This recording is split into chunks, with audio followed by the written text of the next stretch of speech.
shit. You're in tune to the D-Cypher sounds and we lock down in the media.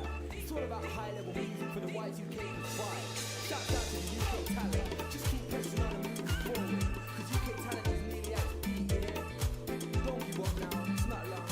It's just a matter of time.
Hello, everybody!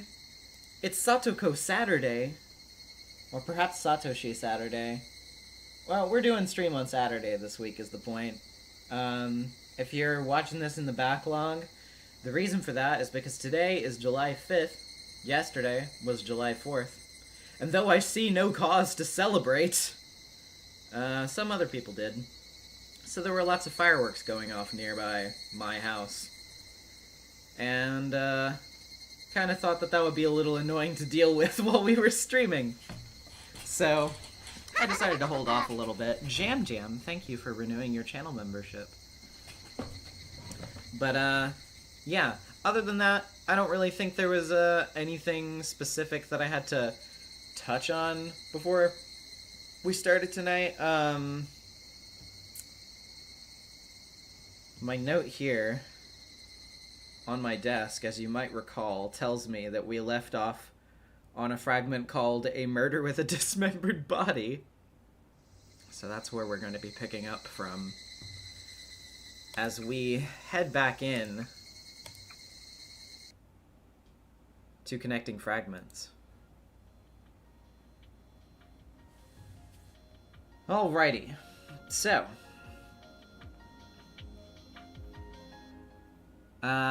Jam with a Canadian $10. One more for good measure. Thank you. I appreciate it. But yeah, okay, so let's see. What do we got here? So we're gonna go to page 1. Number 5. Aha. The first sacrifice. A live specimen for research is required, and a tragedy at the dam construction site is required. Well, as you remember, we just left off with that happening, so we can get to this now. I was half asleep, so I didn't even hear the phone ringing nearby. After a while, I finally realized that the phone was ringing, and a ringing phone means there's some kind of emergency. It's 2 in the morning. Who would even call me at this time of night? Ah, it's Irie. Okay. Hello, this is Irie. I'm sorry to bother you, Dr. Irie. It's Takano-san. She's never called me for a personal reason. At the Institute, she was ranked just below me, so she's basically responsible for running it. So, for her to call me this late at night, it must be an emergency. Sorry it took me so long. Is it true that we have another terminal patient? Oh, I was about to put the filter on. No, you're in real life now. You don't have to do that. Yes. I was hoping to find a living specimen, so this is perfect. I initially thought that she'd abducted someone. The man had already been moved to the research area in the clinic's basement. Having been tied down to the examination table, he's struggling against his restraints, but more as though he's deranged than actually resisting. I can't even understand what he's saying. He sounds angry, sorrowful, and like a child throwing a tantrum all at once. It's obvious that he's not in the right state of mind. Anyway, let's put him under anesthesia. He might kill himself otherwise. I wanted to observe him a little longer, but I guess I have no other choice. One of the staff with a white gown got the anesthesia ready. Even a normal person would struggle to escape a restraining table in this suspicious room. But this man's behavior is at an abnormal level.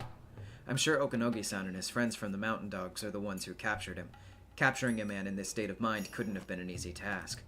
According to Takano, she ran into this patient on her way home from the clinic by accident. She brought him back here, tested him, and the result came back positive. Of course, I have no intention of just believing what she's telling me. But there's no question that this man is at the terminal stage, and a live specimen is exactly what we need to research this syndrome. Who is this man, anyway? He had something wrapped in newspaper. What do you think was in it? What is this? There's something wrapped in a bloody newspaper on a tray nearby. Looking at the blood-drenched paper, I can only imagine there's something gruesome inside of it. Yet Takano-san looked like she wanted to surprise me with something interesting. Oh, God, this is awful. It's a bloody right arm. The man on the table still has his. This right arm doesn't belong to him. So who does it belong to? I'm used to looking at things like this as a doctor, but the horrible cross-section makes me want to look away. It wasn't done according to a medically acceptable method, that's for sure. It was obviously done out of cruelty. Judging by the situation, we can assume this man cut off this arm. So he's the culprit behind the body dumping that's been occurring in the neighborhood? At that point, there was no way of knowing who the right arm belonged to. But the next morning, the dismemberment murder of the dam construction site director was reported. I think they meant to put dam, like as in DAM construction site. I don't know why they put the dam construction site. Although, I don't know, maybe Irie's just feeling a little irritated about it right now. And they mentioned that his right arm was still missing, so we learned who the arm belonged to. This man has a criminal record, and he's on probation. Yet he committed another crime. I bet he dismantled the body in order to hide it. I'm sure it depends on the circumstances, but he'll get more than just a few years in prison. So you won't hesitate to dissect a scumbag like him, right? Who knows? Maybe he was a scumbag before and became violent due to the syndrome. Or maybe he had gone straight but became violent again due to the syndrome. The former's one thing, but if it's the latter case, it's not his fault. That's why Hinamizawa syndrome is so terrifying. We can't tell if the syndrome is the cause of the crime or if it's simply a problem of human nature. But what causes a defect of human nature in the first place? That was precisely Irie's area of research. Hate the crime, not the criminal. Can criminals only be corrected by punishing them with imprisonment? If a person who commits a crime because of a mental disorder, but then gets treatment, he's corrected. In other words, there are no crimes in this world, only patients awaiting treatment without anyone else being able to understand them. In medieval times, patients with mental disorders were said to be possessed by demons and they were either confined or killed. Centuries after, they were finally acknowledged as mentally ill people who needed treatment. Perception can change with time. Even if they're called criminals now, maybe after several centuries those criminals will be acknowledged as patients who are entitled to appropriate treatment. Explaining crimes through illness instead of malice. That's my life's work. Hinamizawa syndrome is a strange disease that can support my theory.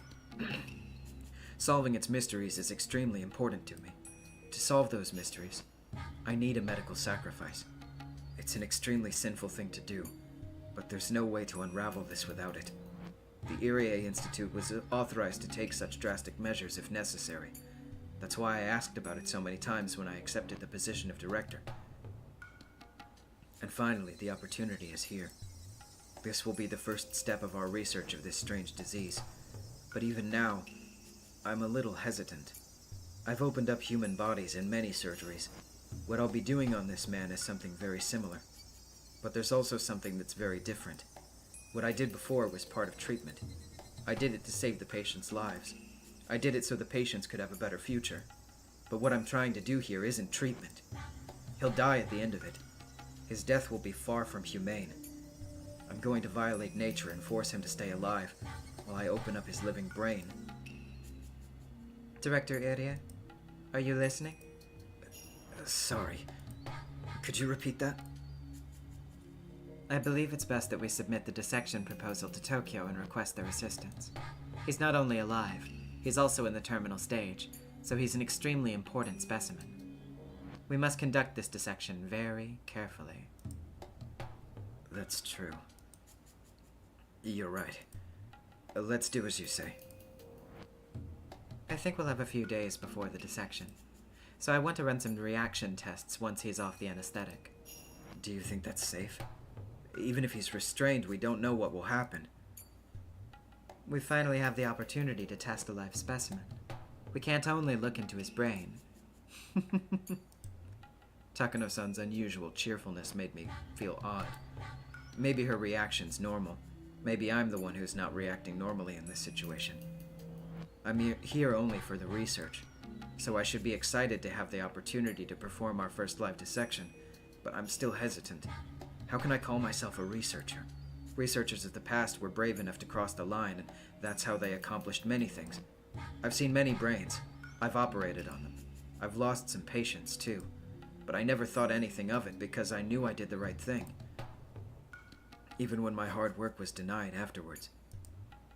If it pained me to think of that, then I just needed to advance the field of medicine to ensure their deaths weren't wasted. That's the true form of those advancing the fields of medicine. Yet, why was my heart tormented so much just by changing the name from treatment to dissection? Does it mean I'm not man enough to emulate those great men of the past who opened the doors to new medicine? That I don't have the power to develop new advances myself? Hey, what's the matter, Director? Are you feeling okay? Takano is pretending to be concerned about me, but she knows. She knows I'm still hesitating. And she's telling me that I should be ashamed, as a researcher, for feeling that way. I shook my head to clear it of sleepiness. Remember the resolve that brought me to this day. I already have blood on my hands. But if I stop now, their lives will be wasted. Those who shed their blood can only rest in peace once they've become the cornerstones of great research. I shook my head once more and reminded myself that I'm a researcher. No, I was just thinking. Takano-san, please make some arrangement with Tokyo, and let me know when it's done. Okay, understood. This is really exciting. The least I can do is my best. so his life won't be wasted. If he bleeds, I can't even waste a drop of his blood. After scolding my staff for their indiscretion of discussing the dissection with such excitement, I returned to my office. Oh, Irie. It's not going so well for you, is it, huh? You're not exactly in a great state of mind, huh, buddy?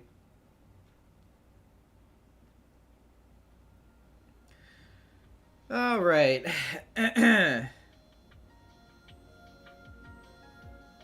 Page 3. The old guy. The death of the dam construction site manager is required.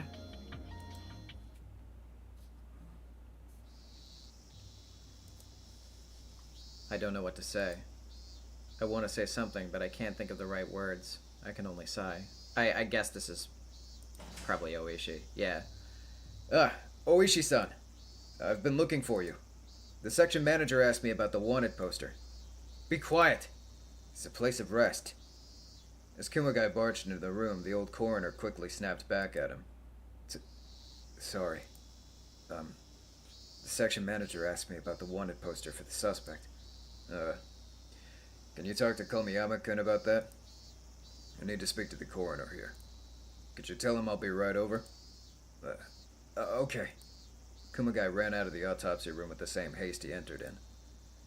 Lively, isn't he? If the old man would have slapped him for making such a fuss. He probably should go back too. The air in here isn't for people who aren't used to it. You're right. If I slack off for too long, I might get slapped as well. Here in Shishibone, all the hoodlums cross the street when you pass through. Yet he's the only one, past or future, who's ever punched you for splitting your sumo wrong. He really was a merciless man.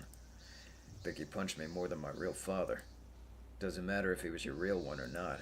If you looked up to him in the same way, then he really was a father to you.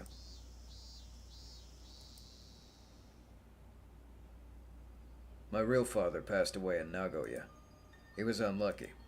If he wasn't given the order to move to a plant in Nagoya, he wouldn't have died in an air raid. If he could have rode it out another half year or so, then the war would have been over. I was sad, of course, but I was grown up enough by then that I didn't cry into the ground like my mother did. But people feel sadness in different ways. For some people, it comes out all at once as an overwhelming wave, but others feel sadness gradually, over a long period of time. I think I was the latter. When he was alive, I only thought of him as annoying. In my mind, I even cursed him with questions about why he avoided the draft, and I thought my feelings towards him would always be the same. Then the war ended. As I saw families and friends being reunited with joy as they came home from the front, it finally happened. I grieved for my father's death. Japan was filled with people who were sad and full of despair. I knew I wasn't the only one whose life ended up that way, but I remember I was very, very heartbroken. After the war, the nation completely changed.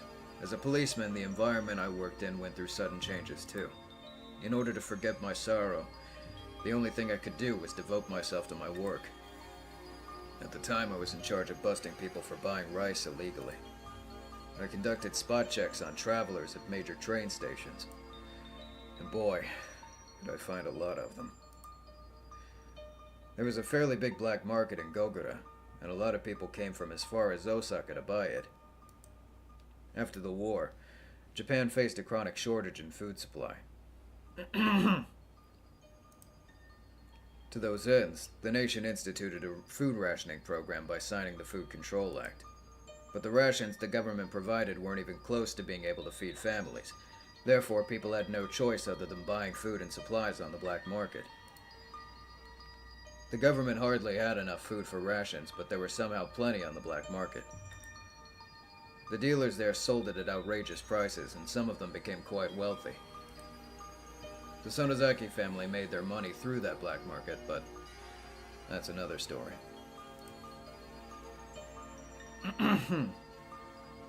Sorry, just a second.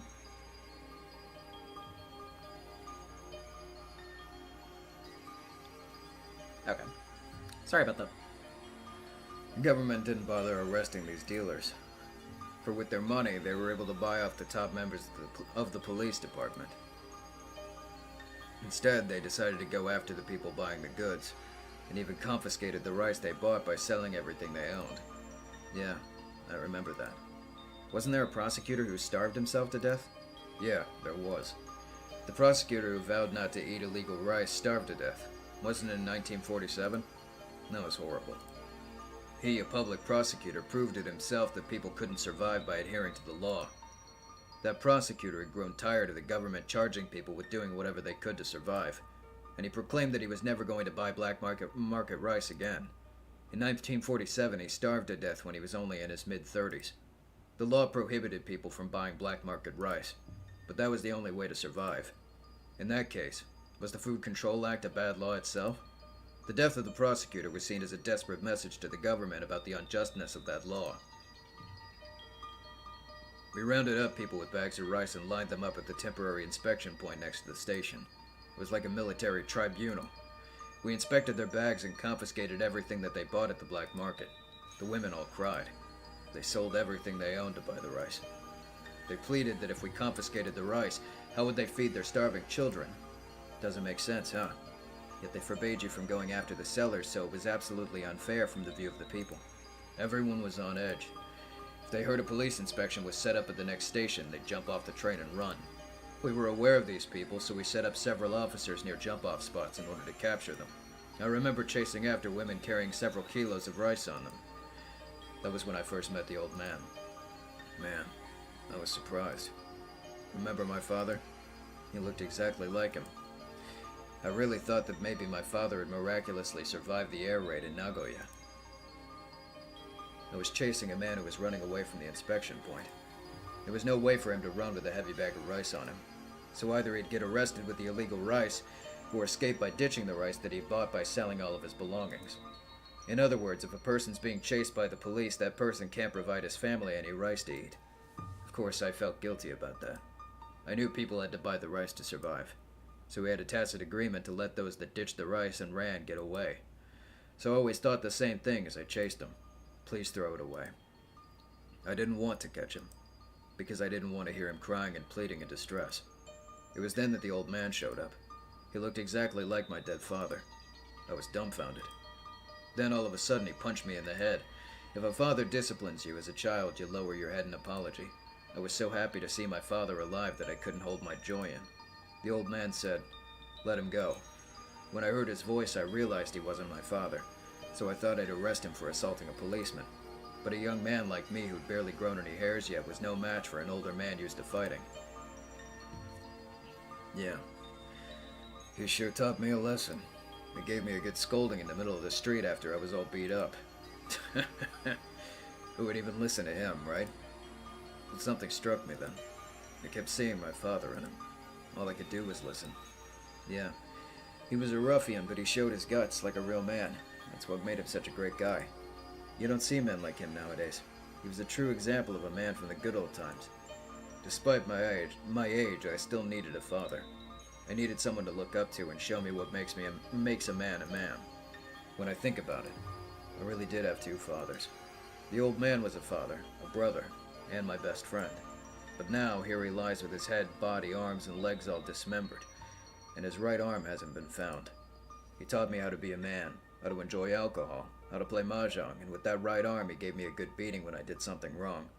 But that right arm is still missing. Do you have any suspects? Yeah, of course. I swear I'll find the old man's right arm, and pay them back for what they've done to him. They're running Hinamizawa from the shadows and inciting this collective crime they're calling the dam protests. The Sonozaki family. I declare war within myself. I already know who my enemy is.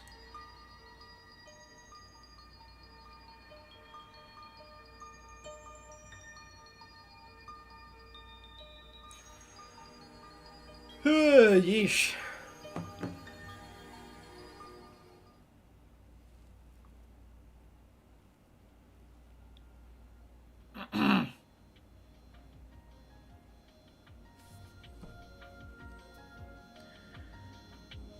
Alrighty. Let's see. Page 1. 4. Research is going well. An L5 stage patient's dissection is required. The Queen Carrier must be willing to participate. Furude-san, thank you for waiting. We just finished the last test. She'll be back soon. I hope she's able to help. Of course. Rika-san will help the whole village. I think we'll be able to come up with a treatment soon. We're still looking into the structure, but we're finding out how important Rika-san is to the villagers.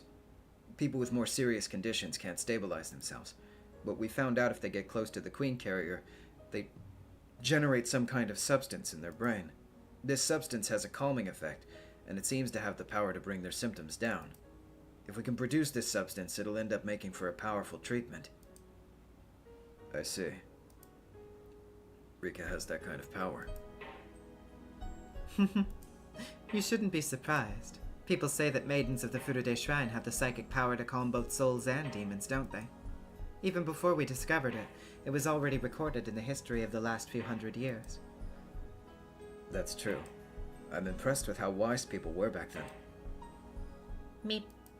The tests are all done. Rika, good work. You must be getting tired. Why don't you take this and go get something to drink? Meep. They took a lot of my blood, so I need to replenish. Rika took the 100 yen coin that was offered to her and ran out into the hallway. I appreciate Rika-san's help. If she hadn't offered her assistance, our research wouldn't have progressed this far. Rika's very concerned about her friend with the syndrome. She said she wants to help because of her. Doctor, please take Rika's feelings into account. Of course. We're taking up her precious time every Sunday, so we'll make sure to get to the bottom of this. We may have to put her through some rather rough experiments, but I hope you'll understand. We'll never harm her in any way, though. She's such an important person. She's the reincarnation of Oyashiro-sama, after all. I wonder how people back then found out about this syndrome, and how they knew the Furude family were the descendants of the Queen. I'm truly impressed. By the way, there's something I have to ask you. I'd like to ask you for permission to collect her cerebrospinal fluid. Also, there's a chance that we'll have to drill a hole in her skull to examine the inside of her head. A hole in her skull? Of course, we'll take every precaution. Rika-san is the one and only Queen Carrier. We'll make sure that she's safe. Her safety's our priority. Of course, since Rika-chan is a girl, we won't shave her entire head. However, we'll have to ask her to stay at the clinic a little longer so we can keep our eyes on her. She can still receive visitors, of course. You're more than welcome to attend the examination. I'm sure she'll be more relaxed to have someone she knows nearby. Do you really need to perform this examination? Is it really safe?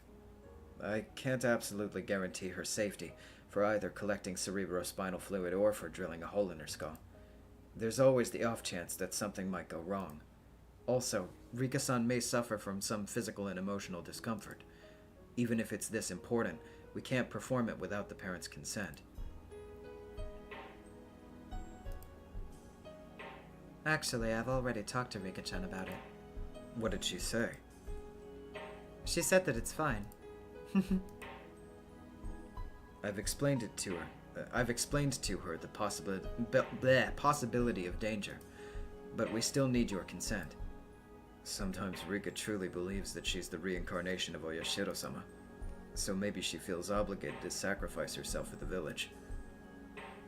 What an impressive child. Could you please let me talk to my wife? She understands the situation, but I still need to explain it to her. Sure, of course. Please talk it over with her. So this examination is an extremely important step in the process of stamping out the syndrome, right? Yes. It will solve the mysteries of Hinamizawa syndrome for sure. At least, it'll be the first step. As I already explained, if something happens to the Queen Carrier, the whole community here may be in danger. In other words, it's possible the whole village could end up with terminal symptoms. That's right. According to the studies, within 48 hours of the death of the Queen Carrier, everyone with the disease will become dangerously sick. We must prevent that from happening no matter what. If something happens to Rika, the whole village will go insane. Yes, it's our job to prevent that. It might seem ironic that we have to put your daughter in danger, But this is the only way to stamp out the syndrome. Dr. Irie, I hope you'll succeed in that examination. As I said, there is no guarantees in medicine. Sure. Irie answered with a nod, interrupting Takano's vague response. I will succeed. I'll save Rika-san. And the villagers, too. I promise. Okay. I'll talk to my wife. I'll let you know our decision. Yes. Thank you.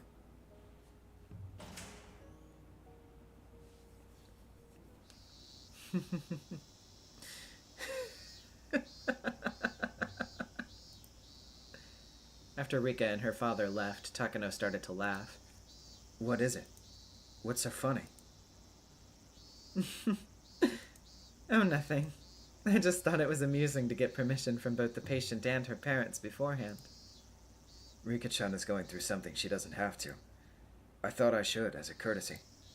I would have gotten consent from the man last year, had he been in a normal condition. Are you being tormented with guilt since you started your research here? What do you mean? This type of teasing was normal from Takano, but maybe she had gone a little too far. Irie made it clear how displeased he was to hear that. You can only research Hinamizawa syndrome by using living beings. You feel guilty continuing your work because of that. Those guilty feelings are a necessity. Whether it's a murder or a dissection, the fact that you're taking someone's life is the same. We have to accept that, and at the same time devote ourselves to our research. That's an extremely impressive theory you have there. Then, Dr. Irie, how many times have you gotten consent before you cut into people's brains? Irie didn't think Takano knew about that. How many brains have you cut up without consent, using your selfish theory that people commit crimes due to mental disorders as your excuse? That is... Common sense changes with time. Back then, doctors didn't need to explain anything or get consent beforehand, so I don't think you have to be concerned about the past. It'd be a problem now, but it was okay back then. So that's fine. But you feel guilty, and that's why you want to get consent from Rika-chan beforehand, and why you wanted to get it from him, right? That's not true. In the first place, the treatment and dissection are... Listen, boy. What you want is the stamp of forgiveness known as prior consent, right? What you want is some stamp of forgiveness, some deception to fill your heart so you can atone for your past sins. If you regretted what you've done, then you'll never get involved with brains again. Yet you're dragging regrets behind you as you continue to deal with brains, guilty all the while. If you truly acknowledged your actions as a sin, then you would have refused to accept the appointment as director. Isn't that right, boy? I don't need to listen to this. Excuse me. You must listen. The field of medicine is constantly won in battles against the era's ethics and social values. When Dr. Takano discovered the existence of the syndrome, the people in power at the time just disregarded their own ignorance and scoffed at his foresight. But he didn't stop researching until he collapsed. He believed that someday he'd be acknowledged. Even if it was after he died, he still believed in it. He could do that only because of how strong his conviction was. If it wasn't for that, he would have given up. A strong will is what keeps research going. Only the most determined can achieve a result. But you don't have that. You're a coward who still can't decide if he should be proud or ashamed of his achievements. How could you accept the position of director with such half-hearted determination? You knew from the beginning that this research couldn't be brought to fruition without adding further blood to your already stained hands. I don't know what to say. Maybe I am half-hearted. Then why don't you resign? You'll still have the obligation to keep things secret, but at least you won't have to feel guilty anymore. You may be my partner, but you're also simply a person who was requested by my client. Now that this research institute is fully developed, you aren't needed. If you don't even have the necessary determination to do research to begin with, you're an especially useless partner. I'll never quit researching. Excuse me. I'm not afraid of guilt or regret. My conviction is what will take me to the future. Just like Dr. Takano succeeded, I'll succeed alone. That's impressive. However, though my determination may not come close to yours, I too have a will, and that's why I'm here. As you said, I already have blood on my hands. After I arrived in Hinamizawa, they got even bloodier. So I can't just run away from my responsibilities. I'll probably continue to be tormented by my unatoned sins. But I won't run. I'll get to the bottom of Hinamizawa syndrome. That's the least I can do for all the people who gave their lives for this research, and also for those who will give their lives from now on. Irie wore a determined look on his face. He appeared different from even a moment before, when he was baffled by Takano having brought up those painful memories. For a short while, Irie's eyes displayed his strong will, and then he turned around. We'll probably get consent for Rika-chan's examination, so please start preparing for it. Yes, I understand, Director. They got their consent the following week.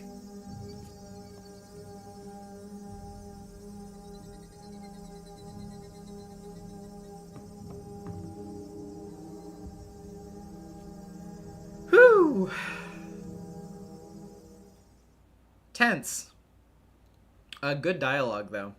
Very well written fragment. Anywho, page 3. A routine inspection. Prior consent for the collection of cerebrospinal fluid is required.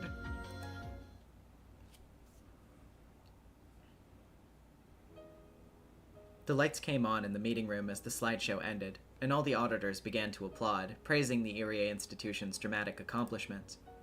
Wonderful! Absolutely wonderful! To be honest with you, I wasn't expecting too much from this Hinamizawa syndrome research. Figured that even if there was progress, it'd be 3 steps forward and 2 steps back every decade. Oh my, how impressive it is to achieve so much in a short period of time. This is all thanks to you, Director Irie. Oh no, this is all because of the staff that supported me, and Takano-san too. Don't be so humble. Director Irie is a genius in the field of neurology. After all, he's also produced greater achievements than any other doctor when it comes to the brain. That's true. Not many doctors as young as you have nearly as much experience operating on brains. Congratulations, Lieutenant Colonel Irie. Now I can go back to Tokyo with my head held high. I'm honored we gave you something good to take back with you, Tomitake-san. By the way, could you please stop calling me Lieutenant Colonel? I just can't get used to it. I almost prefer Risa-san at this point. I bet you do, huh? You sure were a huge help. You're the one who secured funding for our research, even when we couldn't produce feasible results. We couldn't have done this without you. It wasn't any trouble. But really, the results you've presented today are just brilliant. Not only have you found the cause of the syndrome, you've also provided a clear path towards future research. We're looking forward to hearing more progress when we come again next time. I'm sure the Tokyo office will quit bothering us about cutting your budget with these sorts of results. After all, we nearly lost our budget for the canned coffee we provided to you all, didn't we? Tomitake-kun, make sure you report our progress to Tokyo well enough that they give us enough funding to hold a party. We've been getting nothing but the stick. It's time for the carrot. We'll be happiest if that carrot comes back in the shape of funding. And with that congenial atmosphere, our routine audit was over. Irie was surrounded and being questioned by National Institute of Infectious Disease workers who had joined the auditors. Takano-san, congratulations. I can't really say this out loud, but all the progress I've seen tonight's thanks to your hard work. Thank you, Jiro-san. Jiro-san and I are the only ones here who know that the strings were pulled in order, to create the Irie Institute. So only Jiro-san can understand what I had to go through. But I've only just risen to the stage for my research. My opponent and I are finally in the same arena, that's all. The critical fight comes after this.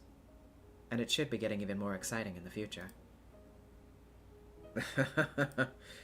By the way, Manager Nakagawa told me to tell you that he wants you to hold a presentation in Tokyo. Even the Alphabet Board wants you to come meet with them. I guess they all want to hear this directly from you. Oh my, isn't having you explain enough? Nah. I don't think that's what they mean. I bet they want to meet such a pretty researcher in person, maybe. My, aren't you being silly, Jiro-san? Excuse me. Major Takano, there's a phone call for you from Tokyo. Thank you for holding. This is Takano. Hey, how are you doing? Koizumi-sensei! Thank you for taking time to call me. You know, I heard you made a significant breakthrough, Mio-chan. So I had to call to congratulate you. Thank you very much. Yes, thanks to your support, we've been able to accomplish the first step of identifying the microbe that causes Hinamizawa syndrome. I see. Great job, Mio-chan. I'm sure Takano-kun's very happy in heaven right now. That's a little too early to say. My grandfather was attempting to go beyond merely identifying the cause of the syndrome. His work was about showing the possibility of human thoughts actually being controlled by parasitic agents in our bodies. Only when that's proven will his research be recognized for the great achievement it is. When we're able to explain all thoughts and religions with parasites, the world's going to be tossed into chaos. How interesting. I can just imagine how those religious big shots will react once they find out that their leaders are parasites. How interesting. I'd love to see that. I won't die until you show that to me, Mio-chan. Please don't say that. Do look forward to it, though. I'll make sure that this research will spread shock throughout the world. Then the whole world will finally realize how great my grandfather was, and they'll be fighting each other to read over the document he left behind. Documents he left behind. Only then can I say I've repaid my debt to him. I'm a little envious of Takano-kun. I don't want money, you know. I don't mind getting rid of half of what I have. I just wish I had a grandchild who'd carry on my legacy. Thank you so much. Those words mean so much to me. By the way, I sent you a present. It's a nice bottle of wine for you to celebrate with. I didn't know your address, so I sent it to the clinic. However, they told me that they're having a difficult time importing it, so it may take a little while. But when it comes, please have a party with the people who helped you. Celebratory wine? Well then. I wonder what expensive sort of drink Koizumi-sensei will be sending us. Oh, it's not that kind of expensive. Don't you remember, Mio-chan? Takano-kun used to keep a particular bottle of wine. I remember. That's right. My grandfather kept a certain bottle of wine. I don't know if he bought it himself, or if someone gave it to him. But he treasured it and said he'd open it when his research finally gained recognition. I was a child then, so I don't even remember what brand it was, but Mr. Koizumi would know. He went through all the trouble to find the same bottle of wine for this special occasion. For the first time in a while, Takano felt the same sunny warmth she experienced during her time with her grandfather. Thank you very much, Uncle Koizumi. I like it when you call me that, Mio-chan. I don't feel like you're speaking to me when you say Koizumi-sensei. I can't help but smile along with him, because I think Tomitake and Irie were just having a similar exchange. If you like it that way, then I'll be happy to call you that when nobody's around. I'd be happier if you called me that even in front of people. I don't know exactly how old he is, but if he can laugh so energetically, he'll live for many more years to come. I guess that saying about living a long life is true after all. Takano-kun and I both wish that you were truly part of our family. We really did. My grandfather had his own family, of course, but because he was so into his research, he became estranged from his wife. They were legally married, but they lived separately. I never met his family when I was a child. I only met them after my grandfather committed suicide. During his latter years, my grandfather went into psychological despair and began to look at his life with cynicism. His condition became worse over time, and he was shocked at his own dementia. He was afraid of living while his consciousness degraded. So, he jumped off the rooftop of the hospital. Only my name was in his suicide note. None of his family members' names were in it. That's when all of his relatives showed up and took everything my grandfather left behind. They were afraid that I was going to get his estate. They had lawyers and all that, so I backed down. I asked for everything in his study in return. Those idiots don't understand the value of my grandfather's research. They were actually happy to strike a deal out of court, and they could also get rid of the piles of papers and jars with human organs in them. They never even showed up once when he was alive, yet like hyenas they appeared after his death. I never let them put their hands all over my grandfather's research. Fortunately, I was able to protect my grandfather's soul from their tainted hands. Oh. Okay, I'll get going here. If there's anything you need, be sure to call Uncle Koizumi, okay? I'll do anything for my granddaughter. Thank you, Uncle Koizumi. I'll work even harder.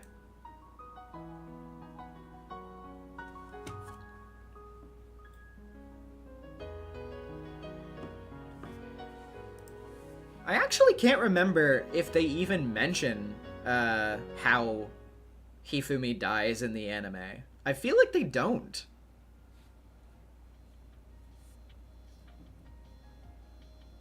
I could be remembering that wrong, but I think they literally don't even mention it.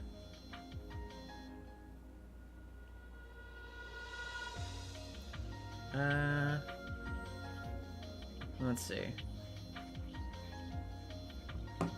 That one was... yeah, we just did that. Okay. They don't. Okay, yep, that's what I thought.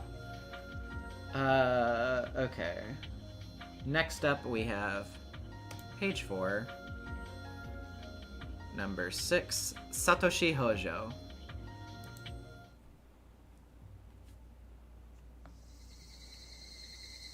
When I asked Rika-chan, she said Satoko might have possibly gone up the mountain behind the shrine.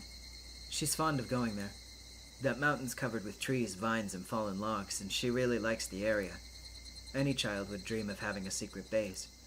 And to Satoko, her secret base is the whole mountain. However, the mountains were undeveloped territory, making them a dangerous place that was easy to get lost in. Casual log with the $2. How is everyone today? I'm doing okay today.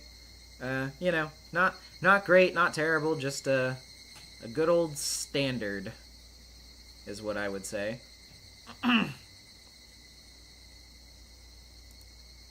As a brother, I'm a little concerned that she spends so much time on it. But maybe I should worry more about myself getting lost since I rarely come here. The mountain gets dark quickly when evening falls. If I still can't find her, I should look for her somewhere else. Satoko! Satoko! I'm yelling as loud as I can, but in the woods my voice doesn't carry that well. According to Rika-chan, she's been making her secret base in this area. She goes up there alone to expand it. What does she mean by expand it? If it's a secret base, she must not want anyone to find it. Does that mean that she set up some traps? Considering that, I should have noticed the traps on the mountain before one got me. Suddenly my foot sunk into the ground and snagged on something like a jump rope tied beneath dried leaves. I heard some noise from up above, and then a big ball made of branches fell right next to me. It had to be one of the playful traps Satoko loved. If I wasn't so lucky, I'm sure the ball would have hit my head. Oh my! Look who's here. It's you, Nini. Satoko! No, this kind of horseplay is dangerous. Did you not see the sign put up by the Forestry Service? It clearly states it's dangerous to come into these woods. My wonderful traps will welcome anyone who ignores that warning. Oh! As her brother, I should stop her from doing things like this. But when I see her brilliant smile, I can't say anything else. I haven't seen that smile in some time. By the way, Satoko, weren't you told to come home by evening since we're going out for dinner tonight? I don't want to go. Why don't our mother and father go by themselves? If you want to, you can go with them, Nini. Are you still angry at Father? He threw an ashtray at me. No, that happened with our previous father. Our current one hasn't done that. He locked me out on the veranda. He didn't feed me lunch. He complained that I got him the wrong brand of cigarettes, and then he slapped my face saying I shouldn't be a picky eater. And then... She isn't talking about our current stepfather. Things about all of our different stepfathers have mixed themselves up in her head. Every time our mother remarried, we had to call a different man our father. The word father isn't a word that should be taken lightly. If you don't truly acknowledge a man as your father, how can you call him that? That's how much weight it carries. However, just to make things smooth and peaceful, I used the word father even if I didn't want to. But it was too difficult for Satoko, young as she was, to do the same. Ever since Satoko was very little, she'd been having troubles with all her stepfathers. She's never opened up to her current one. To Satoko, a father figure is no longer someone she can trust. It's true that our current stepfather doesn't have any experience being a parent, so he sometimes gets rather upset with her. But ever since the incident where Satoko called the child abuse hotline, our stepfather regretted his mistakes and tried his best to communicate with her. Even my mother realized how much Satoko has suffered emotionally when it was pointed out by the social worker. She's doing her part in trying to bring Satoko back into the family.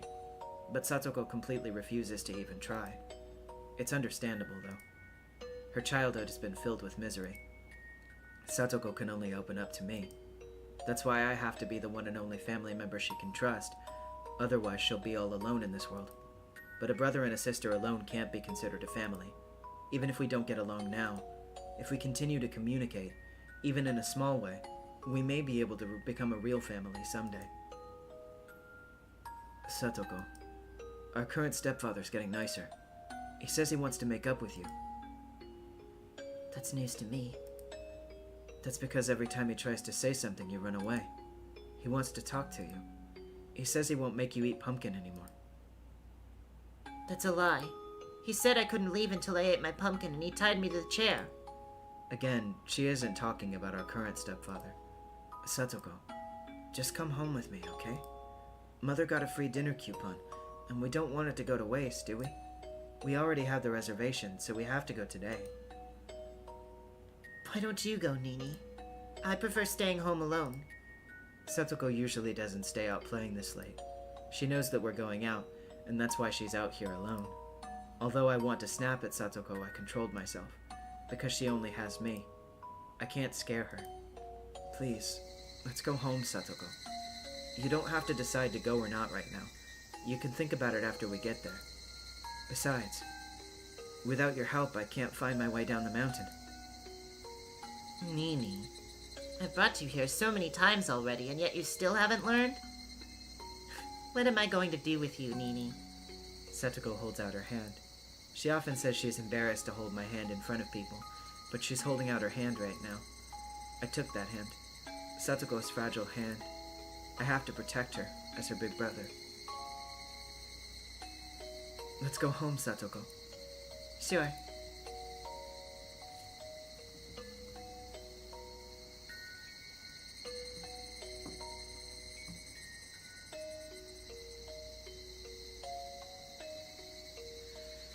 Oh, man. And speaking of the Hojo siblings, Satoko Hojo. My name is Satoko Hojo, but Hojo is my current father's family name. I was also Satoko Hatake, Satoko Yoshizawa, and also Satoko Matsuda because of my previous fathers. I'm still not used to being called Hojo-san. If someone calls me Satoko, then I know that person's talking to me, because Satoko is the name that I've been using since I was born. I don't understand why my mother keeps getting remarried and divorced. If she's going to get a divorce, why does she get married? If she's married, why does she get a divorce? I've asked her before, but depending on the situation, her answers were different. When I asked her when she was married, she got angry. When I asked her after she got divorced, she cried. I don't understand the meaning of marriage, so I have no interest in drawing pictures of a bride in a wedding dress. I don't think I'll ever get married. I don't want to keep changing my child's last name. My teacher once asked if I liked my mother. I think it was when I was in kindergarten in Okinomiya. That was a very difficult question, because sometimes I loved her very much, and sometimes I hated her very much. I couldn't decide. When my mother was nice, she smiled all the time. She made us happy. She thanked me for being her daughter. When my mother wasn't nice, she frowned all the time. She treated my brother and me very poorly. She told me that I should never have been born. My teacher asked me if I liked my father. That was a very easy question, because I always hated him very much, no matter who he was. The new fathers always treated me nicely at first, as if I was their real daughter. They always told me that I could think of them as my real father, but they couldn't be my real father. Besides, I didn't even know my real father's face. How could I call them my father? I couldn't. That was disgusting. Right before divorce, my fathers always became very irritated with me. They treated me like a cockroach. They told me that they didn't have money to feed me. They threw things at me and they locked me out on the veranda. I was told that I could forget about them because it was all in the past. I think that was a different teacher from a different school. Maybe that's true. Because ever since Hojo became my father, my mother has been smiling. I haven't seen them get into a fight as I've seen happen just before a divorce. They have little arguments here and there, but those don't lead to a divorce and they always make up. But I'm sure they'll get a divorce sooner or later. Then it'll be the same old stuff with the family court, divorce settlements, a night flight, and child support. So who knows how long this Hojo will be my father. That's why I don't even feel like calling him that. He also treated me well at first. But when I didn't call him father even after he asked me repeatedly, he became irritated. They'll get a divorce soon. When my father gets into this mood, a divorce is on the way. After a divorce, it's my mother's turn to be irritated with me. Then she'll tell me that she shouldn't have had me, or she can't be happy because of me. Why is my existence causing problems for my mother? I asked my brother and he told me, if you have children, it's not easy to find someone to get married with. To my mother, remarriage is a very important job, so I can understand having children around will cause problems. I think I finally understand the reason why I'm a nuisance to her. I asked my brother something else. Why are children hated by new fathers? Well, that's simple. That's because family members all have different roles. A mother's job is to love her children. A father's job is to love the mother. That means I'm a nuisance to both my mother and my father. My brother is more mature than me, so they don't look down on him as a nuisance. But maybe I am... No. I'm definitely a nuisance. So now I know. Both my mother and my father want me dead. But if they kill me, they'll be caught. But that doesn't mean that they won't kill me. If I were to look down the cliff, and if no one was around, my mother and father would push me off for sure. My father's become abnormally nice to me recently. He started to act that way ever since I made the fake call. I know for sure that it's just part of a plot to kill me. So I won't let them trick me. I'm sorry. I'm sorry. I'm sorry. I'm sorry. Lately, when I listen very carefully, I can hear a voice apologizing. The voice sounds similar to mine. Her mother must be telling her that she shouldn't have been born. I'm sorry. I'm sorry. I'm sorry. I'm sorry. But I won't apologize like that. I'll live. I'm going to strike back. I'll kill before I get killed. I'm sorry. I'm sorry. I'm sorry. I'm sorry.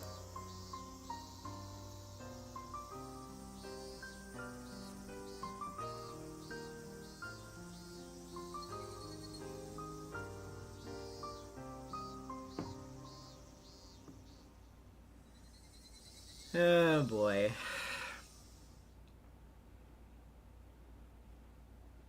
I know some of you guys were speculating about this particular plot point. I think some of you brought it up last stream, in fact, but we're really getting into that now.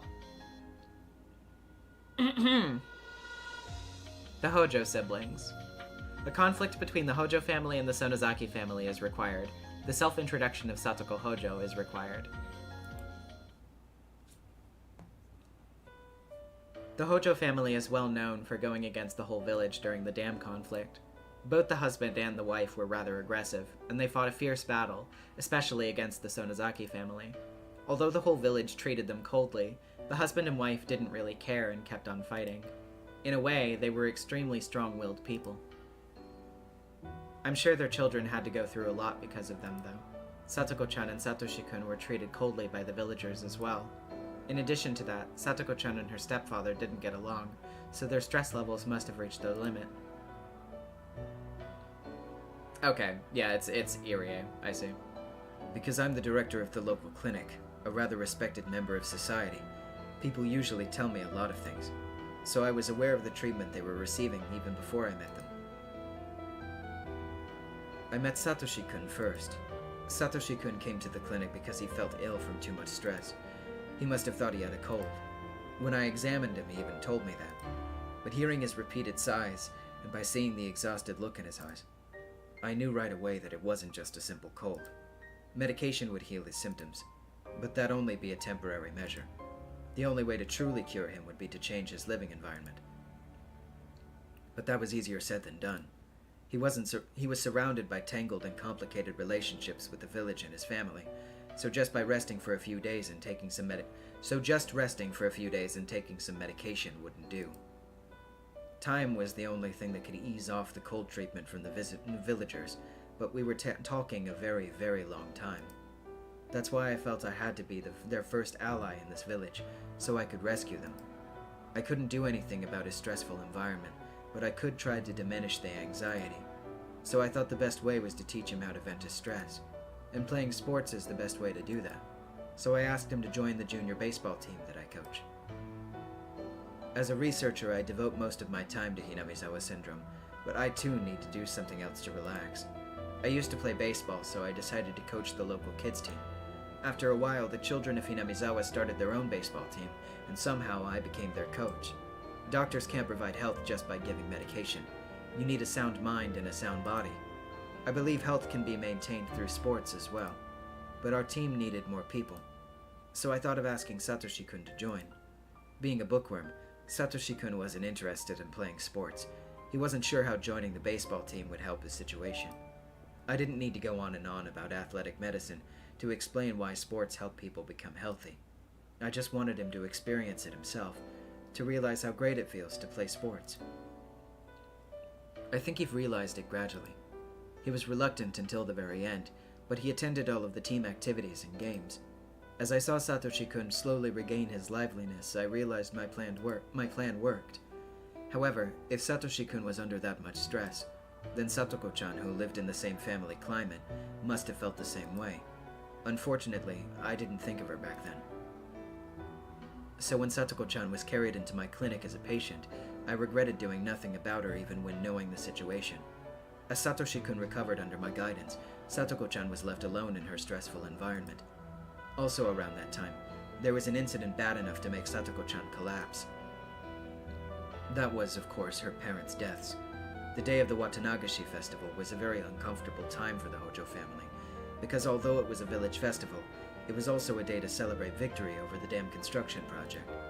It's understandable that they would plan a family trip around that time so they could leave the village. Satoko-chan's parents fell off the cliff at the park they were visiting. It happened on such an unlucky day. Because it happened on the day of Watanagashi, people said that it was the curse of Oyashiro-sama, and people labeled the Hojo family as one that was cursed by Oyashiro-sama. The parents were given the cold shoulder by everyone in the village, so with the parents gone, Satoshi and Satoko should have been freed from that, but unfortunately the accident happened on the day of Watanagashi. That's why the members of the Hojo family continue to be shunned. Satoko-chan was the only one who was at the site of the accident. Satoshi-kun didn't go on the trip because he had an event with the baseball team. Therefore, the police mainly interrogated her. The detective Oishi suspected an act of organized crime by the village, so with Satoko-chan as the only witness on site, he drilled her with questions. She was as stressed as Satoshi-kun, perhaps even more, so of course she couldn't take it. During the interrogation, she began to wheeze and gasp for air. The anguished look I saw on Satoko-chan's face when she was carried into the clinic was very, very tragic. It broke my heart just to imagine what she had gone through. Coach, is Satoko okay? Yes, don't worry. She's a bit confused, but only temporarily, that's all. May I see her? She finally fell asleep, so I'd rather not wake her up just yet. Let's just let her rest for a while. Maybe it's a good idea to have her stay here for a few days, too. Don't worry. I'll take good care of her. Thank you. I know Satoshi-kun is a great big brother who truly cares about his sister. He empathizes deeply with her. In other words, Satoshi-kun's worries and stress were reflecting Satoko-chan herself. Maybe I shouldn't say this, but while Satoshi-kun was of course sad about his parents' deaths, he may at the same time have been a little relieved that they were gone. His sister wouldn't have to be driven into a corner anymore. Unlike Satoshi-kun, Satoko-chan didn't have the social skills to get along with her stepfather, so putting her mother aside, I was certain that losing her father, the greatest cause of stress in her life, would bring great change to her home environment. But I couldn't believe what happened next. The two were sent to live in an even worse environment with their aunt and uncle, although at the time I was rather optimistic, thinking this new environment would be better for the siblings.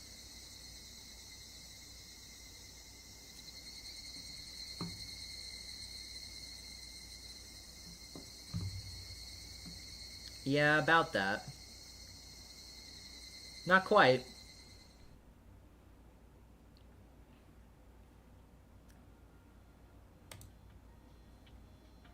Mion Sonozaki. Strawberry milk candy is required.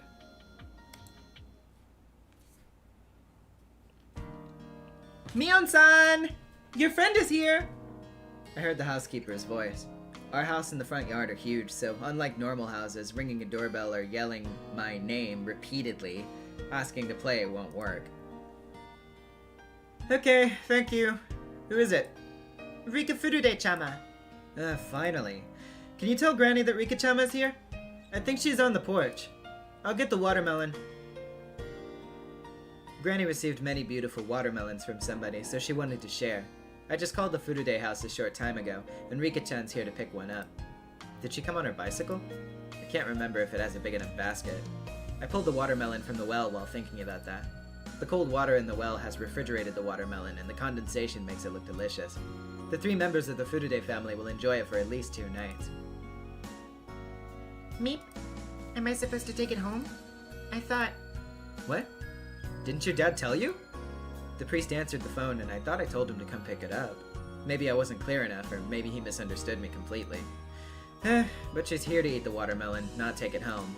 Besides, the small basket on Rika-chan's bicycle won't hold the watermelon, and it's too dangerous for her to ride while holding it in her hands. Mion, why don't you help Rika-chama take the watermelon? There's no way she can ride her bicycle while carrying it. Meep, I can hold the watermelon. No, that's too dangerous. If something happened to you, I wouldn't know what to say to Oyashiro-sama. Mion will help you. Okay, I will. I'll go say hello to the priest, too. No matter whether she rides or pushes her bicycle, Rika-chan's hands will be occupied. So I'm gonna carry the watermelon. The sky is turning auburn in the sunset. The cool breeze feels good on my sandaled feet. The plastic bag I'm carrying contains the watermelon, and also some small bags of rock candy. If her mother finds them, she'll take them away, so we decided to eat them before we got to her house. We opened the bags and enjoyed the rock candy. Rika-chan isn't an exception. Whenever kids from our neighborhood come to the house for errands, Granny gives them some treats. Actually, that's a pretty common rule here in Hinamizawa.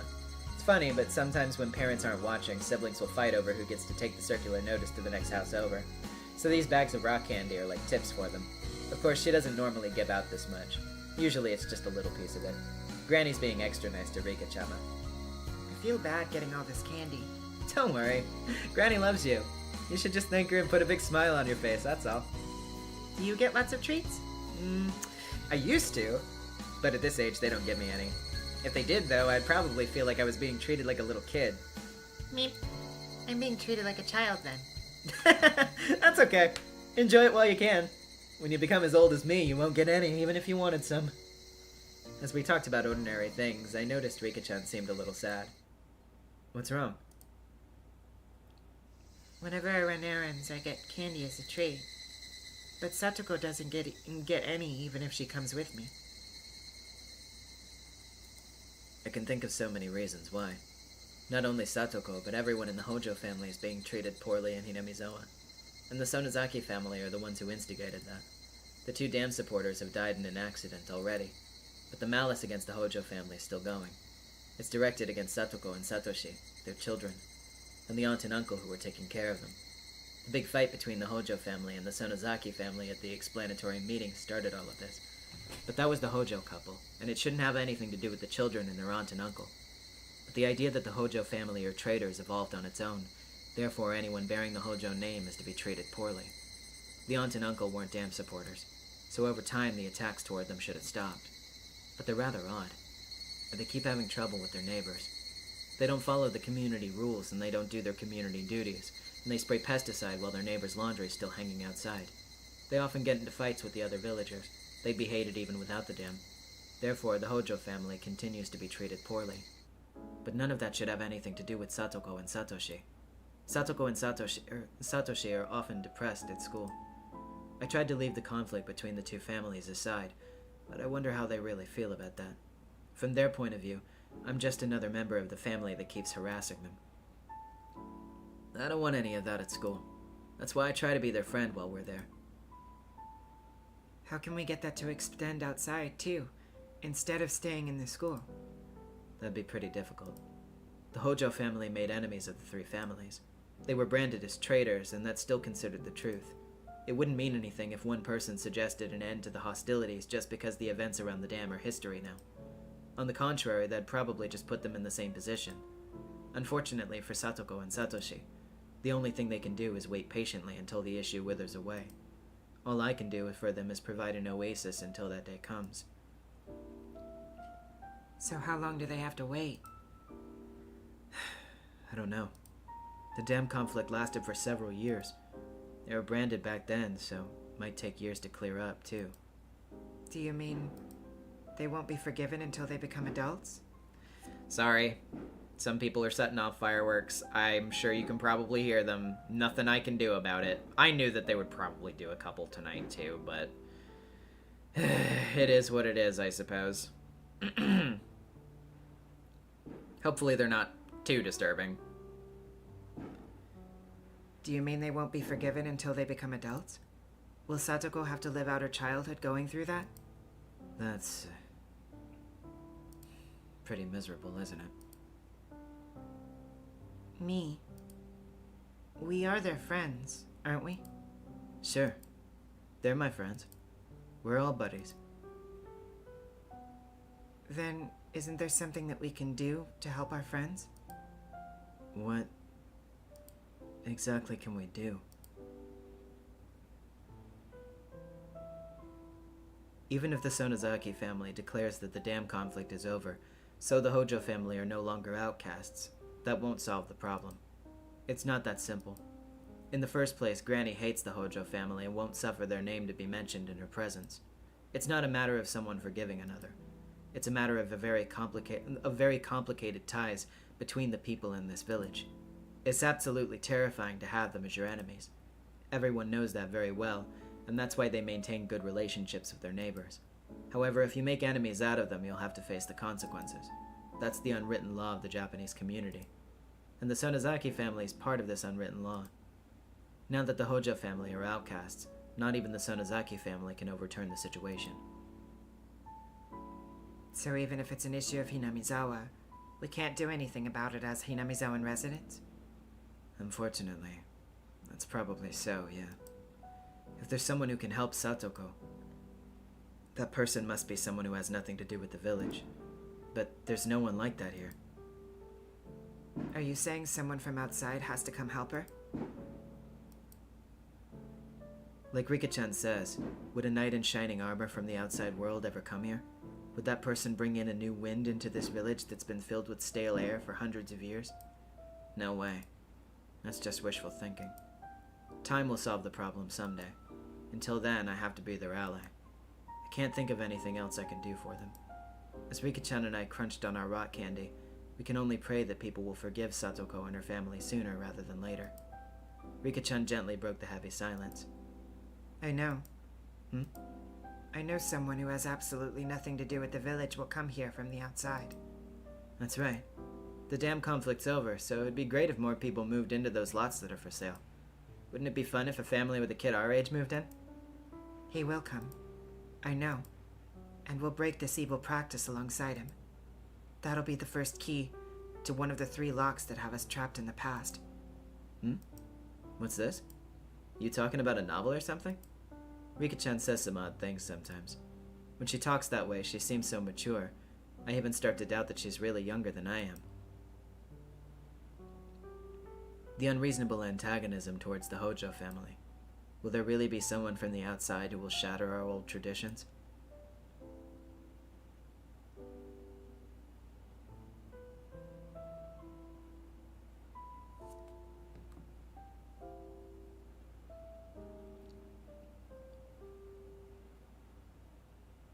We'll just pretend all of the firework foley that happens in the background from here on out is a part of Watanagashi Festival celebrations.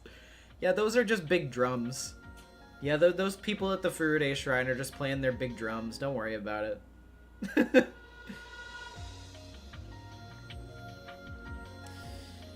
Okay, let's see. So that was Mion. So next we go back to page 1. The fourth sacrifice. The death of Satoko Hojo's aunt is required. Oh, no, wait. Not the fourth sacrifice. That's not the one. Page 1. 1, 2, 3, 4, 5, 6. Oh, yeah, okay.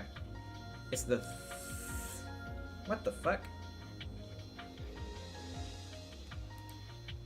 I think this is mislabeled. 1, 2, 3, 4, 5, 6. No, okay, I just miscounted. I'm just stupid. Okay, yeah. The death of construction site manager is required. The hospitalization of Satoko Hojo is required. Okay, yeah. Satoshi-kun is a good brother who takes great care of his sister. We went to visit Satoko-chan straight after school and kept encouraging her to get better every day. Without even hearing Satoshi-kun's stories, it's obvious to me that Satoko-chan never had a good relationship with her step-parents. She especially didn't get along with her stepfather. Satoko-chan even called a child abuse hotline once. Not only that, her parents ended up dying in an accident, so she just wasn't able to withstand all that damage. Satoko-chan is still very young, so everything must have been horrible for her to get through. Fortunately, she has a wonderful brother. Emotional wounds are hard to heal, but nothing heals those wounds better than love from family members. I'm sure that one day Satoko-chan will be able to smile again. She's still in shock, but when she talks to Satoshi-kun, she smiles a little bit. Oishi from the police department keeps requesting to see her, but I think I need to protect her for just a little longer. While he's passionate about his job, I wish he'd be a touch more sensitive. If he reminds her of her parents' accident, her emotional wounds will start to open again. That's the one point I worry about with Satoko-chan. I heard someone knocking on the door. It was Takano-san. It doesn't look right, wearing a nurse's uniform like that. She's a licensed doctor, so she should wear a white coat and act like one. Maybe this is fun for her, but I think she might be insulting the real nurses. I didn't say anything, though. Dr. Irie, may I talk to you? Oh, yes. Well, Satoshi-kun, if you'll excuse me. Sure. Hello, Satoshi-kun. Please keep Satoko-chan company. She's always alone, so I bet she's lonely. Okay? Oh, no, that's not true. Okay, Satoshi-kun, you're in charge. I got up and let Satoshi-kun take over. Did something happen? Not right here. Let's go to your office. Takano-san smiled meaningfully. Usually smiles bring happy feelings, but when it comes to Takano-san, that's rarely the case. Are you sure? Yes. The initial test results show that there's a possibility she's at L3 or above. We need to keep her here and run some more tests. The results aren't in yet, but from what I can see, it's very possible that she's at L4. Takano-san's eyes sparkled in a weird way. There's a reason for that. For us, finding patients in the terminal stage is a valuable boon to our research. In fact, as a result of dissecting the murder suspect from last year, we've made great progress in our research. In other words, we finally managed to isolate the pathogen. We also discovered that when the host dies, the pathogen melts away within a few hours. Once that happens, it's undetectable. That's why we never found the pathogen when we performed autopsies. Our research made a lot of progress after that. What we found in this past year has easily surpassed what the late Dr. Takano found in decades. We're now studying the nature, the effect, and the symptoms of the pathogen, as well as treatments and vaccines. In other words, a living specimen who's at the terminal stage is a necessity for our research. However, we rarely find a patient who's gone that far, who's reached L5. Hinamizawa syndrome once created huge numbers of L5 patients, but today it doesn't have such potency. Because of that, we have to secure L5 patients or patients who are close to reaching L5 as quickly as possible. Satoko-chan possibly qualifies to be that next sacrifice. To keep this strange disease a secret, we can't let patients who may be at L5 go. We have to run more tests first. Then we'll figure out what to do next. In any case, Satoko-chan seems so calm. Her behavior is nothing like the man from last year. Initial tests are in error sometimes. We'll have to wait for the results of more detailed tests to determine how serious her condition is. Okay. Let's admit her for observation. Please let the staff know how to get things ready. That sounds like a formal answer, but if the results come back positive, that will be the green light for her dissection. I don't know Satoko-chan that well, but I've known her brother Satoshi-kun through the baseball team for a long time. How could I dissect the apple of Satoshi-kun's eyes? I can feel scary images flashing in my head for the first time. Don't worry. Everything's already taken care of. She smiled as if telling me that the dissection is already being prepared for too. Is it just her who's smiling? Am I smiling like her too? When I dissected that man last year, I did feel guilt beforehand. But once I started, it was like I was in a paradise. All the pieces of the puzzle that were left by the late Dr. Takano fell into place, and at the same time they didn't. How exciting it was. Knowing that we are the first ones to take the first steps to solve a mystery, that is. I don't even know how to explain this feelings to those who have never experienced it. There's no way to describe it with words. The only thing I can say is that even a year later, I still remember it vividly. So if the results show that Satoshi-kun's beloved sister is to be dissected, can I control myself? Can I stay calm? But that means I'm a failure of a human being. I know very well that the Hojo family was treated poorly by the villagers, and I know what Satoko-chan had to go through. Also, I know that Satoshi-kun loves his sister, who's his one and only blood relative. How can I dissect Satoko-chan using research as an excuse? I didn't feel much guilt for the man last year, but I felt unbearable guilt towards Satoko-chan. That means what I did last year was very sinful. I don't care if a stranger dies, but I don't want Satoko-chan to die. That's not right. All lives are equally precious. I tried to convince myself that he was a violent murderer, but maybe he only became that way because he was at the terminal stage. I don't know anything about him before he became deranged. Maybe he was a model citizen who was worthy of respect. Unfortunately, he became ill and ended up doing what he did. Maybe he was a victim himself, just like my father. I know more about Hinamizawa syndrome than anybody. This disease makes people act in bizarre ways, without those people realizing it. So, when the people at the terminal stage do strange and violent things, one should be sympathetic. I already knew that back when I decided to go down this path.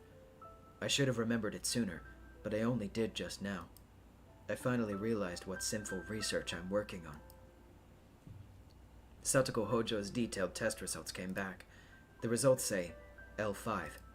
She's at the terminal stage of the terminal stage. It's actually a surprising result. In last year's case, the patient was extremely deranged. According to Takano-san's records, he complained about itching coming from the lymph nodes all over his body and wanted to claw at his throat, just as the late Dr. Takano mentioned. But Satoko-chan isn't displaying such symptoms. Even in the late Takano's data, throat clawing is said to be a characteristic symptom of terminal stage patients. However, not all patients experience that symptom. Besides, emotional expression is very different in each person. Even if it's the same emotion, one patient may express it rather violently, and another may express it calmly. There's no way of knowing just by looking at a person. But Satoko-chan's detailed test results say that she's at the terminal stage of the terminal stage, L5. In other words, she may be feeling what the man from last year was feeling. It's just that she isn't expressing that feeling in the same way the man was. Hinamizawa syndrome affects the frontal lobes of the brain. It stimulates the most primitive of emotions, doubt, very strongly. As a result, terminal patients are trapped in delusions and paranoia and end up committing horrible crimes.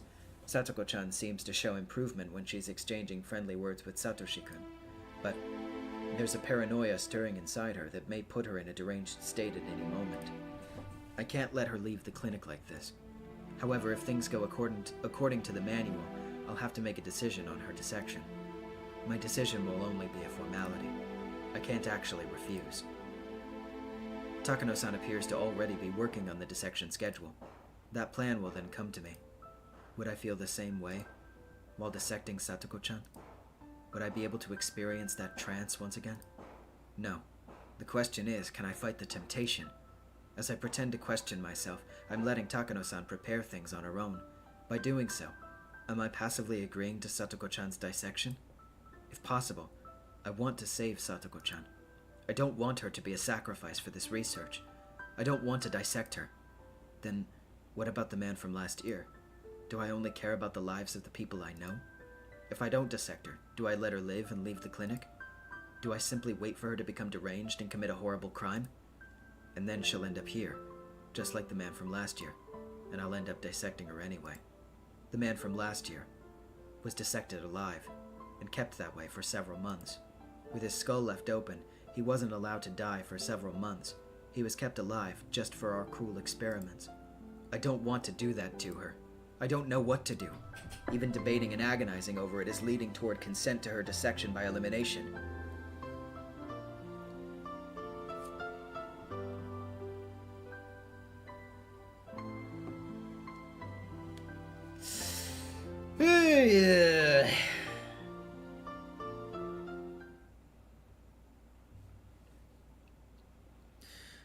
All right.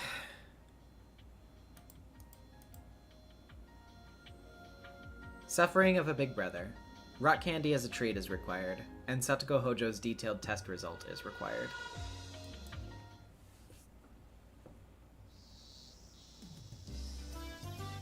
A group of boys are playing baseball under the powerful sun. The sound of cicadas makes the heat stand out even more, but to those boys, it's just another kind of cheering from the crowds. Of course, they go through training exercises to build stamina, but the boys don't actually like such routine activities. What they look forward to is the most is the free game after practice. The school in Hinamizawa is actually borrowed from the forestry service. The schoolyard's made of gravel, so it's not very appropriate for playing sports on. Compared to that, the grounds at the school in Okinomiya are properly maintained for athletic activities, so the kids grow even more energetic when they come here. Kids from Hinamizawa really don't care if the ground is made of gravel or not. The other instructor is watching the game, so I decided to get some drinks for the team. Again, Irie, I suppose. Yeah. Coach, where are you going? I thought I'd go get some drinks for everyone. Do you mind helping me, Satoshi-kun? Oh, no. Not at all. Satoshi-kun decided to come along with me. Sometimes kids don't like what grown-ups choose, so I'm glad he agreed to help. Satoshi-kun and I got in the car and headed to the grocery store nearby. Manager, how's Satoko doing? Well, she's doing fine. Although it's an extremely slow process, her emotional wounds are healing. I think we should let her rest for a little longer. It's natural for Satoshi-kun to be worried. Satoko-chan has been in the hospital for over 2 weeks. Of course, he doesn't know his sister has Hinamizawa syndrome. Not only that, she is almost at L5. She could become deranged at any moment. He believes she's depressed because of the shock of their parents' accident. He came to the clinic every day to cheer his sister up. But Satoko-chan has become emotionally unstable and was showing some dangerous symptoms, so we called off the visits. In fact, Satoko-chan's not doing so well. L5, the stage Satoko-chan is at, is a very abnormal one. The man from last year who was at the same stage was acting so abnormal that even a drug addict in his final stages would have turned and ran. There's no guarantee Satoko-chan won't fall into the same condition. When we performed the autopsy on the man last year, we learned the true identity of the syndrome and gained a great understanding of its mechanisms. We even discovered some important facts that may lead to the development of a cure. However, we have yet to find a method of actually curing the disease. So if Satoko-chan becomes unrecoverable, we may have to dissect her, just like we did with the man from last year. How can I tell Satoshi-kun about his sister's situation? All I can do is make vague comments and lie to him that she's recovering. What if she becomes much worse? That would make me an unforgivable liar. The tiny bit of conscience that remains in me hurts.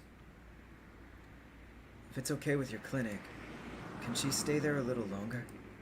Why are you saying that? I thought he wanted her to come home as soon as possible, so I'm a little surprised. Well, actually, Satoko doesn't get along with her aunt. I heard she didn't get along with her parents, but she can't get along with your aunt and uncle either? Satoko doesn't open up to grown-ups. Satoshi-kun has told me about their family background. Their mother's constant remarriages wounded her children deeply. Satoshi-kun was able to overcome it, but Satoko-chan was too young to be able to do that. That left her traumatized, and now she has the tendency to distrust or dislike guardians who aren't related to her. Actually, nobody would like a guardian who isn't related to them. It's not just Satoko-chan.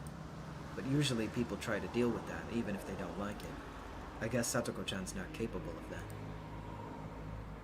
Our uncle isn't home much. Besides, even when he is, he's either sleeping or watching TV, so he's not the problem. But our aunt really goes after Satoko. Why doesn't she like her?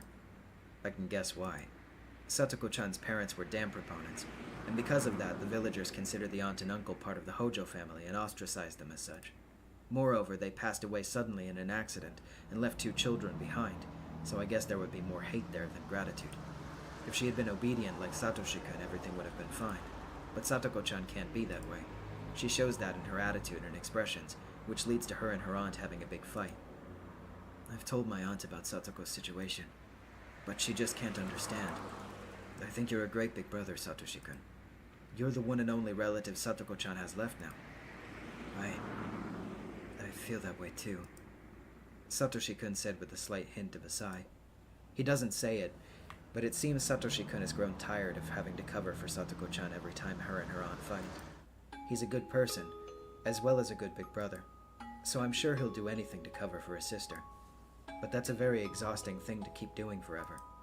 Satoshi-kun was already doing that when their parents were alive, and eventually his mental equilibrium couldn't handle the strain. He grew sick and he visited my clinic. I thought his circumstances might have improved after their initial cause. His parents were gone, but it seems things were even worse than before. I understand. I can't release Satoko-chan if things are like that. Her symptoms may return again. Don't worry about the hospital fees. I'll make sure Satoko-chan truly recovers. While trying to pretend I'm listening to his request, I feel a little disgusted at myself for making such selfish excuses. I'll make sure. Takano-san is working on her dissection plan as we speak. If that's possible, that'll help me too. What? I mean, if Satoko stays in the clinic a little while longer, then I can relax as well. That's all. What do you mean? As soon as Satoko comes back, I know she'll get into fights with my aunt again. Then it's back to those days of constant fighting and screaming again. And I'll probably get dragged in too. So if Satoko were hospitalized for a very long time, that'd be the easiest on me. But when I think like that, I hate myself. Satoshi-kun. Satoshi-kun is a great big brother who always sticks up for his little sister. But that doesn't mean he doesn't feel burdened. To think things like that.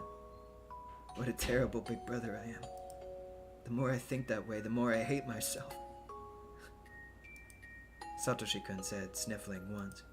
His expression was one of anguish, as if truly feeling his own sin. His desire to be a model big brother is putting himself under great pressure. I feel bad for Satoko-chan, but I also feel bad for Satoshi-kun in a different way. As someone who knows the both of them well, I feel that I must be their ally since they don't have anyone else who cares about them.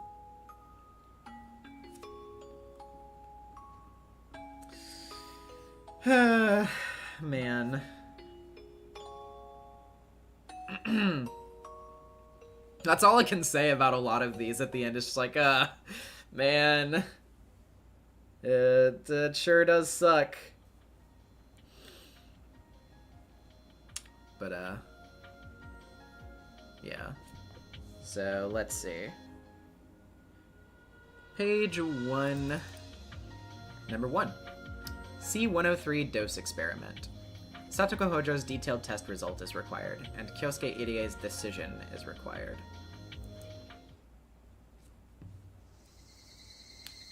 Plans for Satoko-chan's dissection are moving right along. I don't want Satoshi-kun to be sad. I feel pity for Satoko-chan and her harsh circumstances. I'm still struggling with how much I have to sacrifice for the sake of research. Irie? Oh, sorry. What is it, Rika-chan? One of my friends has been in the clinic for a long time. Do you think she has Hinamizawa syndrome? Who told you that? No one. I just thought about it. So what do you think, Irie? Does Satoko have Hinamizawa syndrome? Rika-chan is on our side.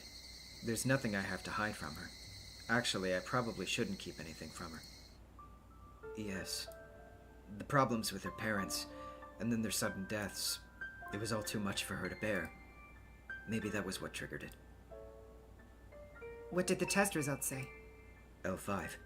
She seems perfectly fine on the surface, but her emotions are extremely unstable.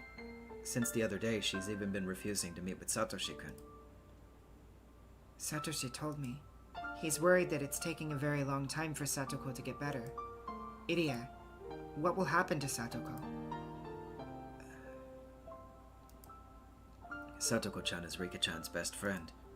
How can I tell her that we're planning to dissect Satoko-chan?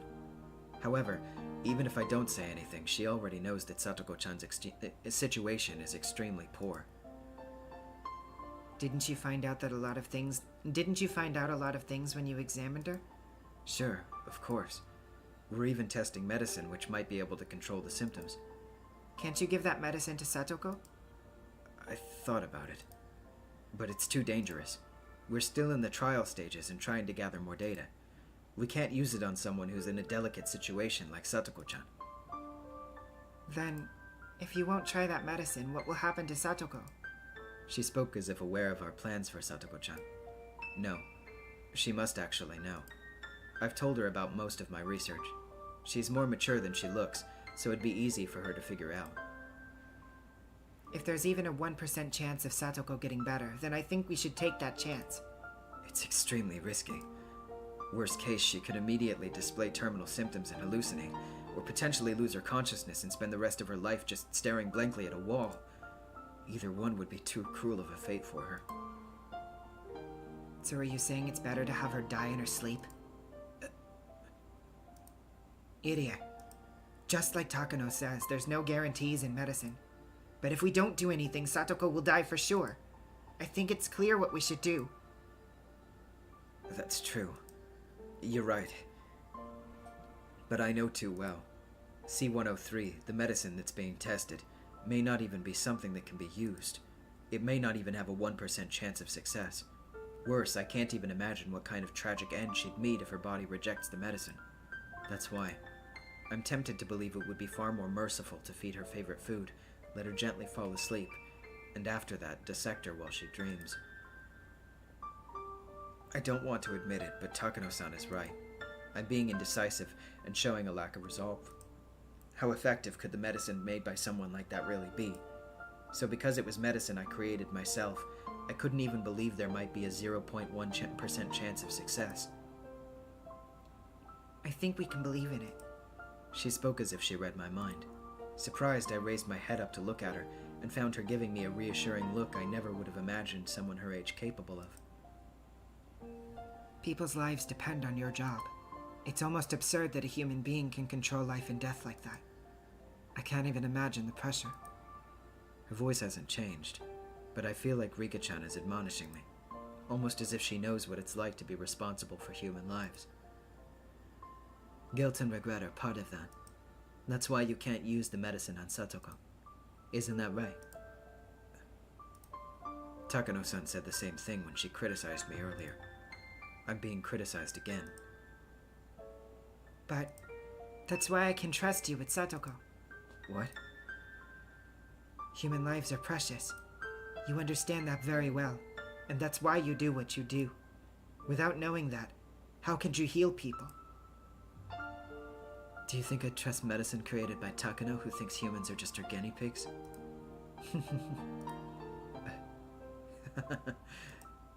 I shouldn't have laughed, but I couldn't help it. I felt like I should laugh. If both you and Takano each produced different medicine, I think yours would be the one to cure her. Because your medicine came from your heart. Your will to heal people is what cures them. You're absolutely right. I can't believe you're admonishing me about medicine. I let you use my body for Satoko. Everything you took out from me is for her. If you created that medicine with the knowledge of how precious human lives are, then of course it will work on Satoko. Do shrine maidens take confessions? If they do, she's doing a great job being a shrine maiden at this age. This will be a gamble. The question is whether Satoko-chan will accept it. We don't need to tell her.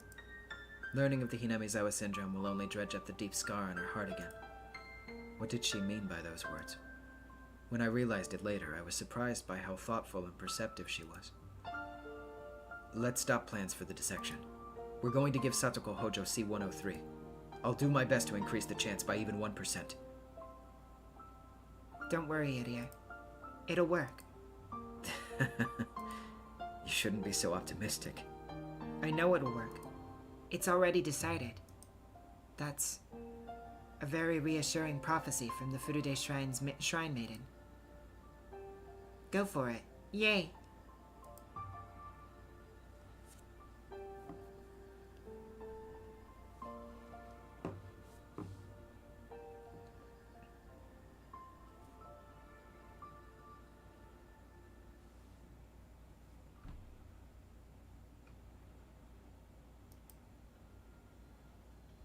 An accident at the Shirakawa Park. Satoshi Hojo's sister must refuse his visit at the clinic. Satoshi Hojo's sense of responsibility as a big brother is required. Satoko-chan's dissection plan has been scrubbed, and we're getting ready to administer an almost totally untested medicine, C-103. This experimental medicine suppresses the production of a certain type of hormone, and in doing so, it will stop the transmission of the syndrome triggering Satoko-chan's condition. The mechanism of Hinamizawa syndrome is as follows. The pathogen takes over the frontal lobe of the patient's brain, and then induces increased responsiveness to paranoia. As a result, a patient voluntarily carries out excessively defensive behaviors to a problematic extent. If this introduction can be cut off, then it will be possible to save terminal patients from becoming deranged. But it only cuts off at an induction, so it's not really a cure. Ironically, the brain is an organ that learns. Once the brain has learned to be excessively paranoid due to the Hinamizawa syndrome, even after the pathogen is eliminated, the brain doesn't simply unlearn that paranoia. In short, even if the pathogen doesn't induce derangement, the patient will be directed to such emotions of their own volition. Thus, it's impossible to completely escape the nearly deranged L5 state. The proverb, "a burnt child dreads the fire," is a good example of this. Even after the burn on your tongue heals, the fear of being burned by food again remains. When it ends up being a good thing, we call it learning a lesson, and we call it trauma when it doesn't. We predict Satoko-chan's treatment will take a significantly long time, requiring both medication, such as administering psychotropics, and mental care, like counseling. We have to slowly unravel her mind's solidified paranoia while also suppressing the syndrome's induction of derangement. This is the treatment plan for terminal patients like Satoko-chan. However, as we're going to stimulate the parts of her brain that affect her emotions while they're being stimulated by the pathogen at the same time, it's possible there could be unexpected side effects. Both her mental and physical strength hold the key to our success. We were going to begin the experiment once she regains her emotional stability and physical strength, but someone who threatens to disturb her emotional stability has been coming here every day. Oishi, the sly old detective from the Okinomiya Police Department. He thinks everything, from the dam protests to the dismemberment murder of the construction manager, is an organized effort secretly conducted by the three families of the village. He even thinks the accident involving Satoko-chan's parents wasn't an accident. That's why he keeps coming back so he can talk to Satoko-chan. No matter how many times you come, I won't let you see her. She's still crippled by the shock of her parents' deaths. Can't you understand what she's been going through? I understand. I only need a few minutes with her, really. It won't take long at all. If you want me to get a warrant, I will, but that's pretty serious, you know. I'm being considerate of Hojo-san, and that's why I haven't gotten a warrant. What are you trying to ask her anyway? I don't really understand. Well, actually, it's possible that the fall was not an accident. I know the Hojo couple were hated by the whole village after the business with the dam, but who would actually follow them on their trip and push them off? Don't you think that's absurd? Well, we could call it an accident, but if that was the case, there are some things that just don't make sense. Why lie? With those lies, I don't think it was an accident. What lies?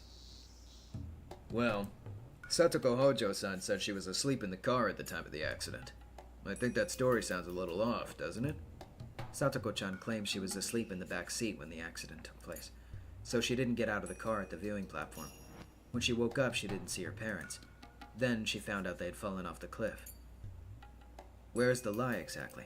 You aren't saying Satoko-chan wasn't really asleep and she went over to the viewing platform with her parents, are you? That's right. Satoko Hojo-san was never asleep. She got out of the car with her parents and went to the viewing platform.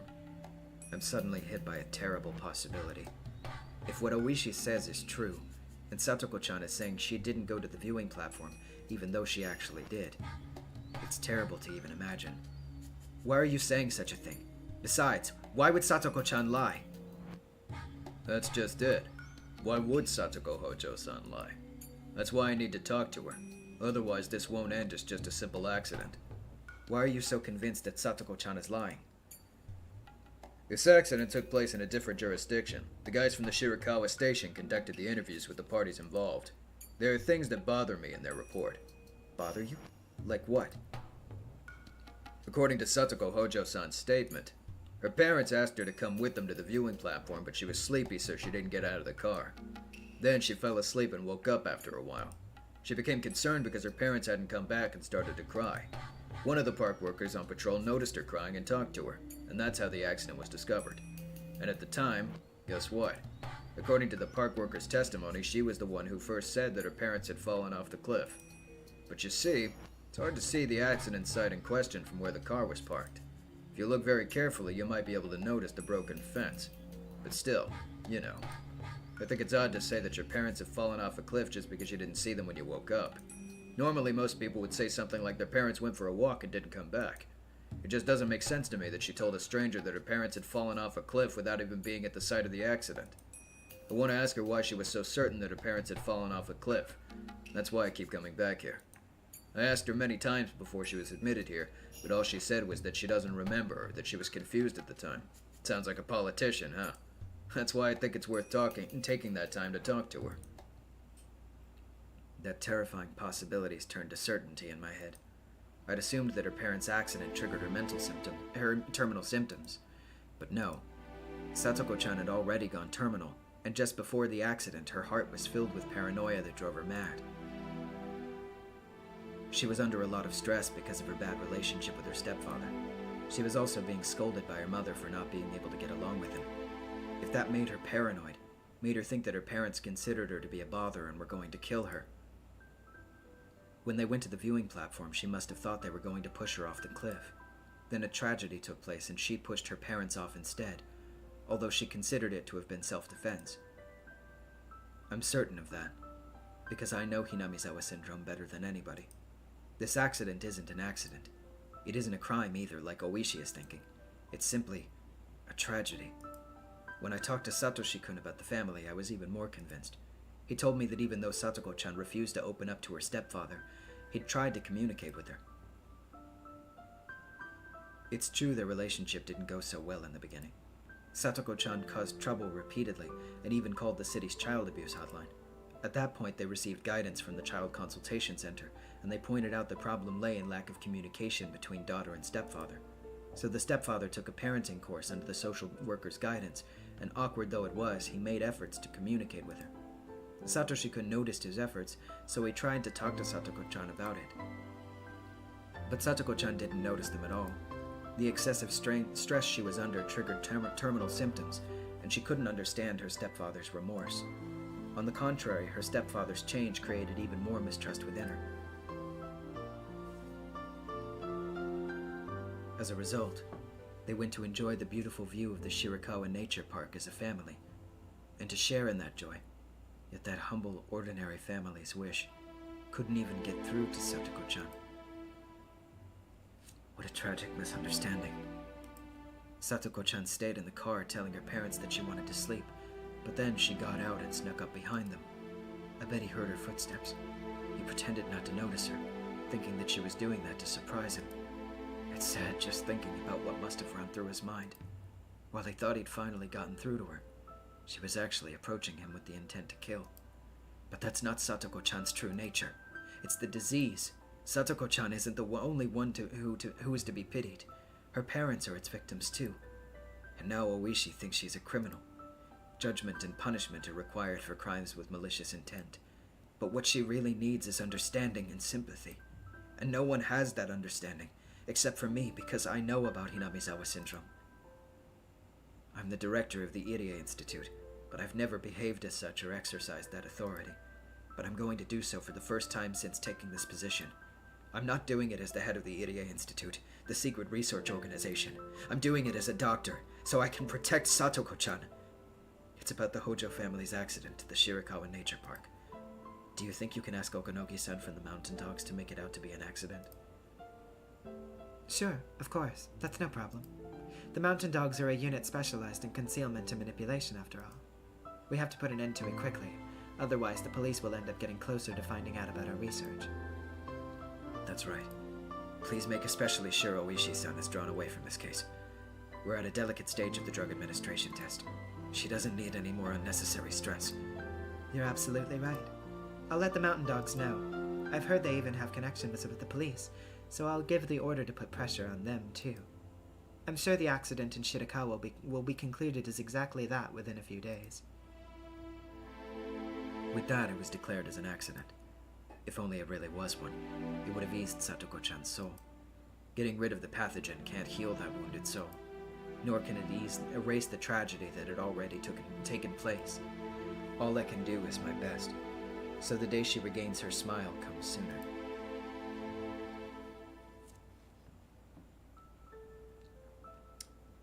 Fun fact, by the way, I'm sure that I've mentioned it by name before, but the name of the nature park there is actually an Easter egg.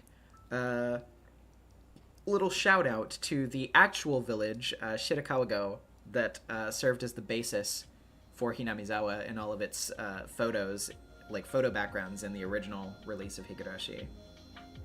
So that's cute. Oh yeah, somebody just mentioned in the chat as well.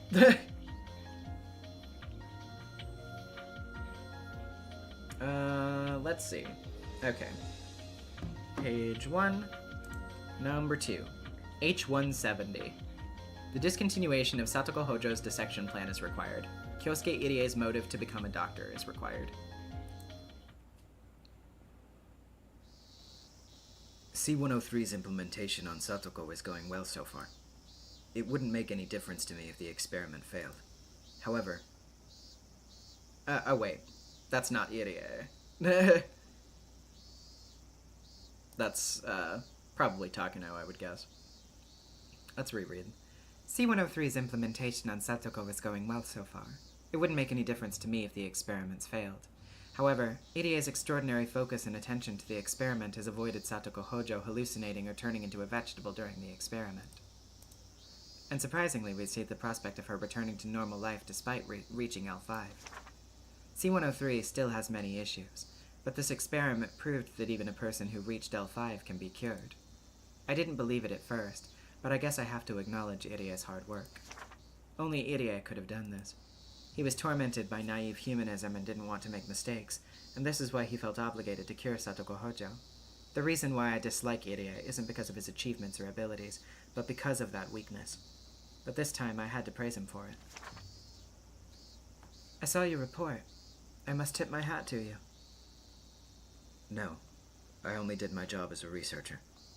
If that means fulfilling my duty as a doctor as well, then nothing could please me more.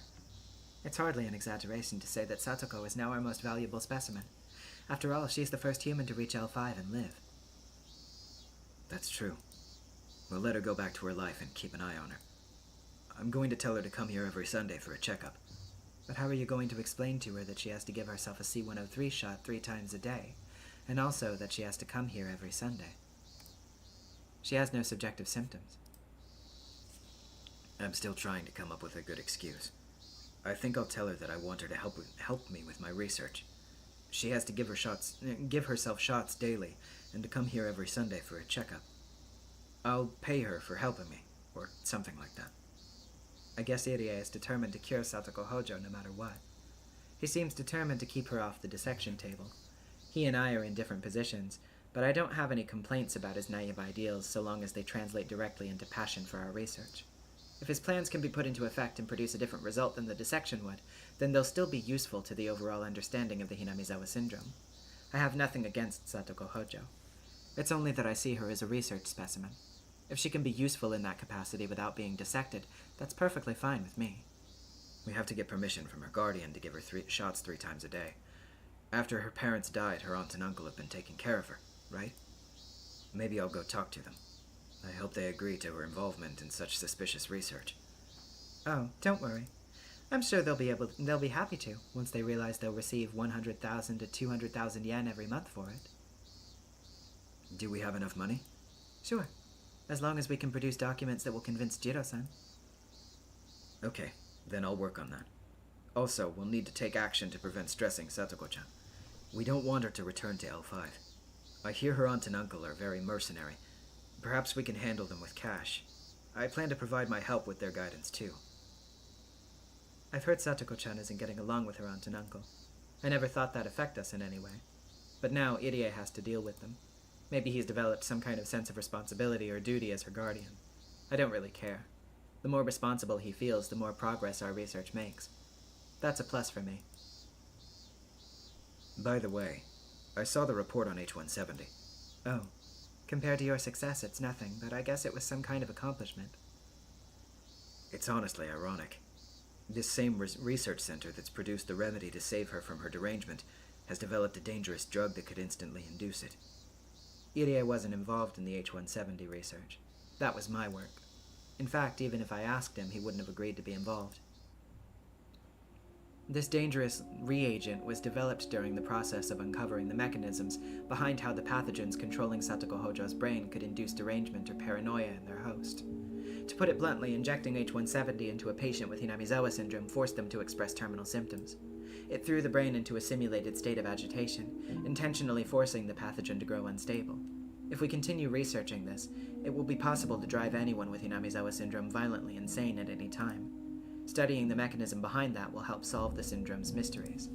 So this study on H-170 will be extremely important to future research. Also, this medicine has military applications, as the client requested. At this point, there's absolutely no use for it. But once our research progresses a bit further, this H-170 could be spread at the right moment to cause a certain type of reaction. Compared to a killer virus, it seems like a useless pathogen. But there's no way to detect it in a dead body, and it makes it look as though a person just went insane spontaneously, so it must have some useful applications. The Marco Polo Bridge incident threatened to end research on Hinamizawa syndrome before. A historically important incident like that couldn't have been created by a killer virus, but it's possible with Hinamizawa syndrome. The elders of the Alphabet Project, the sponsor for our research, can think whatever they want about that. I don't care how they use what I've learned. My purpose is to solve the mysteries of Hinamizawa syndrome and to make people realize how important this research is. Also, to make people acknowledge my grandfather's accomplishments and achievements. Any military applications were just byproducts of the process that I didn't care about. The clients will appreciate your accomplishment. Maybe our budget will increase the next term. Passing alone can't keep research going. We need money. We must thank the sponsor for giving us so much funding. For this much money to come from the public expenses. Maybe Japan is richer than I thought. They're public expenses, but they're expenses that can't be made public. Idia has no idea what I had to go through to get that money. Anyway, our research is going extremely well. We don't know what we'll find out about Hinamizawa syndrome, but I'm sure every mystery will eventually be solved. I can hardly wait. What the syndrome indicates is that humans are simply empty containers, and what we believe to be our will is simply the actions of parasites that live in our brains. If that mystery was solved, it would have a greater impact than anything else in history. That's a truth which nobody wants to believe. This is an achievement my grandfather predicted back during his time. I know now. I know the reason why my grandfather was so fascinated by his work.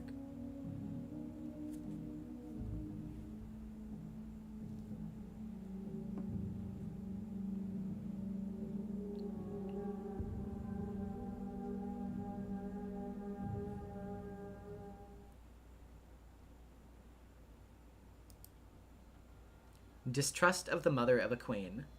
Results of the research on C-103 and H-107 are required. The truth about the Shirakawa Park incident is required.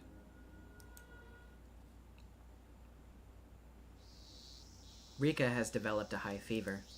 A very high fever. It's not flu season, nor a season for any type of contagious disease. I could only think of the suspicious experiments Rika has gone through. Maybe this fever is being caused by those. Her growth is rather slow compared to other children her age. Receiving mysterious shots and going through experiments every week, I'm sure her body is exhausted. I've asked the staff to go easy on her, but Rika herself is fearless and is willing to go through anything. My husband, who should be admonishing her for that, truly believes their story, that it's crucial to the lives of over 2,000 villagers, and takes our own daughter to that clinic every week. I'm the only one who's sincerely worried about her health. That's why I want to ask Dr. Irie to be a little bit more considerate towards Rika. Anyway, I have to talk to them about taking responsibility for this. Right after I called, a staff member came to pick Rika up to admit her to the clinic. As her guardian, I came with them. Please, calm down. We'll make sure that she's okay, so please wait for a while. How can I calm down? Why did she come down with such a high fever? Isn't this caused by the experiment you performed last week? Rika's just a little girl, you know. She cares about her friends, so she's doing what she can for the sick girl. I understand. There's no way our research would affect Rika-san negatively. Besides, we're being extremely careful so that something like that won't happen. Then explain this high fever. It's probably due to the change in seasons and... How could this be a simple cold? This is because of the weird shot you gave her. Dr. Irie only told me to calm down and refused to accept responsibility. My husband told me that this is all for the sake of the village, and that's why I've held back my doubts until now. But I'm at my limit. Their existence has been suspicious from the beginning. They're conducting their research in secret, using a privacy policy as an excuse. That was shady enough on its own. It's just impossible. In fact, I called the Ministry of Health and was told that wasn't true at all. Even after I told them that I'm Rika Furude's mother. The clinic even came up with a stupid excuse, saying normal workers often don't know of a special institute like theirs. That doesn't make any sense at all. It's much, much too suspicious. Also, there are people who don't appear to be researchers working at the institute. They look like security guards, but they seem so different from normal guards at a normal hospital. In fact, one time I accidentally saw that they were armed with guns. That's... well... Are they policemen? I don't think so. Who are you all, anyway? I refuse to believe that you're from the Ministry of Health. Dr. Irie seems taken aback by my intensity and can't even answer properly. They're still hiding a lot more from us. That tells me the research they're working on with Rika isn't anything proper. Anyway, I'm Rika's guardian. Rika's still a child. It doesn't matter what she says. I won't let her participate in this research anymore. My. It's Rika-chan's mother. Hello. Oh, what's the matter? Is everything okay? Well, Rika-chan's mother says she won't let Rika-chan participate in this research any longer. Why is that? Because she's not your guinea pig. We've never treated her that way. You're misunderstanding us. I'm a little startled. Dr. Irie is a weak person who backs down under pressure. Takano-san is different. I'm yelling at her, but she's not afraid at all. On the contrary, she's glaring daggers, and looks as if she's about to jump on me. Rika-chan's fever is caused by a cold. We didn't cause it. When it comes to safety and sanitation, we pay the same level of attention as a national research center. I don't mean to be rude, but considering you walk around while holding Rika-chan's hands without disinfecting yours with alcohol first, we're far more sanitary. We're not talking about that. Anyway, Rika isn't your toy. She'll never come back here again. You can't decide that by yourself. Neon Roses with the $5. Takano, you can use our research for fascism. I don't give a shit. Yeah. You and your husband both signed the statement of consent, didn't you? We've been depositing money that's by no means a small amount into your account every single month for her cooperation in the research. What? I know nothing about any money. I've never even heard of that before. Rika receiving money for participating in their research really is news to me. Knowing my husband's character, he wouldn't have used it as spending money behind my back. I bet he thought of it as a free service for the villagers and completely forgot about the money being deposited into our account. There haven't been any strange deposits in the regular account, so it may be in our savings. Anyway, I don't care about that. If you want to breach our contract, we'll have to ask you to return the full amount of deposits we've made up until this point. Also, if one party is at fault for the breach of contract... Takano-san, please calm down. Mrs. Furude, you too. Just as I explained to you before, we must find a cure for Hinamizawa syndrome so the villagers can continue to live without worries. For that reason, we need to have Rika-san continue to participate. Then tell me, when are you going to find a cure? It doesn't make sense! At first you said this was for Rika's friend Satoko-chan, but Satoko has been released from the clinic and is now carrying on happily. You even told my husband 2 weeks ago that you found a cure already, didn't you? Yes. I think I told him something like that. But you see, to solve the mysteries of the syndrome... You didn't mention anything about solving mysteries at the beginning. Rika was to participate to find a cure for the villagers, so now her job is done. All the research and experiments you're performing on Rika have nothing to do with the cure. You're doing them out of your own self-interest, aren't I right? That's not true. It really isn't. Anyway, this is a matter of Rika-san's cold. It's just a misunderstanding. If you still don't trust us, then... That's enough! Since money is involved here, I'll have to discuss it with my husband. Excuse me! They were just too shady from the very start. Because of their exaggerated story, Rika and my husband took their side, but it won't work on me. Anyhow, I must settle things with them right away. Because Rika isn't their toy. I especially don't trust that woman called Takano. Dr. Irie seems to me like he's still a doctor, but she doesn't. How can I describe her? I guess I can say the glow in her eyes is just unpleasant. She only sees Rika as a guinea pig. I can feel cruelty emitting from her. Neither my husband nor Rika have noticed that. I must protect her. As a mother, I must protect Rika. That's not like you, Takano-san. Getting into an argument with her will only make things more complicated. It's so unlike you. I know. Sorry for losing my cool. Did something happen to put her in a bad mood? Irie wondered. The heated conversation she just had didn't involve the Takano he knew.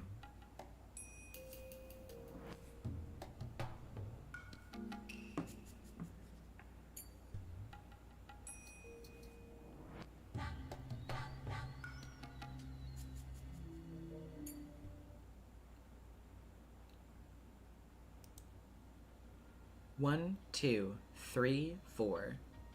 Rika Furude's high fever is required. Jiro Tomitake's slight fever is required. Takano-san always comes along with me whenever I go to take pictures on a stroll. She might have discovered the joy of cameras, and I'm happy to gain a friend who shares the same hobby. However, there's actually something else that she's more interested in. That would be the history of Hinamizawa. She frequently visited libraries and local archives to read through various documents and books, and when it comes to Hinamizawa, she's gained quite extensive knowledge of the local history. When she's in a great mood, she tells me about things like Hinamizawa used to be called Onigafuchi Village, and how the villagers there used to perform various cruel ceremonies based around the worship of Oyashiro-sama. It seemed she loved tales of violence, and that actually gave her a mysterious charm. On the other hand, I don't do well with grotesque things, so I can hardly say anything in response. The stories of cruel ceremonies that she gets excited about, I don't really get them all that well. However, with the way her eyes light up when she talks, I don't mind spending time with her even if I have to hear about cruel things. You sure like looking into that stuff, don't you? Sure, it's fun. It's thrilling to unravel a dark past that's been sealed away. Don't you think so? Takano-san smiled in a way that almost made it sound like a dark past is something fun. But of course, it isn't. The dark history of Hinamizawa that she loves is something cruel and atrocious, like the witch hunts in the Middle Ages. Besides, they help me in researching Hinamizawa syndrome. You don't have to always look through microscopes to research things. Sometimes the traditions of the village, this village, that have spent so long with the parasite can teach us things that are far more valuable. That's true. Boy, you sure are passionate about this.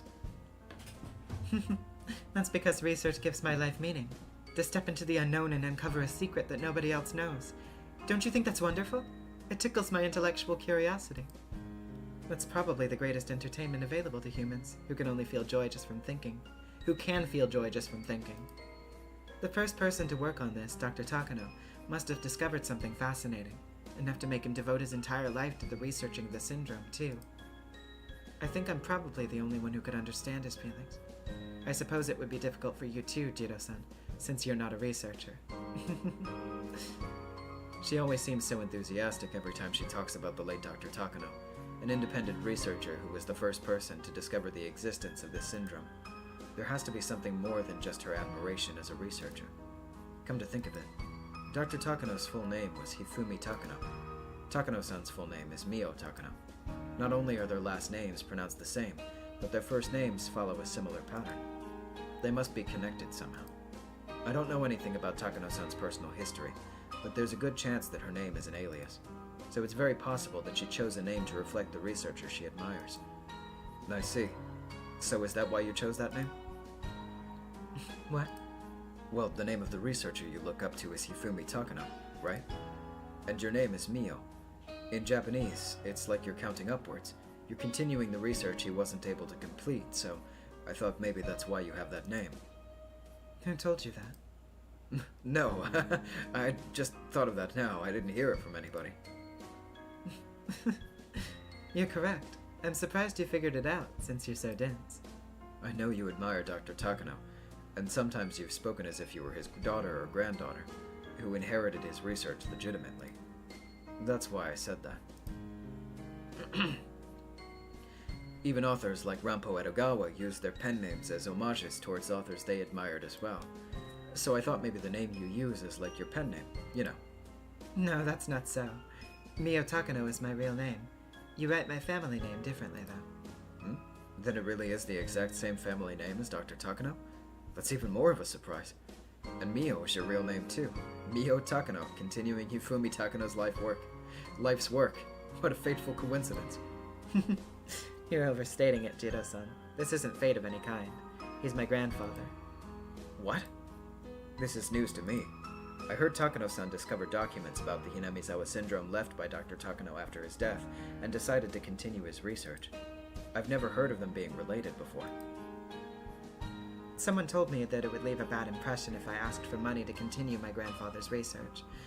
The people may think I'm trying to pull funds for a family matter. That's why I changed one of the characters in my last name. So, other than Uncle... So other than Uncle Koizumi, you're the first person I've told this to. I see. I didn't know. So, that's why you're so passionate about this. I understand very clearly now. She really did inherit the work her grandfather was unable to complete. My grandfather researched Hinamizawa syndrome, not only from a medical point of view, but through old documents and literature as well. Looking through the old stories of a village that's been living with the syndrome for hundreds of years can be far more valuable than looking through microscopes that magnify things hundreds of times. My grandfather taught me that. I see. I'm sure your grandfather's happy that you're finishing the work he couldn't. I bet he's really proud of you. I hope so. I said something Takano-san would normally tease me about, but she didn't. She nodded and smiled. There's no mistake. She's indeed the granddaughter of Dr. Takano. My grandfather is Hifumi, which means 1, 2, 3, and I'm Mio, which means 3, 4. Following after my grandfather, we have only counted the 3 together, and counted the 4 after my grandfather. We must reach the 5 that neither me nor my grandfather has seen yet. That's my duty and the reason I was born. So that's why your name is Mio, huh? I think that's a beautiful name. Thank you. But please keep the granddaughter issue to yourself. My clients don't even know, and I don't want any unnecessary problems from them finding out about it. Sure. Okay. This is a secret between you and me, huh? Although it's only a small secret, it feels good to think that I'm the only one who knows about it. I've only counted to 3. I haven't even reached 4 yet. The path before me is long and rough, but I'll do it. I'll expose the secrets of Hinamizawa syndrome. They'll support you. That's my job in the first place, isn't it? Jeez, you sound pretty cool if you didn't tack on things like that. You'd sound pretty cool. You only needed to say that you'll support me, you know. Okay, I'll support you. It's too late. You're not cool if you can't get it right the first time. We laughed cheerfully together, and after we finished laughing, she became serious again, and spoke as if to drive the point home. So remember, Jiro-san, don't tell anybody that I'm his granddaughter, okay? Okay, I promise. It's not a bad thing, but I don't want the clients to cut our funding because of that. I don't think they will. Besides, I won't tell a soul. Are you sure? Are you really, really sure? This research is the entire purpose of my life. My mission's to complete my grandfather's work. To prove that his trampled research is actually something amazing that will shock the world, and to make everyone praise my grandfather who's perishing away under the earth, eventually having him ascend as a god. That's the meaning and purpose of my life. Jiro-san, if you say something that creates problems for my research... Don't worry. I'll forget everything you told me here. Really, I mean it. I won't say anything. I promise. I won't say anything. Are you sure, Jiro-san? I sensed something frightening within her for a moment. Afraid that she would end up possessed by it, I swore to keep the promise. Her intellectual curiosity as a researcher and her conviction to complete her grandfather's work are what stirs her passion for researching Hinamizawa syndrome. I think there's one more reason, but it's far too deep, and it's within a wound in her heart that someone like me should never touch. But earlier, she said, if you create problems for my research, I wonder what she wanted to say after that. I can't help thinking she wanted to say something terrifyingly merciless. I kept my promise with her, and we never talked about that issue again after a while.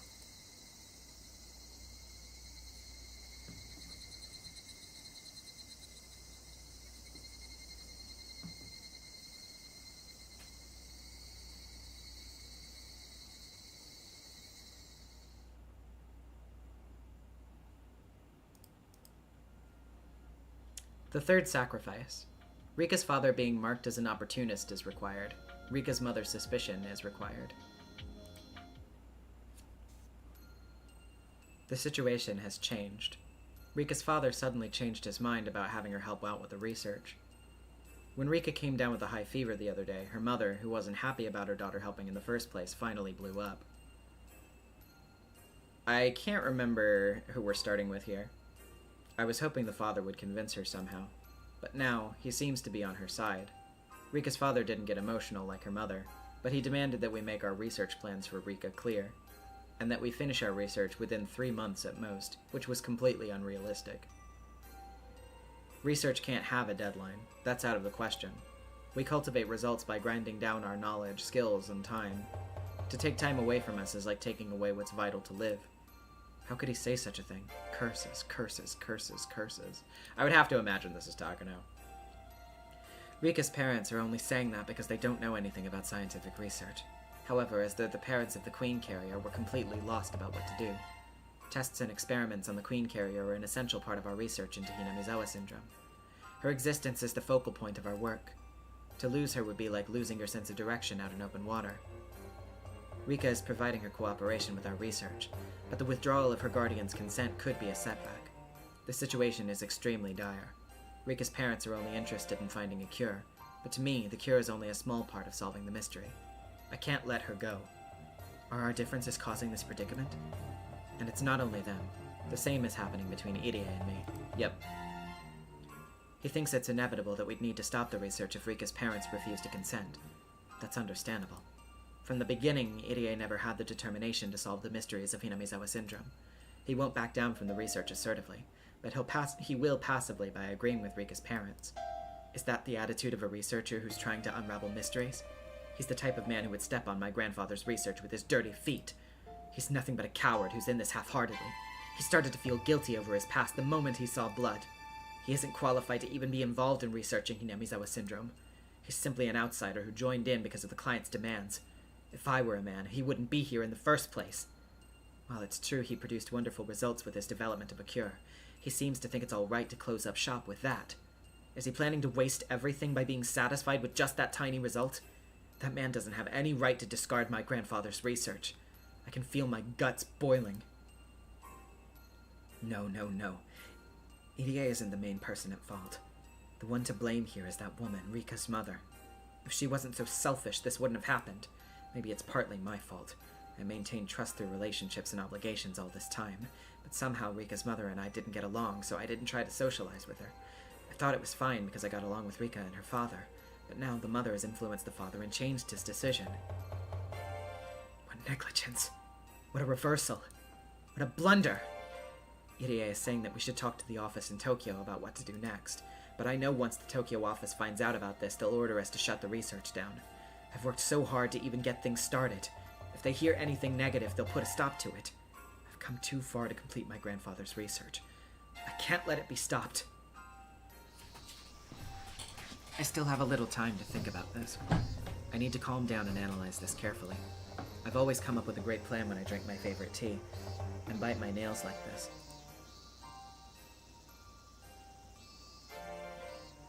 Yeah, Rosalia, I didn't do it yesterday because of the holiday, because even though we have had a little bit of it happening regardless on the stream, I wanted to avoid the brunt of fireworks being audible on the stream. And yeah, I mean, like, even though we still have heard some in the background along the way tonight, there would have been a lot more yesterday, and they would have been very obnoxious.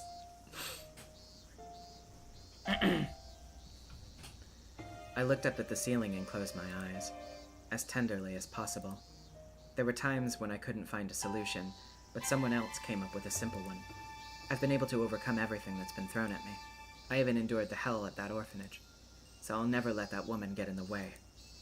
Settle your thoughts down. Think about this clearly. Be calm, Mio Takano. Someone else may come up with a better idea. But who? It's not me. It can't be Irie. Of course, nobody from the village will do. Do I talk to someone in Tokyo? No, I can't. I don't want to owe anyone a favor. Even Koizumi-sensei would be disgusted if he finds out I can't solve such a simple matter by myself.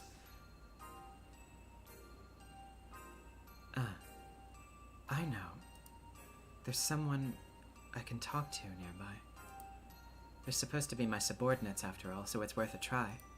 I called the leader of the mountain dogs Okanogi. The mountain dogs are my subordinates, but they're part of the self-defense force, and I'm just a researcher. So we never really had a chance to interact. He did what he was supposed to, and I did what I was supposed to. So I never even thought of discussing anything with him. But the mountain dogs are there to protect and support our research. Why didn't I just think of talking to him before? What a difficult situation. He used to speak standard Japanese, but now he has the Hinamizawa accent. I guess fitting into the region is the first thing they need to do. We may lose the queen carrier, and not only that, but her mother might end up exposing our secrets. Can you do something about it? I asked Okanogi rather directly. I'm not really expecting an answer, but... Understood. The mountain dogs will take care of it. Just give us a little time and we'll do a clean job. Take care of it? We'll make sure the police won't get involved. We'll need a little time to prep. But it won't be difficult. I'm startled. Rika's mother is my enemy, but I was thinking about how I could convince her. But the leader of the mountain dogs, the counterintelligence unit whose duty is to protect the secret research, came up with a much simpler plan. Do you mean... to kill her? To preserve the secret, I was told to do whatever's necessary. Of course, we won't do anything until we get an order. Right. This is a very simple problem to him. Rika's mother has started to interfere with our research. Not only that, there's a chance she might talk to people about the Institute, so they'll eliminate her. That sounds like a good idea. Can you do a good job of it? That's why we're here. This'll be our biggest job since the kidnapping of the minister's grandson. I remember now. The mountain dogs are the one who kidnapped the grandson of the Minister of Construction and used that to blackmail him. It's been a few years, so I completely forgot about that. They did such a marvelous job then. That's right. That's right. That's right. I have the mountain dogs on my side. Can you get in and get on with it right away? We could easily kill her, even tonight. But that'd create too much of a fuss. We'll make it look like she disappeared.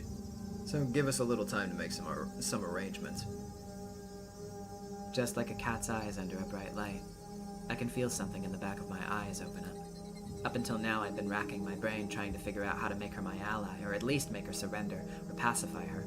Yet, one order to this man, and that problem is easily solved. I feel like a bird taking its first flight. How easily I can get rid of that annoying mother. All I have to do is give an order. I feel grateful to Koizumi-sensei for giving me such terrific subordinates. What a wonderful power he's given me. I was taught that all people are equal, but if I have the power to control people's lives, then that means I'm more important than they are. What a feeling it is to be above others. So, do you just want Rika Furude's mother to disappear? Well, wait a minute. Does he mean only Rika Furude's mother? I can feel chills all over my body. If possible, maybe I should have her father disappear too. Rika's willing to help. She has no other relatives in the Furude family. If both parents die, she has to depend on someone. The Irie Institute can support her.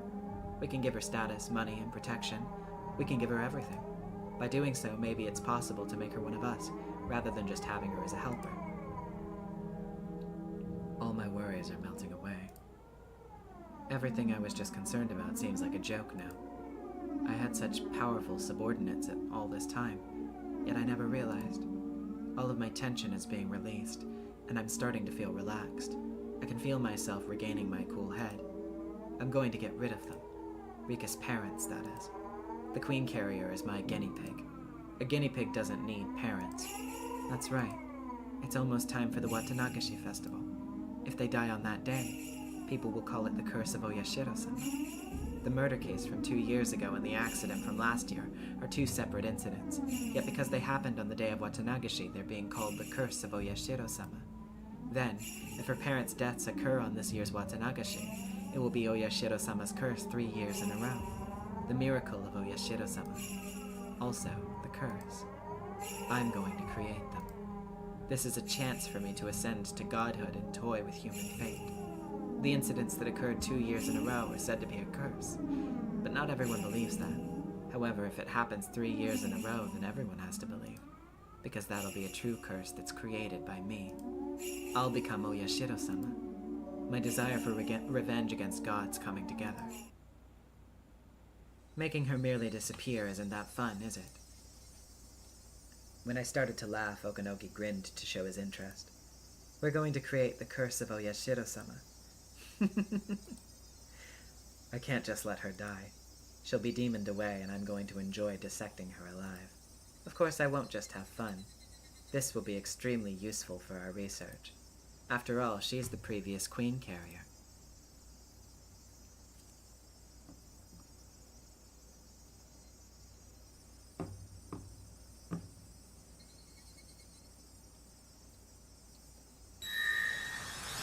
Rosalia with $5. Can't stay for long, but I'll be catching up with the VOD later. Well, I appreciate your generosity regardless. Thank you. Okay, let's see. Mysterious death of the Furude couple. Is it that mysterious? An execution order from the third year's curse is required. A declaration of war from Kurado Oishi is required. Deep down, I was prepared for something to happen tonight, once again. The first year, the workers were stirred into a frenzy, killing and dismembering the old... Oh, wait. Okay, it's Oishi, I see. The first year, the workers were stirred into a frenzy, killing and dismembering the old man. And the second year, the Hojo couple were killed through a fake accident. Since the dam protests, only people who've been hated by the villagers died on the day of Watanagashi. Some people in the village were calling the incidents the Curse of Oyashiro-sama. Now that the dam protests are over, there'd be no meaning in the village's enemies being killed on the night of the festival, I thought. If that was true, then there'd still be some enemies left over. I thought that perhaps that would happen again on the night of the festival 3 years in a row. My hunch was right. At first, however, it looked so natural that I didn't think anything of it. The festival was nearing its end, and the village officials were gathered under the main tent. They opened their beers and enjoyed the leftover corn and braised cow tripe from the refreshment stands. I was in the main tent too, being entertained by the villagers. So I was actually there at the scene of the third year's incident when it happened. Yet I didn't notice anything at the beginning. Hey, Furude-san, what's the matter? Are you feeling sick? Most of the older folks in the village were heavy drinkers, but a few were lightweights too. The priest was one of the latter. The priest was a representative as well as a host during the Watanagashi festival. So every time visitors and guests arrived, he greeted them, and each time he was offered a drink, so by the night's end he was pretty worn out. That's why I didn't think of anything of it to see the priest sitting by himself in a folding chair. The mayor, Kimiyoshi, was the one to tap his shoulder and ask him if he was alright. Are you okay? You drank too much, didn't you? Is your chest hurt? Sorry. I think I'm a little tired. Didn't you have a heart trouble before? Getting sudden pains isn't a good sign. Dr. Irie! Dr. Irie! What's wrong? Is it your chest? That's not good. When I saw what was going on, I noticed he was covered in a terrible sweat and was definitely not relaxing in his chair and enjoying the cool evening breeze. His face had a sickly pallor, and I thought he should lie down immediately. Oh, wait. Is it Oishi or is it Irie? Sorry, I just immediately assumed Oishi because he said old man at the beginning, which was very like, like, oh yeah, the old man. But this sounds like it's Irie.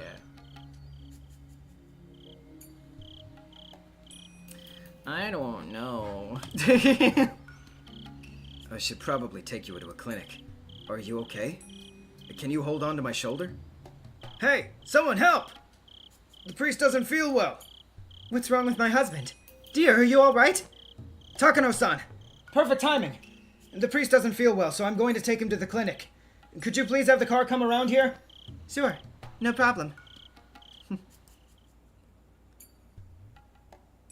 Oh, okay, no, it probably is Oishi then, because referring to Irie, third person here. I was right. So the priest and his wife headed to the clinic with Dr. Irie. I don't know about young people, but the elderly know their own bodies well. They almost never push themselves to the point where they start feeling ill. Especially someone like the priest. It was hard to imagine him drinking himself sick. The cumulative experience of my years was telling me something. I headed to the Irie clinic just in case. I tried to follow their car, but because the festival was almost over and the stands were closing up, there was a lot of traffic going in and out, making it almost impossible for me to leave the temporary parking lot. More than 20 minutes had passed since the priest was carried in by the time I arrived at the clinic. 20 minutes. If it hadn't taken me 20 minutes, my involvement in this year's incident would have been quite different. I regretted not leaving on foot the moment I realized how hard it was to get my car out. All I get to do now is jot down the facts. But because between the time the priest left the festival and the time I arrived at the clinic, during those 20 minutes, this year's curse had taken place. The priest's condition changed for the worst right after he arrived at the clinic. He died. The autopsy report says it was heart failure, but how can I accept that? I don't think the priest was having health problems, and everyone was taken by surprise by this sudden event. Moreover, the wife of the priest disappeared too. According to the clinic staff, she was with him right after he died, but she's nowhere to be seen now. Of course, she's not at home either. Maybe someone poisoned the priest. During the dam conflict, the priest was frowned upon for his remarks. He said there was no need to make a big fuss because the dam project would be cancelled anyway. The older villagers liked to hold grudges and hadn't forgotten about that, so even I'd heard word of them talking about how the priest wasn't fit for the shrine to Oyashiro-sama. I called for backup and had them go search for the missing wife. With last year's fallen couple incident as precedent, it was easy to believe both wife and husband could become victims. The village's youth group got organized and searched from the village to the mountains, and as a result, we found a set of sandals and a will by the edge of the Onigafuji swamp. The will said something about how her husband's death was the curse of Oyashiro-sama and she was throwing herself into the swamp to calm the god's anger. In other words, she committed suicide by jumping into the swamp. Legends say that the swamp's bottomless and is connected directly to hell. Once you sink, you'll never come back. Divers from the police department searched the swamp, but her body was nowhere to be found. The past two mysterious incidents were solved individually, just as the higher-ups say, but something's odd about this year's mysterious death. The ill priest was carried to the clinic, and his wife accompanied him. Within 20 minutes, the priest died of heart failure, and his wife either committed suicide or disappeared. The death of the priest may really have been a fatal heart attack, but for his wife to assume that it was a curse and to commit suicide by jumping into the swamp, for all that to happen in 20 minutes just doesn't seem natural. The Furude family has no relatives. Even if she was a true believer in Oyashiro-sama, how could she commit suicide while leaving behind her one and only daughter? Irie's hiding something too, but he's just a village doctor, which means he's nothing more than their pawn. If this is all a conspiracy to assassinate the priest, then there's someone who's pulling the strings. I've been starting to think that trying to tie the past two incidents to the village so forcefully was a bit overbearing of me, but this incident was enough to convince me that this series of cases involving mysterious deaths in Hinamizawa were all grounded in one intention. This incident had countless numbers of discrepancies, but someone from the village seems to be putting pressure on high command. And just like the past incidents, this one will be treated as an individual case, and will end up being forgotten. Since it happened 3 years in a row, everyone in the village says that it's the curse of Oyashiro-sama. I think that's the culprit's goal. After the war, belief in Oyashiro-sama became antiquated. Is someone committing these murders as a ritual to restore that god's dignity? The one pulling the strings must be the Sonozaki family. A A few months passed. Oryo Sonozaki said something like it was natural for that priest to be cursed by Oyashiro-sama, and so the priest's case was lumped together with the mysterious Hinamizawa deaths, otherwise known as Oyashiro-sama's curse. At first, I simply wanted to avenge the old man, but now that the case had grown into an abnormal one centered on the village's faith, damn it, the old man's killer is human. I won't let it be pushed off onto some nonsense curse.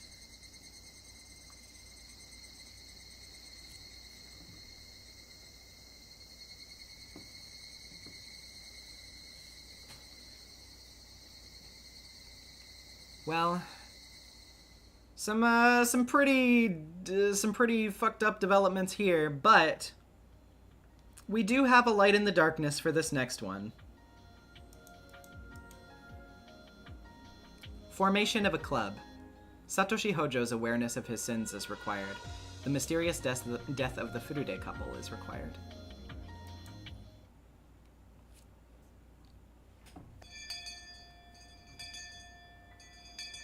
School is the children's world.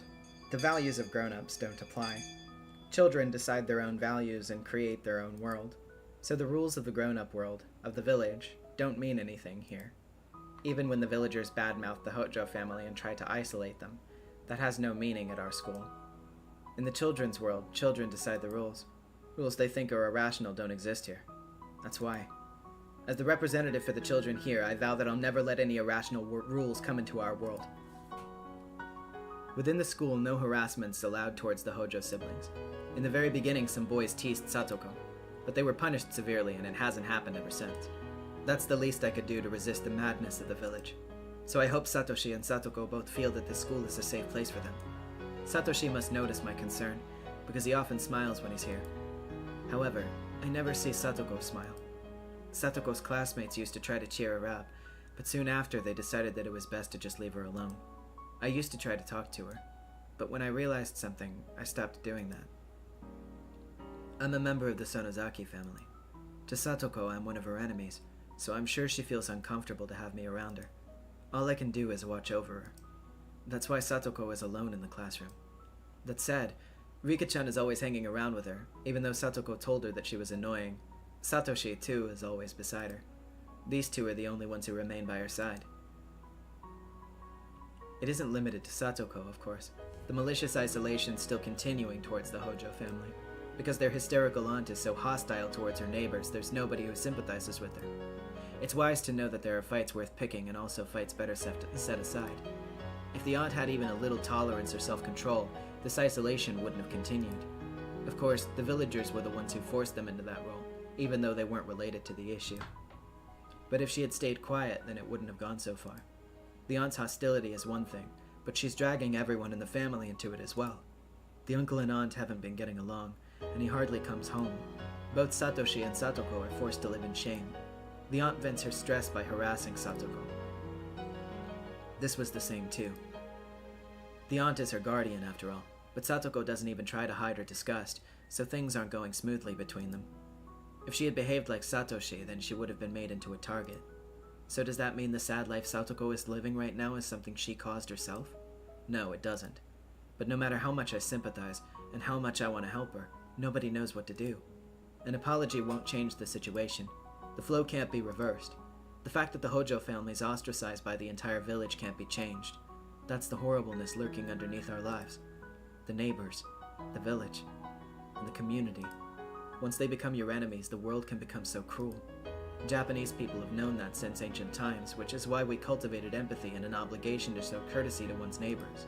No matter who I blame, Satoko won't smile. So the only thing I can do is watch over her and make sure that she's safe when she's at school. Thank you, Mio.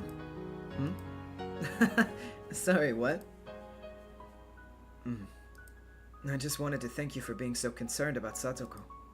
Satoshi kind of appears absent-minded, but sometimes he says things that as if he can kind of read your thoughts. I tried to deny it since it's out of character for me, but he smiled as if he could tell exactly what I was thinking. Satoko's just forgotten how to smile. When she's at school, she can let go of that a little tension for a while. I'm sure she treasures that time. That's basically the only thing this old man can do for her. That's not true. I really appreciate it. Stop that. You don't need to say that. Besides, my family's the one who's causing all this grief. I don't think that way. I really don't. I'm not good at reading people's subtle cues, but I know for sure that what he just said is a lie. Satoshi knows that he and his family are being isolated because of the Sonozakis, and he's of course aware that I'm a member of the Sonozaki family too. Satoshi is mature, and that's the only reason he doesn't take it out on me. If he had the same temper as his aunt, he would hate me bitterly.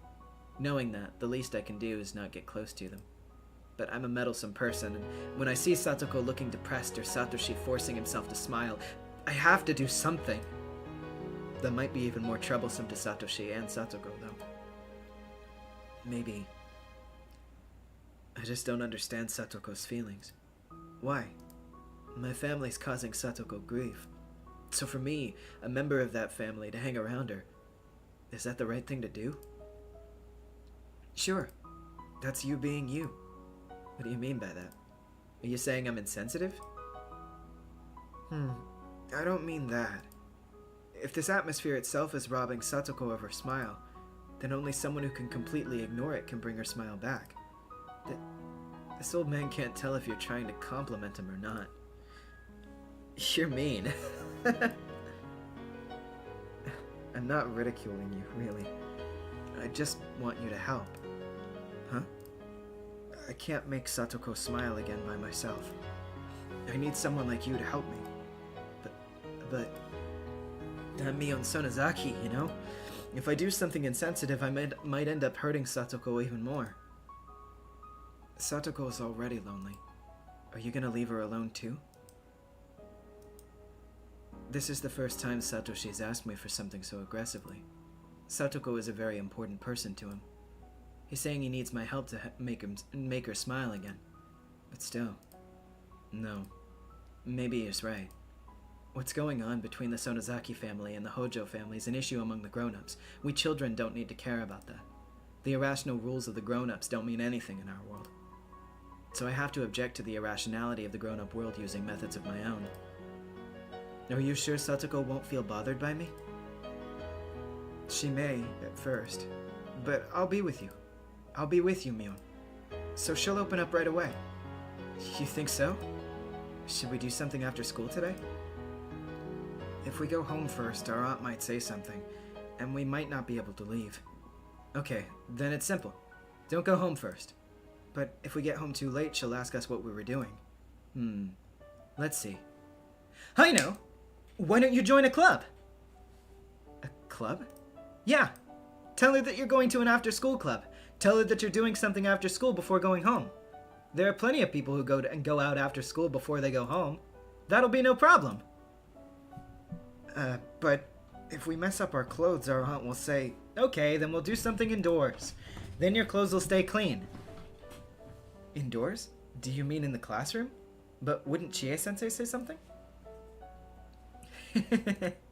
It's possible to play passionately while not going wild indoors.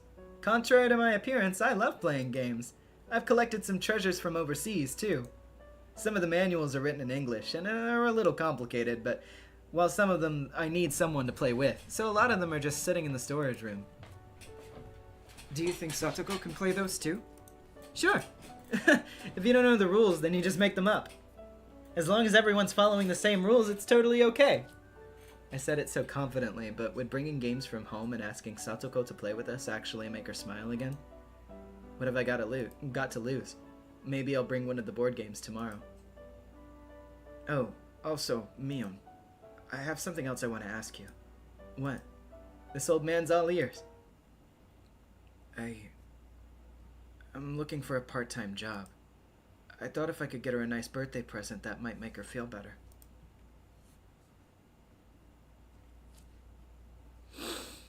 So yeah, the club was literally created to give Satoshi and Satoko a place to go.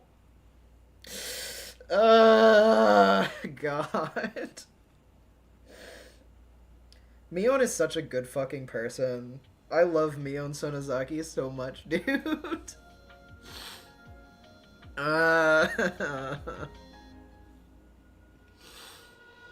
I'm literally fucking crying, dude. That gets me. That really gets me. Ugh.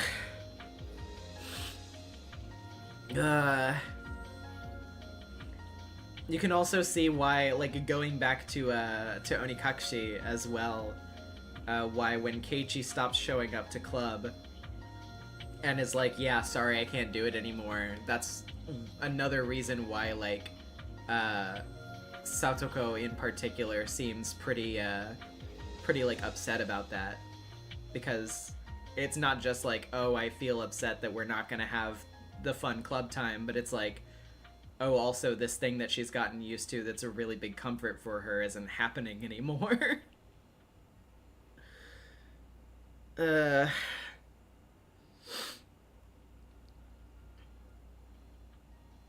Let's see.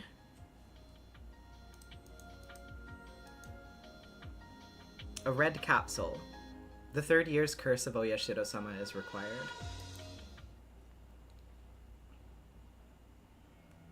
The strange medicine that I can hardly remember was a capsule. Or maybe it was an oval tablet. It was so red, it must have been a capsule. I can't imagine a tablet. That's not Irie.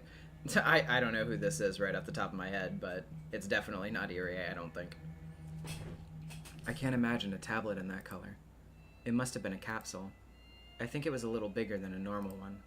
I think. Oh! Atropos, right, you're right, yes. Rena. I think it was a little bigger than a normal one. I think. Oh, yeah, of course, I think. That's obviously, yeah, it's Rena. I can't remember. Although, I can hardly remember. If I see that medicine again, it will refresh my memory. That medicine strips away my humanity. It takes away a human soul, memory, emotion. It numbs the human body. There are no thoughts, no interests, no will to stay awake or asleep. There's no sense of time. Sometimes a second can feel like an eternity, and other times I can almost see the hour hand move. Either way, there's no emotion involved. I can't feel any emotion. The medicine only lets me stay in bed and look up at the ceiling. Only the people who have taken it can understand this misery. What's more scary is that while I'm on the medication, I don't realize how scary it is. I'm given the medication daily, and I keep losing all my senses.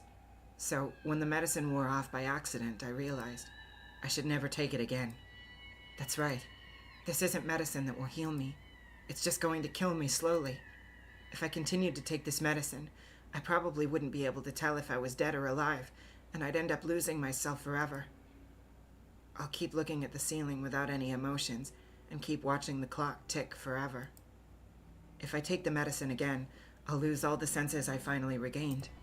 I may never be able to bring myself back again. Since the day I realized that, I've been pretending to take the medicine, but throwing it away instead.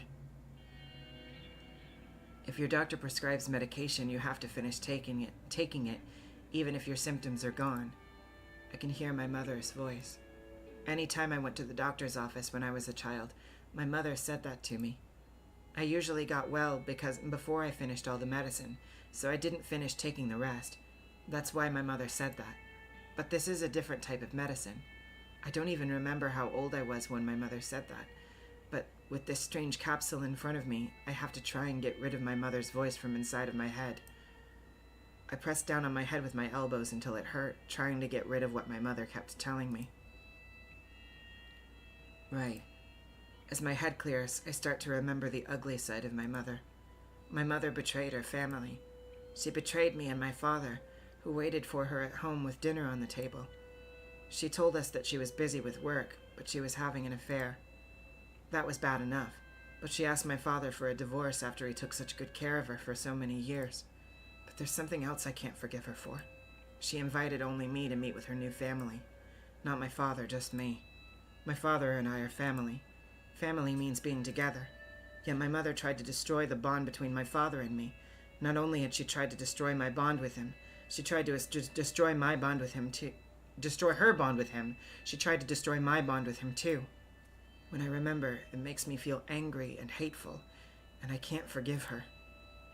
The back of my eyes started to hurt, and I could feel the hatred on my face. The overflowing animosities aimed not only at my mother, but also the man she had an affair with. The man she had an affair with, Uncle Akihito. I didn't like him teasing me, but he gave me an allowance and tried to have fun with me. I liked him very much, but his niceness was all calculated. He wanted to destroy the family bonds between my mother, my father, and me. That's why I shouldn't have said I liked him very much. That's right. I'm starting to remember and understand. I now know my true enemy. It was his fault that my mother started to have an affair. Because my mother was a very good mother. He was the one who made her a bad one. So he's the one who deserves the blame. When was the first time I met him? I think it was the time when my mother and I went out and had lunch at a restaurant. She introduced him as one of her colleagues from work. At that time, if I think about that first meeting, I think I felt something wasn't right with the way my mother acted around him. That's right, I did. I did think something was wrong. It didn't feel right.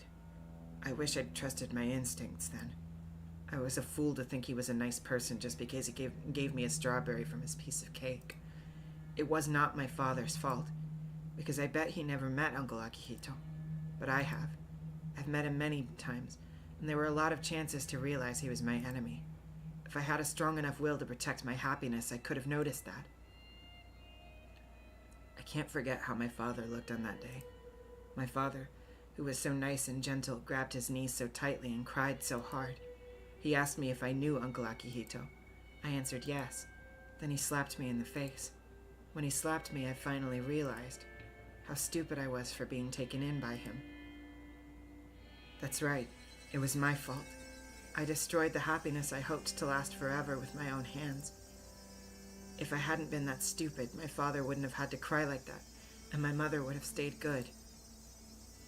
If I wasn't that stupid, it was my fault. I can't forgive my mother and Uncle Akihito. Even when I hate him this much, I still call him Uncle, and I can't forgive myself for that. It was my fault. Everything was my fault. I was too stupid and foolish, and that's why this happened. I hate her. I'm sad. I'm frustrated. I can't stop being angry. If my mother ever came back to this house, I'd rip her apart with my hands. But she never came back. My anger turned towards everything that my mother left in the house. I destroyed every relic my mother left behind, one after another. I threw and smashed everything, but that still didn't calm me down. Even after I turned the whole house upside down, I still couldn't calm my anger. Where does my anger gather? It starts from inside of me, goes through my arms to my fingertips, and spurts from my nails. Where else can it go? So my nails aim at my own body. My body's the filthiest and most disgusting thing of all. I'm the one to be blamed. No, I'm not to blame. My mother's most at fault. My mother is the most corrupt. My body and soul feel filthy. I wanted to stain myself black and slice the remaining flesh into pieces. And one day, I finally realized. Yeah, I didn't remember that we were getting back into this subject, so the self-harm stuff and the maggot stuff, yeah, if you're sensitive to that, you might want to dip for a second. Sorry. There are tons of maggots in my blood. I'm rotten. I'm rotten from the inside. Come on, rot more. But it's indescribably itchy. It's itchy, itchy, itchy, itchy. I stabbed my thigh with a razor blade in the bathroom.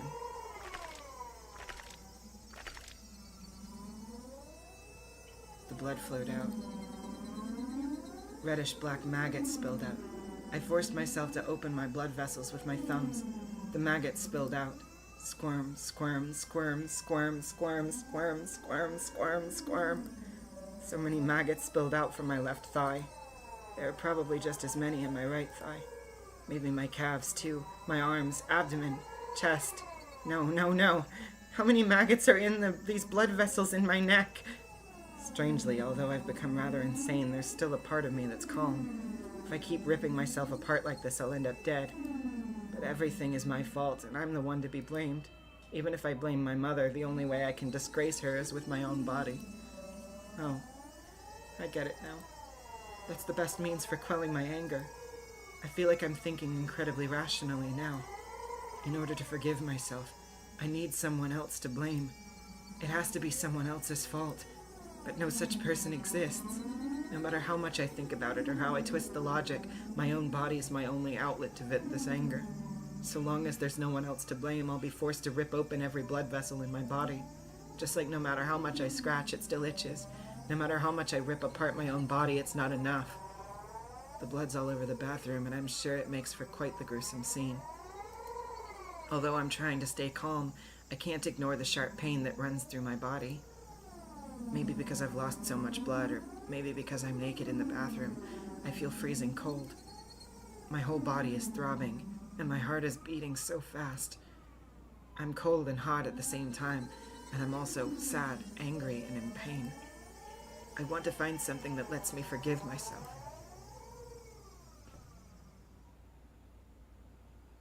Then, it came. It came in a heavenly light.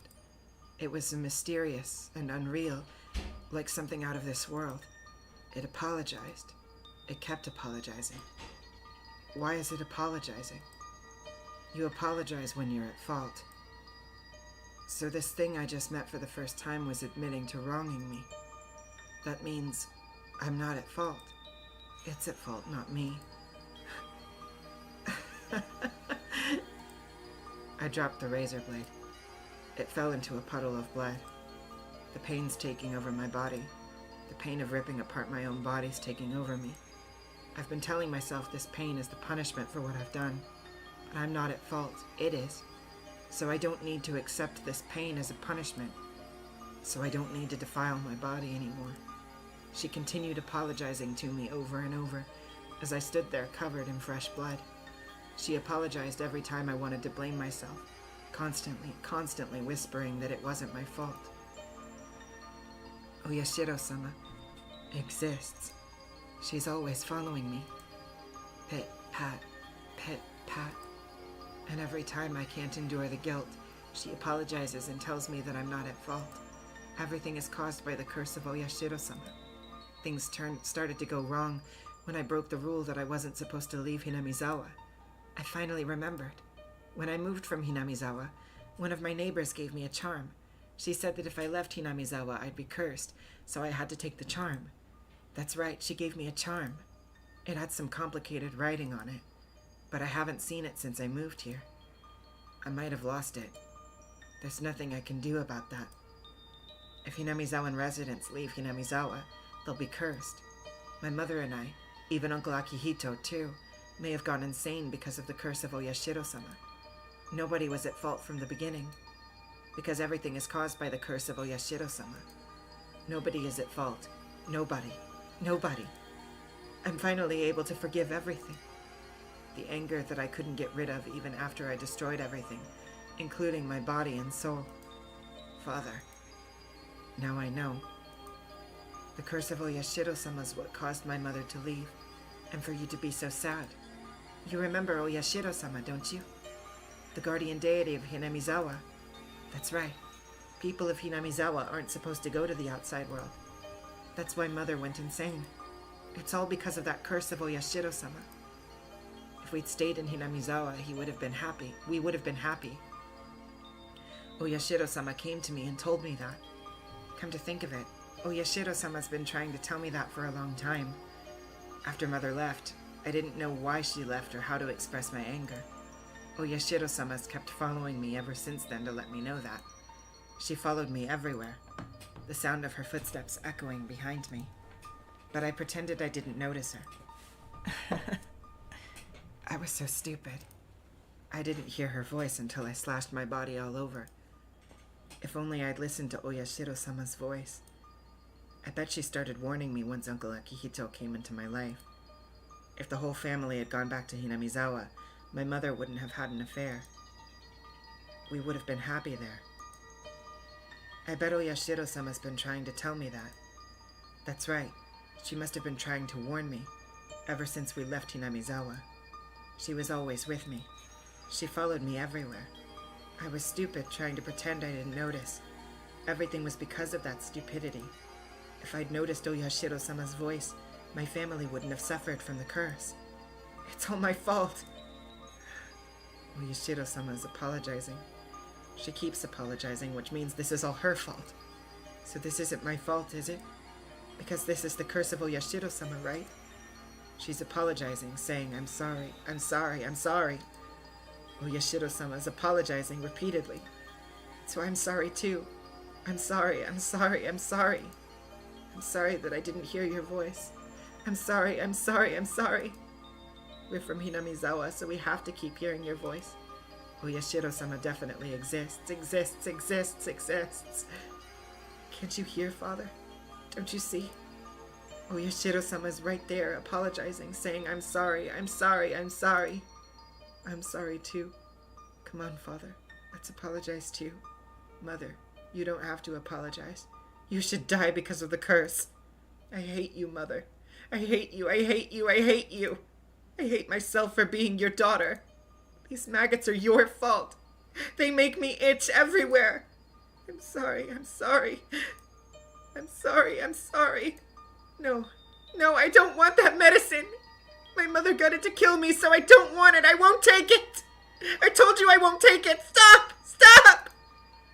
This is a curse, so you can't fix it with medicine. You won't get rid of the maggots because this is a curse. No, I don't want a shot either. Stop! Stop!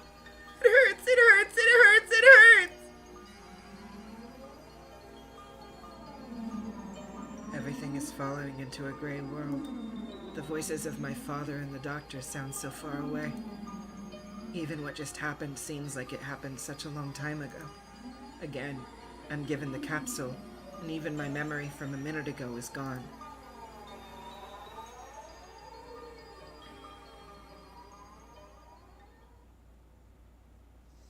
I'm back in my bed, staring at the ceiling.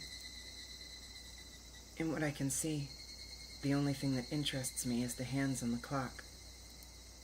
Tick, tock, tick, tock. I follow the minute hand as it goes around quickly, and the hour hand as it goes around slowly. I see other things too, but they keep going through the same motions, just like the hands on the clock. I'm sorry. I'm sorry. It's my fault. I'm sorry. Oyashiro-sama keeps apologizing. Tick, tock, tick, tock. I'm sorry. I'm sorry. Tick, tock, tick, tock. I'm sorry. I'm sorry. Repeating over and over, constantly and nothing else. The chorus of Higurashi coming in through the window during the night seems louder than usual.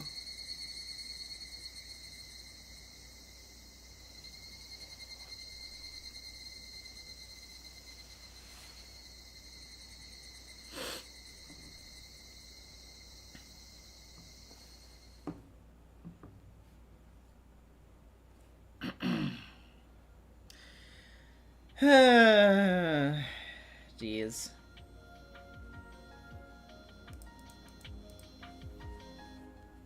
Rena Ryugu. A red capsule is required. Hello? Hello, hello. Good afternoon.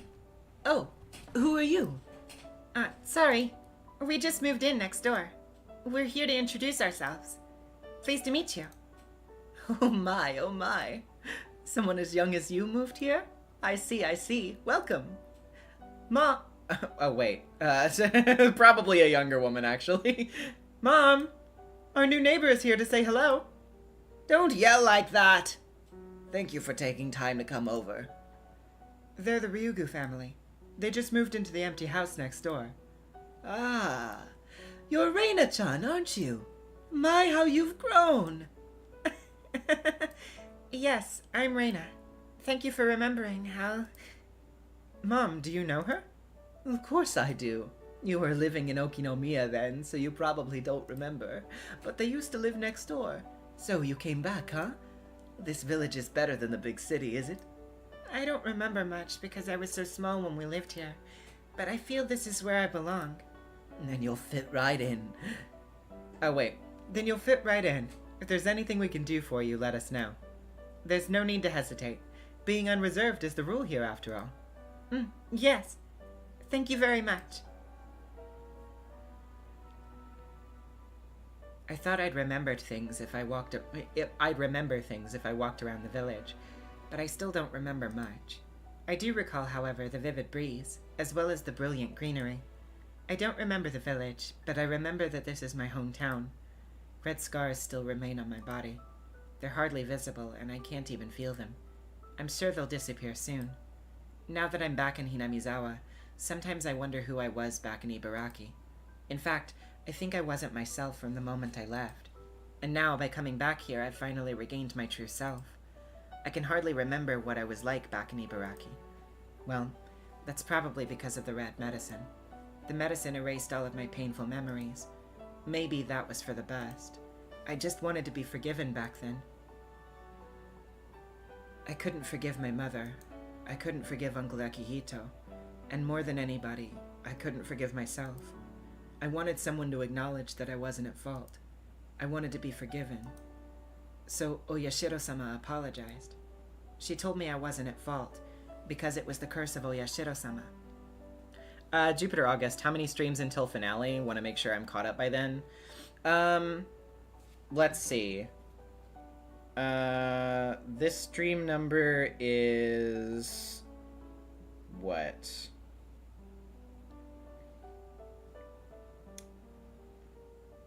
One second.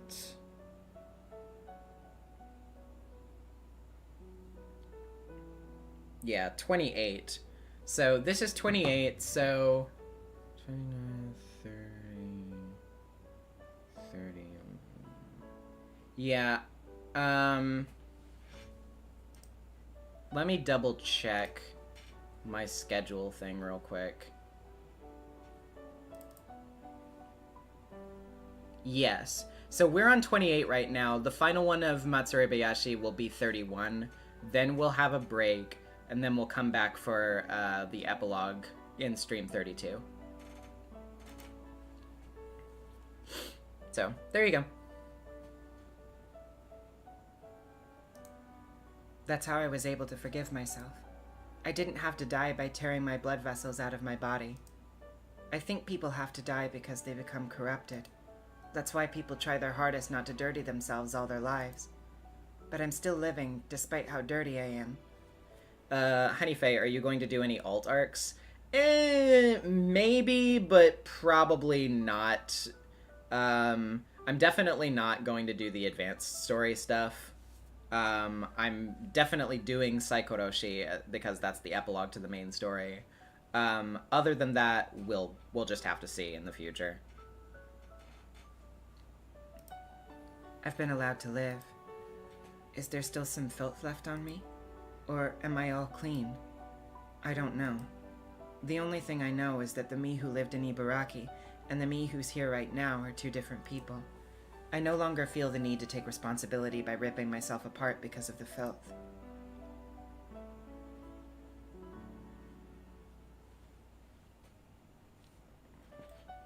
After arranging some furniture and unpacking some boxes, we finally had dinner. Although I hardly remember Hinamizawa, my father remembers things very clearly. Although it was around when we lived here before, the Watanagashi festival's grown huge these days. It's held at the end of June. Watanagashi? I've never seen it myself, so I don't know too much about it, but supposedly people let cotton absorb the filth on their bodies and drift it down the stream. Absorb the filth. You can wash your filth down the stream, huh? Of course. Humans are sinners. As we live every day, filth piles up on our bodies, supposedly. And once a year, we get rid of the filth by letting the cotton absorb it. People become burdened with filth and sin by doing something bad. Court sentences can settle your crimes legally, but that doesn't mean the burden of sin, of the filth, will just go away. In other words, human hands can't erase human filth in this human world. The filth is something humans can't get rid of, and that's why we need a god from a different world to do that. That's what I thought. But I'm surprised to learn about Watanagashi. Human hands erasing human filth in the human world. Letting the cotton absorb the filth and drifting it down the stream. That means it's okay to live in this world. I tried to commit suicide because I couldn't forgive myself. Oyashiro-sama apologized to me and told me to come back to Hinamizawa. And now, here in Hinamizawa, There's this Watanagashi, a ceremony to get rid of filth. This isn't just a coincidence. Hinamizawa is a place to wash away your filth. It forgives sins. It's a place of forgiveness. It's called a purification ceremony. I've heard of those before. Japanese culture is very strict about filth. You aren't allowed to remain in the spotlight if you accumulate too much. See, that's the reason why politicians and company presidents resign immediately once people find out about their dirty deeds. You must leave the spotlight if you're filthy. To put it in a bad way, the filth is basically pushed onto someone else, and they're held responsible for it. Sins and filth must be removed. That's why people push them onto someone else, and then try to get rid of the filth by sacrificing that person. But if that's the case, every time that filth is created, people will try to pass around responsibility for it. That's awfully hideous. It's almost like seeing demons in the human world. That's why they came up with the idea of letting the cotton absorb all the filth. By doing so, people can live without making someone else take on all the responsibility, sins, and filth. Putting everyone's sins onto someone, and then killing that person makes that person a sacrifice. Who wants to be a sacrifice? That's why they desperately push their sins around. A purification ceremony is about replacing the human sacrifice with a non-human one. The purification ceremony dramatically changed Japanese culture. Before then, people always believed someone had to become a sacrifice. In other words, even with filth, everyone can live on without blaming someone else. Filth can be forgiven by a method other than death. Only an existence higher than humans can forgive them. I was forgiven by Oyashiro-sama and came back to this place, to Watanagashi, the purification ceremony that exists here. Letting cotton absorb the filth and drifting it away. There's no need for a sacrifice. That's why I've been allowed to live. The filthy me has drifted away, so the me that remains is no longer Reina Ryugu. If I'm not Reina, then who am I? If I'm without filth, without all the icky things, who am I? A name vaguely appeared in my head. My new name, that only removes one of the letters from Reina, but I think it's a cute name. All the icky things are erased and forgiven with the removal of that one letter. So my name is no longer Reina. My name is...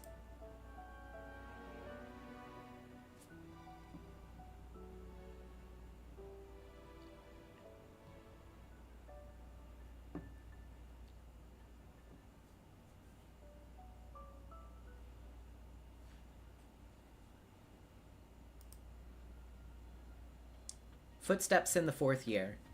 Satoshi Hojo's awareness of his sins is required. The forgiveness of Rena Ryugu's sins is required.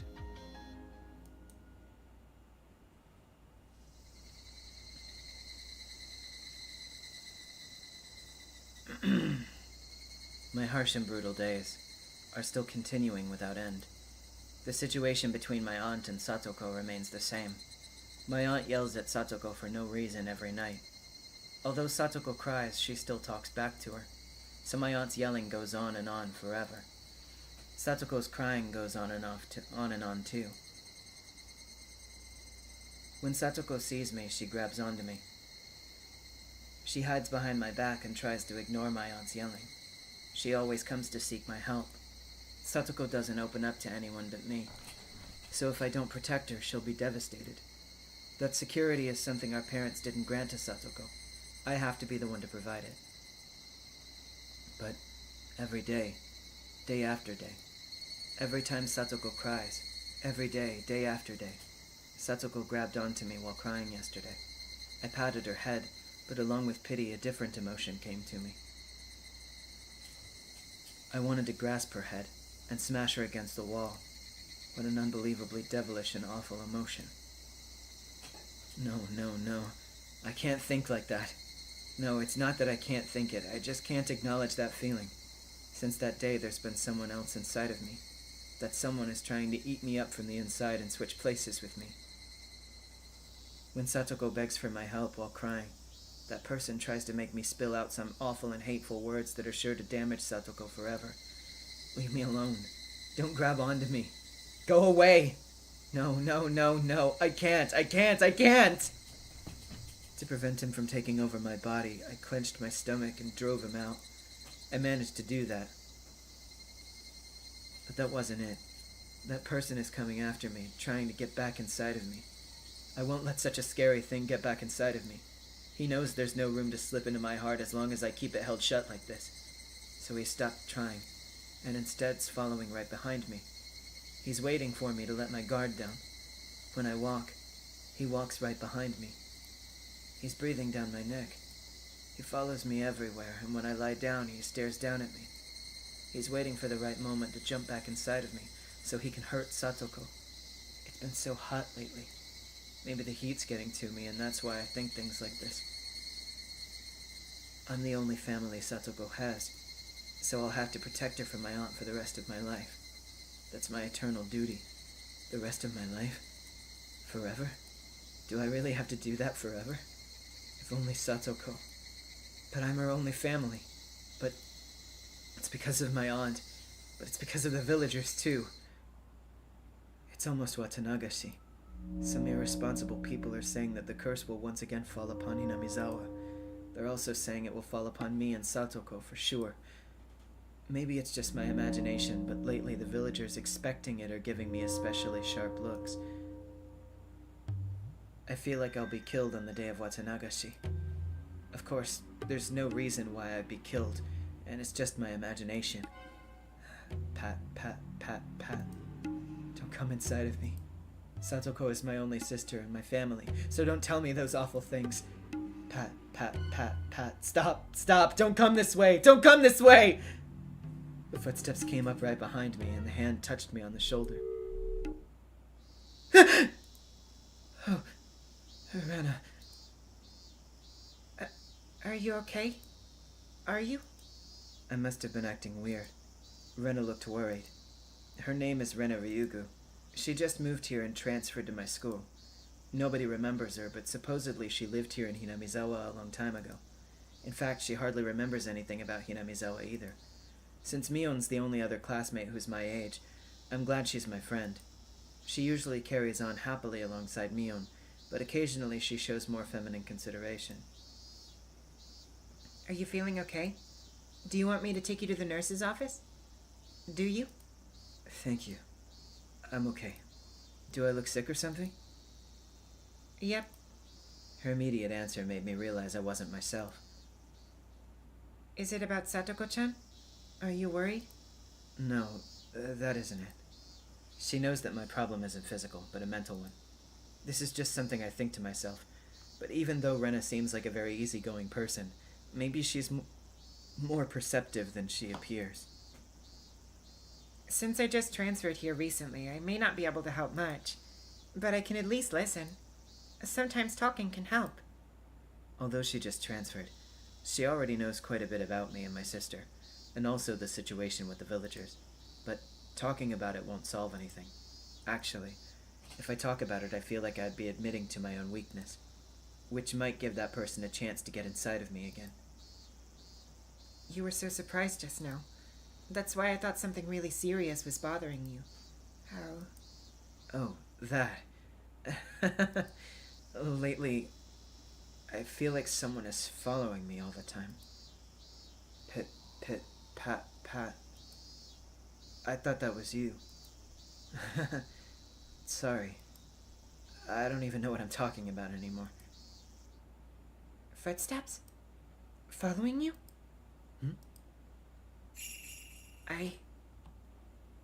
I know those. I know those footsteps.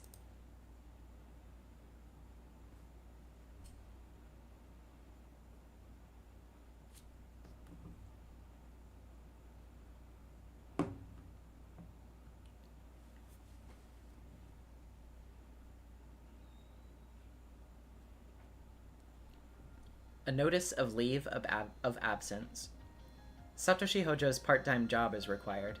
Footsteps following Hojo Satoshi are required.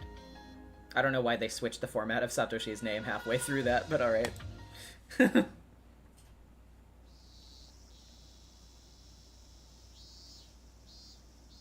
I see.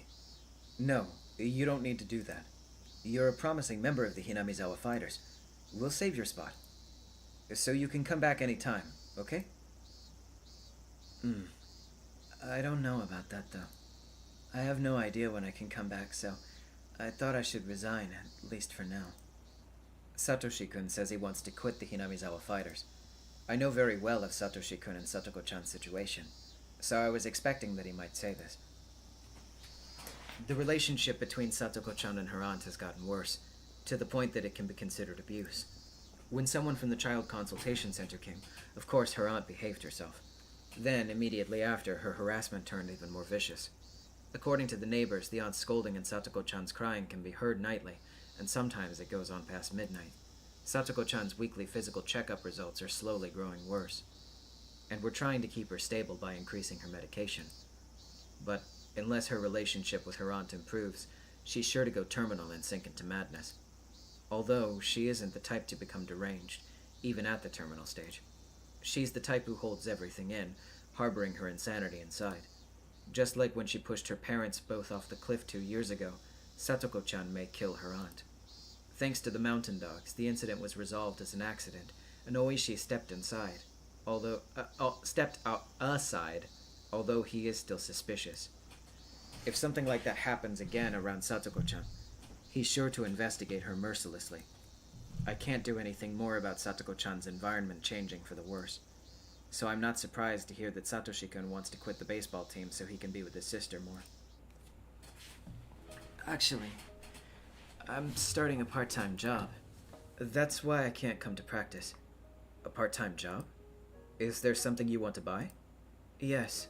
It's almost Satoko's birthday. There's a teddy bear Satoko's been looking at, and I want to get it for her. That's right. I remember the birth date on her insurance card. I think it's June 24th, right after the Watanagashi festival. I see.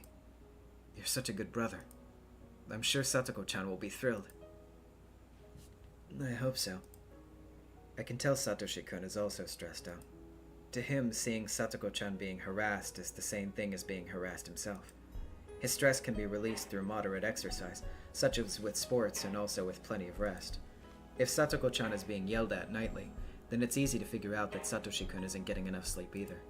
I don't know what kind of job he's starting, but I don't think he'll be able to vent his stress on it. In fact, I don't like the idea of Satoshi-kun taking a part-time job, because he's already so worn out in every way. I asked him if he wanted to help me pay for the present, but of course he declined the offer. It's a present from him, so he wants to earn the money himself. He's taking this part-time job only to earn enough money to buy Satoko-chan's present, so it'll be a temporary thing. If it's for a short period of time, maybe it won't be that bad.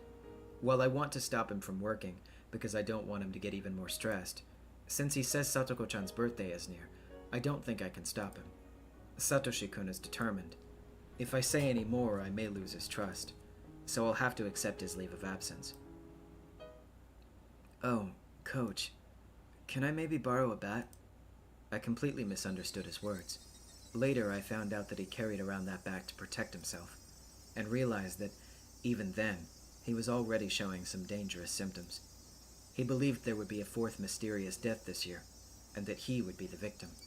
He became obsessed with the idea that someone was after his life. That's a symptom of Hinamizawa syndrome's terminal stage. But although I was involved so deeply with the syndrome, I was careless. A bat? What do you need a bat for? Satoshi-kun had his own bat, so he should have asked if he could take it home, but instead he asked if he could borrow it. When I think about it now, he said it that way to lighten his guilty conscience, but how could I have known then? Well, although I can't come to practice, I think I'll have a little time to practice swinging on my own. That's great. Sure, please take it with you. But make sure you do it in an open space, okay? If it won't bother your neighbors, it's good practice to hit a hanging tire. Swinging a bat can release stress, so letting him take his bat home will help. That's what I thought. But that was a huge mistake. I realized it only when things were already past this point of no return.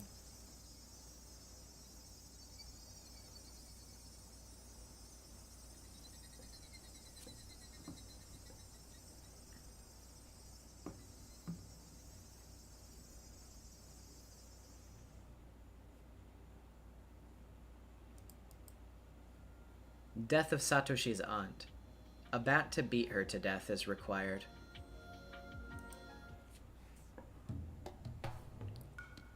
We were prepared to respond quickly this year. That was why we were able to start the investigation immediately by securing the crime scene. The victim's the wife of the younger brother of the Hojo couple, so she's an extremely suitable target for the 4th year's curse of Oyashiro-sama. She has a horrible reputation among the locals. After the incident, everyone said she deserved to be cursed. I have a general idea of who the culprit might be. It's probably Satoshi Hojo. That innocent-looking kid. There's even a motive. The deceased abused his sister relentlessly, so this would be in revenge for that. Also, when he attended the inspection of the crime scene, he was rather frantic, yet also far too composed, as if he was totally unrelated to the incident. My intuition from many years of police work tells me that 8 or 9 times out of 10, someone who acts like that's the perp. I have no concrete proof, but if I question him and shake him up a bit, I have a feeling he'll confess. For the victim to be able to be so beaten up, the culprit must have had some blood on him as well. If we can find that, then we'll have our proof. Unless he's a complete fool, I'm sure he's already gotten rid of it by now. If we can find any in the place he says he disposed it in after he fesses up, then we can convince the prosecutor too. This was pretty insignificant as a standalone case. A confession from Satoshi Hojo would end it. Everyone except me must believe that. But if I look at it as part of the series of mysterious deaths, it won't be so easy. Either the 3 families of the village, or the Sonozaki family alone is directly involved in this. If they're the ones pulling the strings, they must have instigated Satoshi Hojo into committing the crime. If so, Satoshi Hojo is someone who knows way too much about them. The Sonozaki family's actions must remain hidden. If he could connect them to the crime, would they let him run around freely? Satoshi Hojo is a loving brother who very much cares for his sister, and they set him up to kill his aunt as the 4th year's curse. After that, they'll eliminate the one person who can connect them to the crime. Satoshi Hojo is not just a simple criminal. He was set up. And after that, my suspicions were confirmed. For he abruptly vanished. He disappeared in such a puzzling way. He didn't run because he was afraid that his crime had come to light. Another culprit came into the picture. He was already arrested for a different crime, and furthermore, he died while in prison. He confessed to information only the culprit himself would have known. Therefore, he must be the culprit. But as he's already dead, the investigation was closed. Then Satoshi Hojo disappeared a few days after the festival.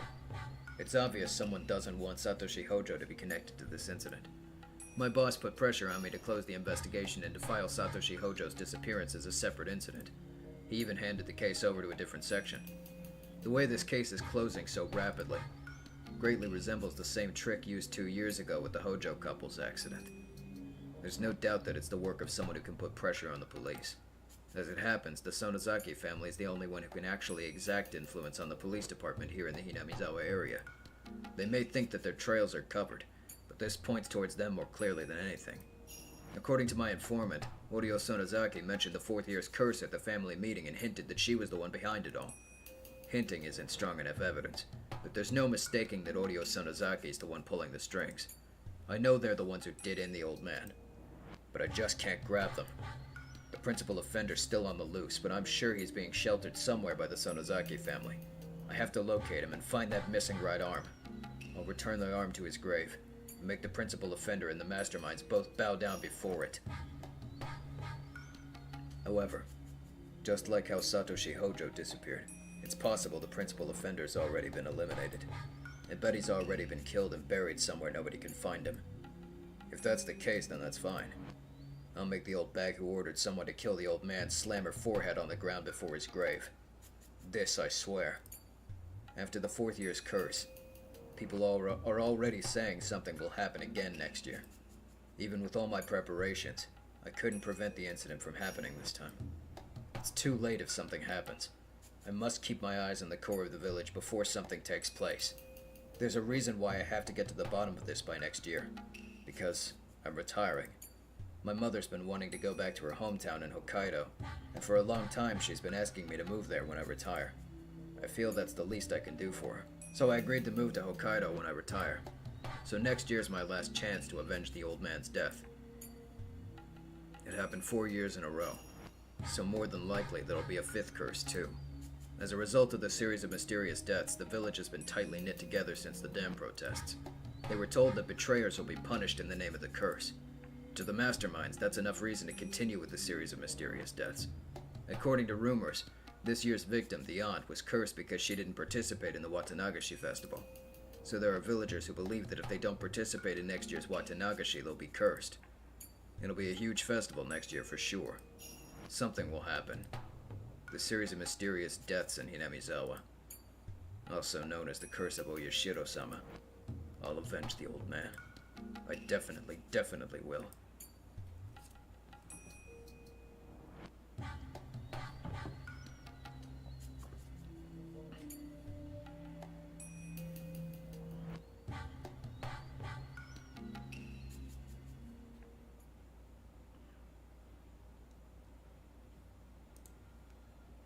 The fourth sacrifice. The death of Satoko Hojo's aunt is required. The village was in an uproar, because the fourth mysterious death in a row, which everyone believed would happen, actually did. Satoko-chan's aunt was killed. All the villagers feel rather satisfied about this incident, saying the curse finally fell on her for being a local troublemaker. But I know the truth. When I saw the beaten-up body at the crime scene, I knew Satoshi-kun was responsible for it. Her abuse towards Satoko-chan was getting worse and worse. Satoshi-kun wanted to protect her, so we brought home a baseball bat. All the signs were there, so I didn't even need to hear it from Satoshi-kun. Yet I couldn't avoid questioning myself. I felt bad for the Hojo siblings who had no one on their side, so I tried to be their ally. In the end, I failed to be of any help to them. The phone rang. It was Satoshi-kun. He's never called me before. What happened? Does he want me to help him? If so, I will. I truly feel that way. Hello? Coach? Sorry to bother you while you're at work. Oh, don't worry. What can I do for you? I can't think of anyone else who has a car. A car? Sure, I have one. I'm in front of a toy store in Okinomiya. Not the one owned by Mion's uncle, but the other one by the dentist's office. Sure, I know where it is. I found a teddy bear for Satoko's birthday, but it's too big to put on my bicycle. Too big? Satoshi-kun, how big is this teddy bear? I guess he didn't think about it and went to the toy store on his bicycle. Now he's stuck. That's so typical of him. I can't help but smile warmly. In other words, he can't carry both the bicycle and the teddy bear, so he wants me to come pick him up. I told him I'd be right over and headed to the toy store in Okinomiya. When I got there, I found that the teddy bear he bought is a lot bigger than I imagined. Oh my! This is huge! There's no way you can put this on your bicycle, huh? The teddy bear is so big that Satoshi-kun can hardly wrap his arms around it. If he puts it on his lap in the passenger seat, he won't be able to see anything. We loaded the bicycle in the back seat and stuffed the teddy bear into the trunk. Boy, it must have been expensive. Yeah, I guess. At first, I thought he was sweating because of the heat, but he's acting oddly, as if he has a high fever and his consciousness is coming and going. What's wrong? Are you feeling okay? I guess. Well, I think I have a cold. That's not good. Do you want to swing by the clinic? I'll give you a checkup. Thank you. When he called earlier, he didn't sound this way. Did he become ill all of a sudden? Why don't you put the seat back? Is it too cold? Are you okay?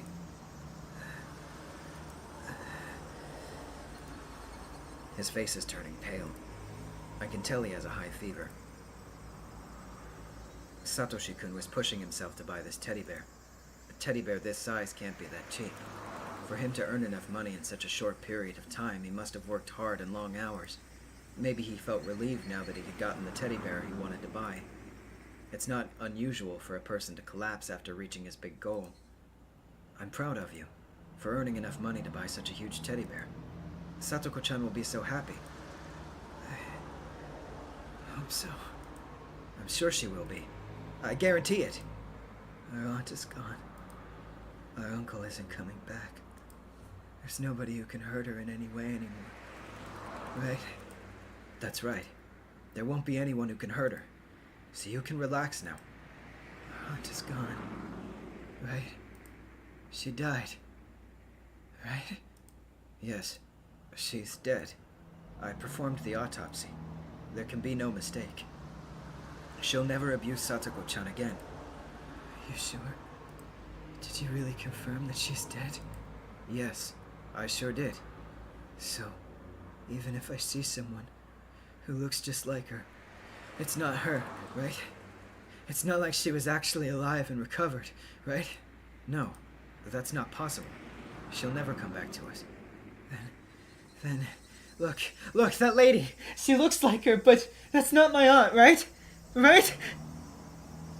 Satoshi-kun pointed at the oncoming car in fear. Of course, the car passed by so quickly that I couldn't see her face.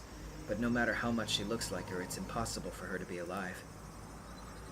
Look at her! She looks exactly like her! She even looked at me! Calm down, Satoshi-kun. Your aunt is dead. So no matter how much she looks like her, it's not your aunt. But she looks just like her. Look! No, it must be her. That's my aunt. I killed her. I bashed her head in repeatedly. Why? I can only try to stay calm and drive. Satoshi-kun is losing his cool. He's delusional.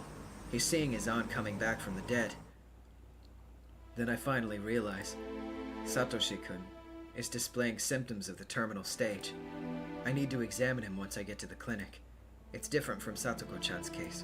We already have the cure. We can treat Satoshi-kun. If I talk to the mountain dogs, they'll take care of the murder of his aunt. So I can both save him from going terminal and give him back his peaceful days with Satoko-chan. He was deranged until just a minute ago, but now he's gone quiet. He didn't fall asleep. I must get to the clinic while Satoshi-kun remains in this calm state. There's no guarantee that he won't attack me while I'm driving. As if he knows what's going through my mind, Satoshi-kun spoke to me quietly. Coach, is this the curse of Oyashiro-sama? There is no curse. Please try to stay focused. Satoko, sorry.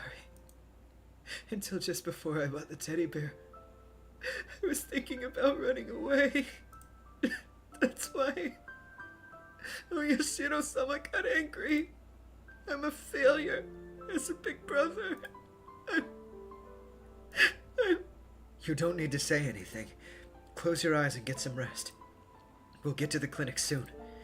Then I'll give you some medicine, okay? I feel like there are maggots in my blood. It itches. Don't scratch. Don't claw at your throat. We arrived at the back door to the clinic. I slammed the brakes and stopped the car. Satoshi-kun had already started to claw at his throat. I can't stop him by myself. I asked for some help through the intercom. Some staff members came out immediately. Maybe Satoshi-kun was surprised to see so many people at once because he started to resist. I don't even need to run tests. He's at L5. He's reached the terminal stage and his thoughts must be filled with delusions. Maybe he thinks that the staff members want to kill him. The staff members pinned his arms and legs down and gave him a shot to put him to sleep. Coach, please, help me! Don't worry, I'll make you better, so please, relax. Coach, please, take care of Satoko. Please take care of Satoko. After saying those words, he fell unconscious. My. What's going on? Satoshi-kun suddenly displayed symptoms. Considering the amount of stress that he's been under, it was just a matter of time. Or maybe he was holding it back until he bought the teddy bear. It's interesting that somehow we always find a live specimen around Watanagashi. Do you think it's the curse of Oyashiro-sama? I don't have time to listen to her nonsense.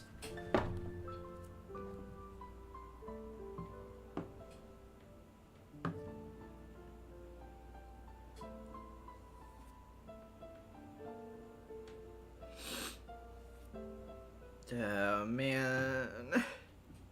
Fucking poor guy, dude. I feel so fucking bad for Satoshi. Alright. A roll of a 1. A bottle of wine for a toast is required. Jiro Tomitake's promise is required. The draft of an emergency manual is required.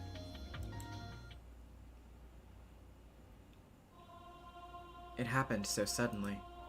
Uncle Koizumi passed away. I never heard he was ill or wasn't feeling well. His chest started to hurt suddenly and he couldn't sleep. He called an ambulance for the first time in his life because he didn't think he could endure the pain. He was taken into emergency care, but he didn't live to see the morning. It was an acute myocardial infarction, but maybe it was the best possible way to go. Instead of being in bed for many years, slowly dilapidating and withering away.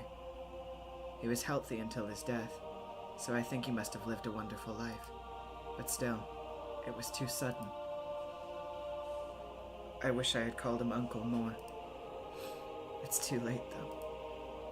Uncle Koizumi would never smile at me again with his wrinkly old face, no matter how many times I called for him. He was my guardian until now. He always looked after me, making sure my efforts received proper recognition. Maybe he only did that because he couldn't help my grandfather when he was alive.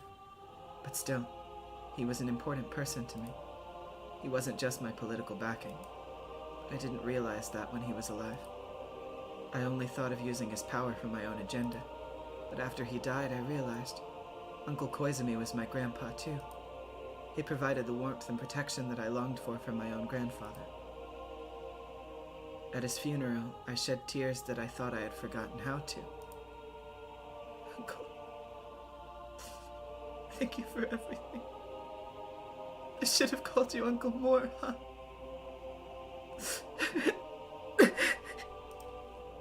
No matter how many times I called to him, he would never reply. What can I do for him at this point? What I can do for him at this point is complete my research. I must accomplish my goal for his sake. When my grandfather's research is finally acknowledged, Uncle Koizumi's name will be known once again for being the sole supporter of his endeavor. I believe that's the best way to repay him for everything he's done. I vow to devote myself to my work even more from this day on, but, unfortunately, hardships and sadness tend to come together. It was like the tailwind that blew steadily until today suddenly became a headwind. The wind shifted far too suddenly. So strong, so cold, so sad. What? What are you talking about, Jiro-san? Well, you know that Koizumi-sensei was the main political sponsor for the Irie Institute, right? He had trouble getting approval from the related agencies, but Koizumi-sensei used his political weight to force it through. After all, he was one of the key figures in the post-war restoration, accomplishing tremendous deeds in the medical industry. He held a huge influence in politics and industry. So now that Koizumi-sensei is gone, the way he did things won't work any longer? So far, it's only a rumor, so I don't know for sure, but I heard they're going to reconsider the budget allocated for this project. Are you saying the Irie Institute will be closed down? No, I haven't heard anything about them reconsidering the institute. But since Koizumi-sensei's death, the rumors say that there's a great deal of confusion among the old guard, and their factions, as well as the civil strife within the party around finding his successor. It seems the opposing factions are gaining influence in the human resources of our client, so they may begin to dig deep into the holy treasure chest that the Koizumi faction held to fund their project. Of course, this is all too complicated for me to explain that well, and besides, these might just be rumors. Jiro-san kept saying that they were rumors, but that told me that the wind's direction has changed. Or maybe Jiro-san already knows everything and is simply trying to warn me about it. And then, at our next routine audit, Jiro-san made it clear with his own mouth. High-ranking government officials who had never came here before attended the routine audit along with Jiro-san. Just by seeing those faces, I can tell the turning point is approaching. As you know, the Alphabet Project was created to strengthen post-war Japan's presence in the world with a view of developing deterrent weaponry. However, the 21st century is now just around the corner. In this day and age, we must put the past behind us and start looking forward to a new world. He meant exactly what he said. Japan has already put the past behind, and it's cutting off its ties to the ghosts that wish to resurrect the militaristic might of the pre-war era. It's been 40 years since the end of the war, and we've contributed to the world in various peaceful ways. We have a strong alliance with the United States, and our nation's established its position in world affairs well enough. We have to keep our promise to forever renounce war and nuclear weapons, and we're known as a nation of peace. In this coming century, our presence and influence will grow even larger. The Alphabet Project, the main sponsor of the Irie Institute, are a group of people who wanted to develop a weapon that would act as a deterrent to the nuclear weapons which Japan is forbidden to own. So they've come to the Irie Institute, one of its branch organizations, to tell us that Japan has now renounced nuclear arms. So the Irie Institute will be facing a strong, cold headwind from now on. The roll of the die that came up with 1 on that stormy day has reappeared. But I won't let the result of that die affect me. The power of my will won't be beaten by some god's roll of the dice. Therefore, we're going to restructure the Alphabet Project to one that's more suitable for this day and age. This new Alphabet Project will be tasked with figuring out the best way for this country to achieve a larger presence in world affairs, not through militaristic means, but through peaceful measures like international trade and economic development. All of the people who hold tremendous influence in the politics and economy of Japan were born before the war, so naturally they want to regain the glory of pre-war Japan. The very idea that we can win next time if we research the new bomb that defeated us itself is a specter of the war. No, everyone already realized that. It was just that no one could speak out against the grandstanding elders they owed their gratitude towards. Soon the old will wither away and the new generation will take control. Uncle Koizumi was, in a way, the last remaining pillar for the older generation. His death is a chance for the new generation to step in. The things they couldn't argue openly are now being discussed. They've pointed out that from the beginning, the Alphabet Project was created for the personal satisfaction of a small group of people, and it sucked money out of the treasury. And so the new generation of politicians have taken over from the old. Therefore, everything the Alphabet Project was sponsoring will have to be re-reviewed. Of course, the Irie Institute is one of those subsidiaries. We hope that you'll understand and respond amicably. I understand. We can't do research without our sponsors, after all. We'll give you our full cooperation. Irie responded appropriately, but he's obviously bewildered. The best equipment and staff are being provided to the Irie Institute. In other words, our research requires a huge amount of money. For those with no interest in Hinamizawa syndrome, they probably won't be able to understand why that much money is being put into the research of disgusting parasites. If they're simply going to revise our budget, that would be fine. We were receiving more than enough money. That would naturally be adjusted. It hurts, but we can endure. That's what I thought. But if just enduring it was enough, it wouldn't be a 1 on the die. So even in that sense, this is definitely a roll of a die coming up as 1. Anyway, the new board of directors was inaugurated back in April, and they've outlined their new policies for all projects. For more details, please look through the papers I'll be handing out. His papers were then passed around. He started to go over the details, but I read through quickly so that I could learn about their stupid decisions first. The Irie Institute's made great headway in uncovering the mystery of the Hinamizawa syndrome, as well as creating a cure for the disease. The board of directors is extremely pleased. We recognize this is due to the unceasing efforts of Director Irie and all of the staff of the Irie Institute. Thank you. Even while he received their congratulations, a tense atmosphere surrounded me and Irie. It's customary to start the conversation in the opposite way you're planning to take it before delving into your main point to convey. If the main issue is something good, then start with something bad. Or vice versa. The Irie Institute has 2 main intentions. One was to study the disease and hopefully find a cure. The other was to research the possibility of utilizing the disease for military applications. The new board of directors has decided to put a stop to the latter immediately. In this day and age, researching biological weapons is an Achilles heel for Japan. The Irie Institution must cease all related research and destroy any results. I understand. I will comply. Irie replied with that immediately. Irie was assertive about finding a cure, but was never even remotely interested in researching the disease's use for military purposes. So I'm sure he has no qualms about concurring with such demands. But I don't agree. Because our research will be more limited if we're just trying to find a cure. To me, finding that cure is simply a byproduct of my larger goal of discovering everything about the syndrome. Also, regarding the Irie Institution, we have decided to wrap up your work within the next 3 years. Your budget will decrease gradually as well. Wait, please. We've only recently figured out anything about the syndrome, and there's much more we have to learn in order to create a better cure. We're making progress, but I can't guarantee we'll come up with a complete cure within 3 years. It's the understanding of the board that the Irie Institute's already completed enough research to develop a cure. The Uriah Institute's completed the C117 vaccine and has a great deal of clinical data. No, it's not even close to being completed. It's still only a prototype, and we're far from being able to see a cure for all the villagers.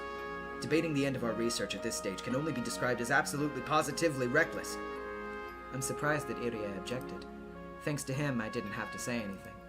But if Iria hadn't objected, I'm sure I would have shrieked in protest. In other words, the Uriah Institute's not capable of curing all the people who were infected or to fully eradicate the syndrome. Is this correct? Yes. Of course, curing all the villagers and eradicating the syndrome will be possible in the future, and that's our ultimate goal. But I need more time and, of course, funding to do that. Our job is to investigate, find a practice that works, and establish it as a product. This isn't a job where you can follow a blueprint to create something with certainty in a set time frame, so we hope that you'll avoid following that misconception. I guess Irie speaks out when he needs to. And what he's saying is absolutely right. Research isn't something guaranteed to produce results with money and time. But I disagree with some of the things he said.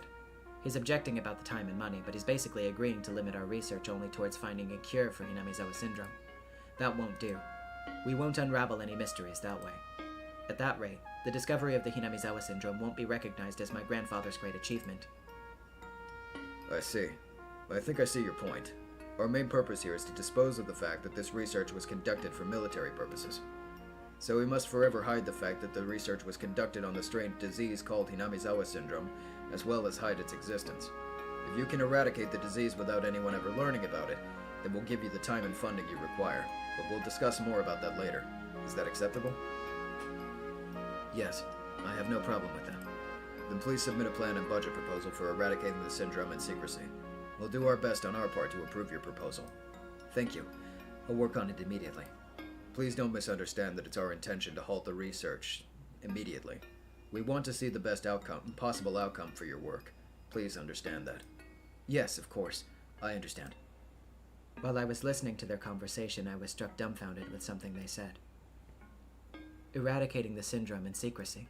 In other words, it would be as though Hinamizawa syndrome never existed. So my grandfather's name will never be revered by anyone. The sound of rustling papers and hushed proceedings filled the meeting room, but I only heard the ticking clock as I clutched my sweating palms.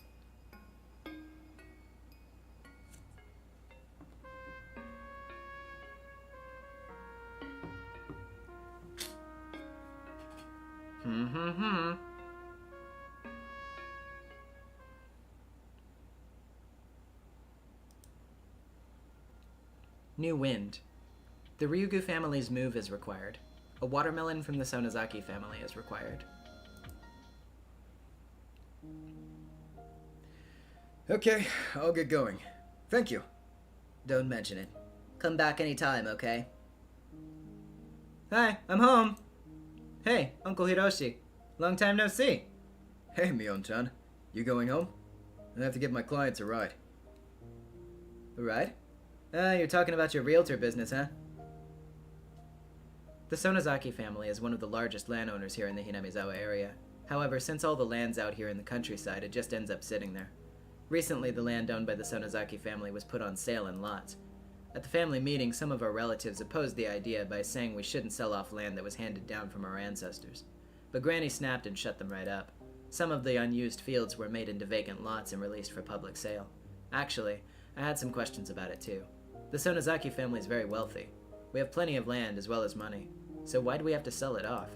What's more surprising to me is that Granny was the one who came up with the idea. I would have thought that she'd get furious if someone even mentioned something like that. Okay, if you're ever near the station, be sure to stop by. I'll treat you to a cup of barley tea. Sure, thank you very much. So, how's your business going? I'm surprised there were actually city folks who were interested. They must be those nouveau rich types who live in the big city, yet also want a house in the countryside. Well, I guess some people are curious. There's one family seeking to move here, not purchase a villa. He said he wants to build a studio, so he must be some artist of some sort. Ha! That's great! Oh gosh, I better go now. Supposedly he planned a tour to show them the lots, and he's the one driving the bus.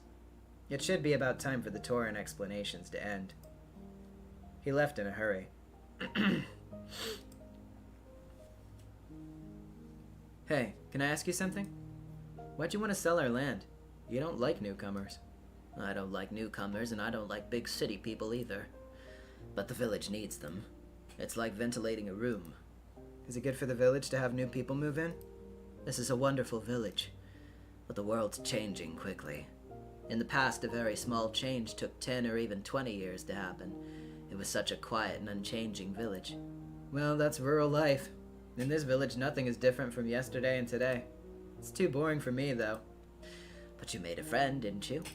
Rena Ryugu-chan moved here and you got along great. You told me that you were happy you had a friend your age. Yeah, making friends unexpectedly is fun. I remember that you saying that school is boring when Rena-chan is absent. Do you remember that? Are you saying that that's the good thing about letting new people move here? No matter how cold it gets, you still have to ventilate your living space. Otherwise, it gets filled with bad air and you'll suffocate to death. You open the window even knowing the freezing cold air will come in. Letting outsiders move here is like ventilating the village? Sure. It lets fresh air in and gets rid of bad air like us. If I bring up the Hojo family, I know Granny will explode, so I won't.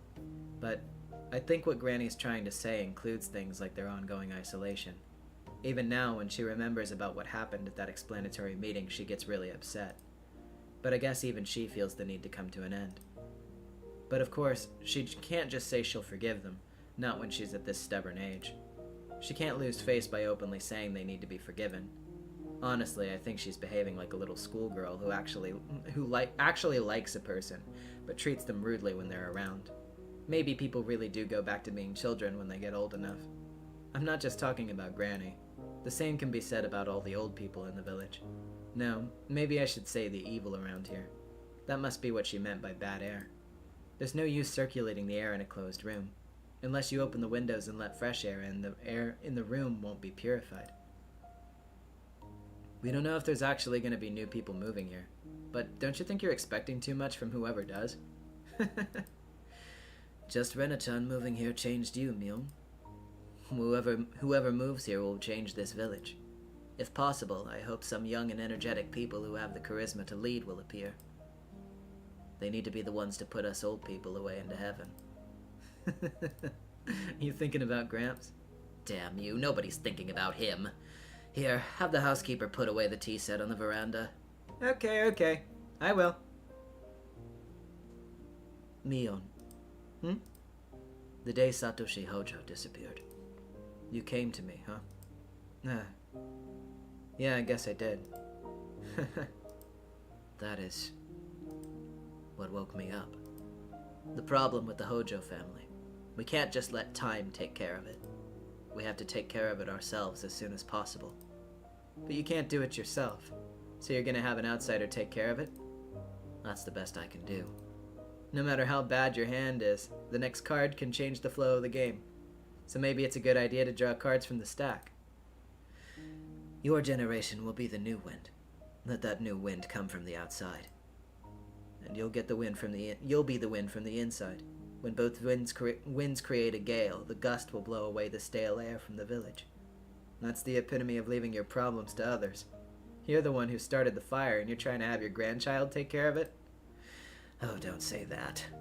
As the new leader of the Sonozaki family, bring the new wind into the village. If you're saying that's my job as your successor... Please. Mio. I'm too old. The only thing I can do now is be despised by people. The wind chime sounded quietly. Maybe that's a sign to let us know that a cool breeze is on the way.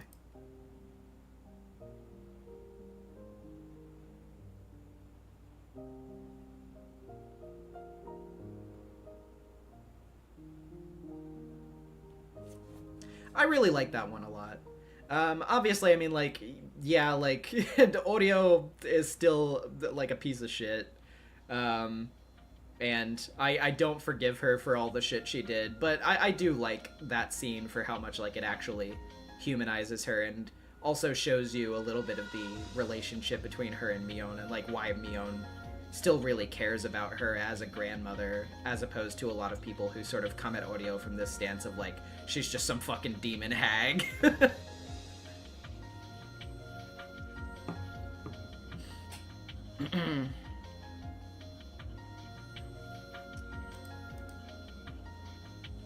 That's not the one that I'm looking for. It's... Yeah, this one. Disappointment. The death of Koizumi-sensei is required.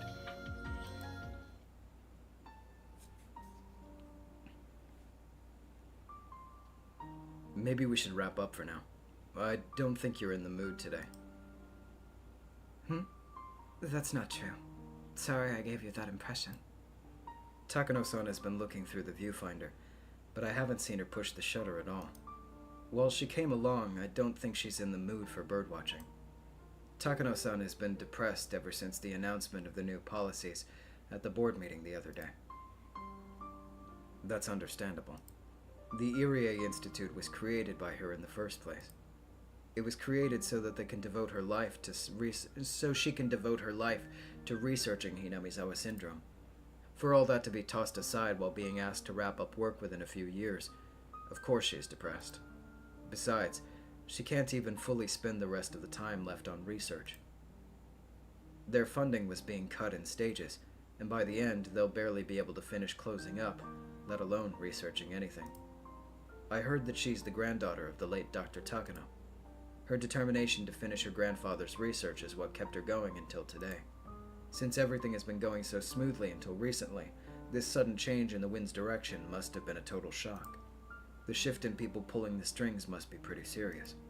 The board of directors was completely changed out, and she heard that people in projects influenced by the Koizumi faction were being restructured to set an example. The wind's new direction seems likely to remain for a long time. It's highly unlikely that the Koizumi faction will come back into power, so no matter what we say, it's almost impossible to expect the same kind of support from them. Isn't there something we can do? Takano-san muttered. Unfortunately, there isn't. There's nothing anybody can do. At first, the board talked about halting the research immediately, but after lots of convincing, they finally agreed to make it a gradual suspension over a few years. The people who helped us when the Irie Institute was first created are the ones who managed that. I see. Well, it looks like the worst case scenario. It's actually somebody else's hard-earned victory, huh? 3 years was the best they could do. I tried too, you know. I used your data to try and explain to the board how important the research is. Only 3 more years, huh? Maybe Takano-san doesn't understand how hard I tried to convince them. Because what she just said tells me if the length of time really doesn't matter to her. The important thing is that her research is being stopped. The fact is that I couldn't meet her expectations and made her feel disappointed. As a man, it kind of hurts. The best I can do at this point is route as much funding as possible towards the research, so that you can work to your heart's content for the few years we have left. Sorry, I can't do anything else. That's okay. If that's the best you can do, then I'm very happy. Her words hurt me. I wish she'd chosen different ones, but I think that would be asking too much from someone so heartbroken. I must be understanding of her pain at a time like this. Besides, I know how close she was to the deceased Koizumi-sensei. She even called him uncle. To her, his death is not just the start of a coup or a change in direction. She lost a person who was always looking after her. No matter how hard she pushed herself to act villainous, she wasn't supposed to be part of this world. She was just an ordinary woman. But she was intrigued by Hinamizawa syndrome, and she had to find help from someone who had more power than her to be able to continue research on it. The dark side of the world she should have never gotten involved in, extended its hands out to her. She was left all by herself in that world, and she's still trying to put on a brave face. I'm sure Takano-san thinks I'm unreliable. Realistically, I'm not the kind of person who can meet her expectations, nor do I have the power to. The least I can do for her is stay sincere and remain her ally until the very end. Since she had so much room to act, it's harder for her to determine what actions to take when she's cornered. I wanted to believe she wouldn't, but I'm concerned that she might do something drastic eventually. I hope I can be of help to her in the very final moment before she makes her move, but I can't even gain enough trust from her to do that. How pitiful and pathetic. Of course, part of it is, as a man, I want her to rely on me, but that's not really it. She's been abandoned in this world and is all alone, so someone has to be her ally. And if I'm the only one who knows about that, then being her ally is my job. I know her too well, so I know that she'll never ask for help. Even if she says it's unnecessary, someone has to be with her. I know that. I don't really think I'm suited for that job. I'm sure that there are many reliable people out there who are more appropriate for the position than me, but I can't let her be alone until that person appears. Takano-san, I know I'm pathetic and unreliable. What's this all of a sudden? What is it, Jiro-san? But I think I can be of help to you, so... Thank you. But I don't believe that talking to people helps you feel better. Sorry. Though I'm happy to hear that you're concerned. I really am. Okay. That's fine. I'll always be on your side. Please believe that, okay? Of course I will. If you think of a good idea to convince the board, please let me know, okay? Sure.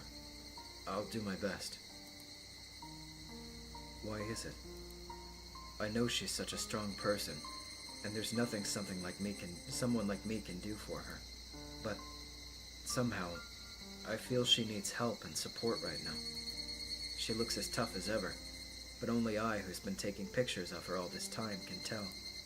A viewfinder, after all, is also a window to look into someone's heart. But if I say something like that, she'll tease me again, so I won't. Anyway, I never thought she needed support more strongly than I do right now.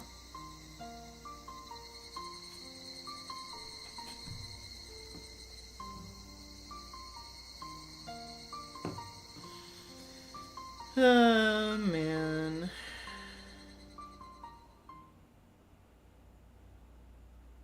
Tomitake.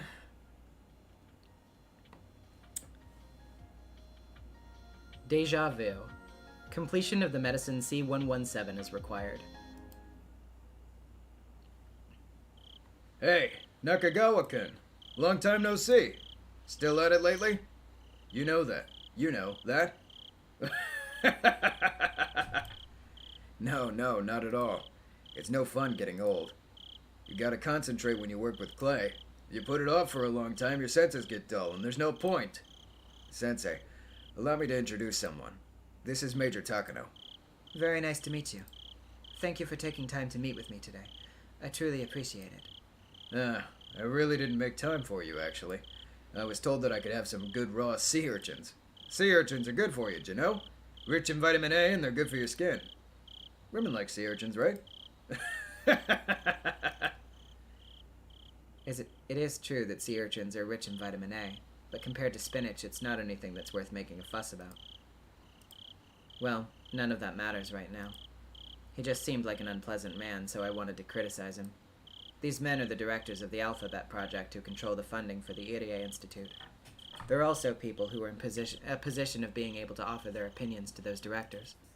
To put it in a simpler way, they're the new owners of the Irie Institute. Although not as much as Uncle Koizumi was, they're also leaders and influencers in various fields. I have to be very careful not to upset them. And therefore, there's no way I would have had the ability to call them in. By using the influence that the Koizumi faction once had, I finally managed to get this chance. Uncle Koizumi, who gave me his full support and made everything go my way, is not here anymore. I'm on my own from this point on, and I will open up a path.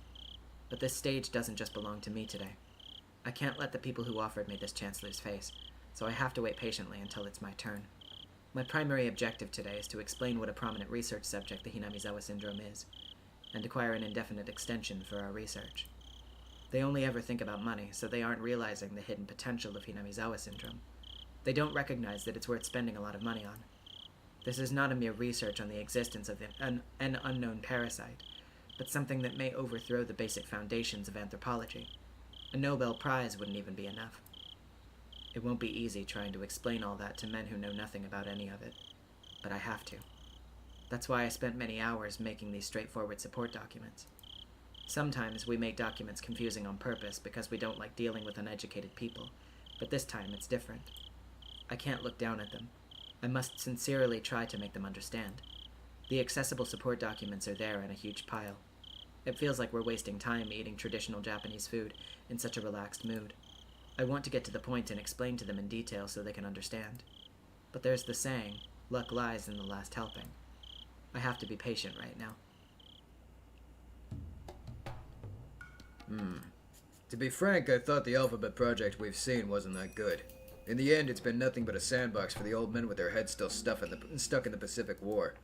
Nothing but a sandbox for those old men to craft their dreams of Imperial Japan's revival with money that isn't theirs. Do you know how much public funding was wasted on those delusions?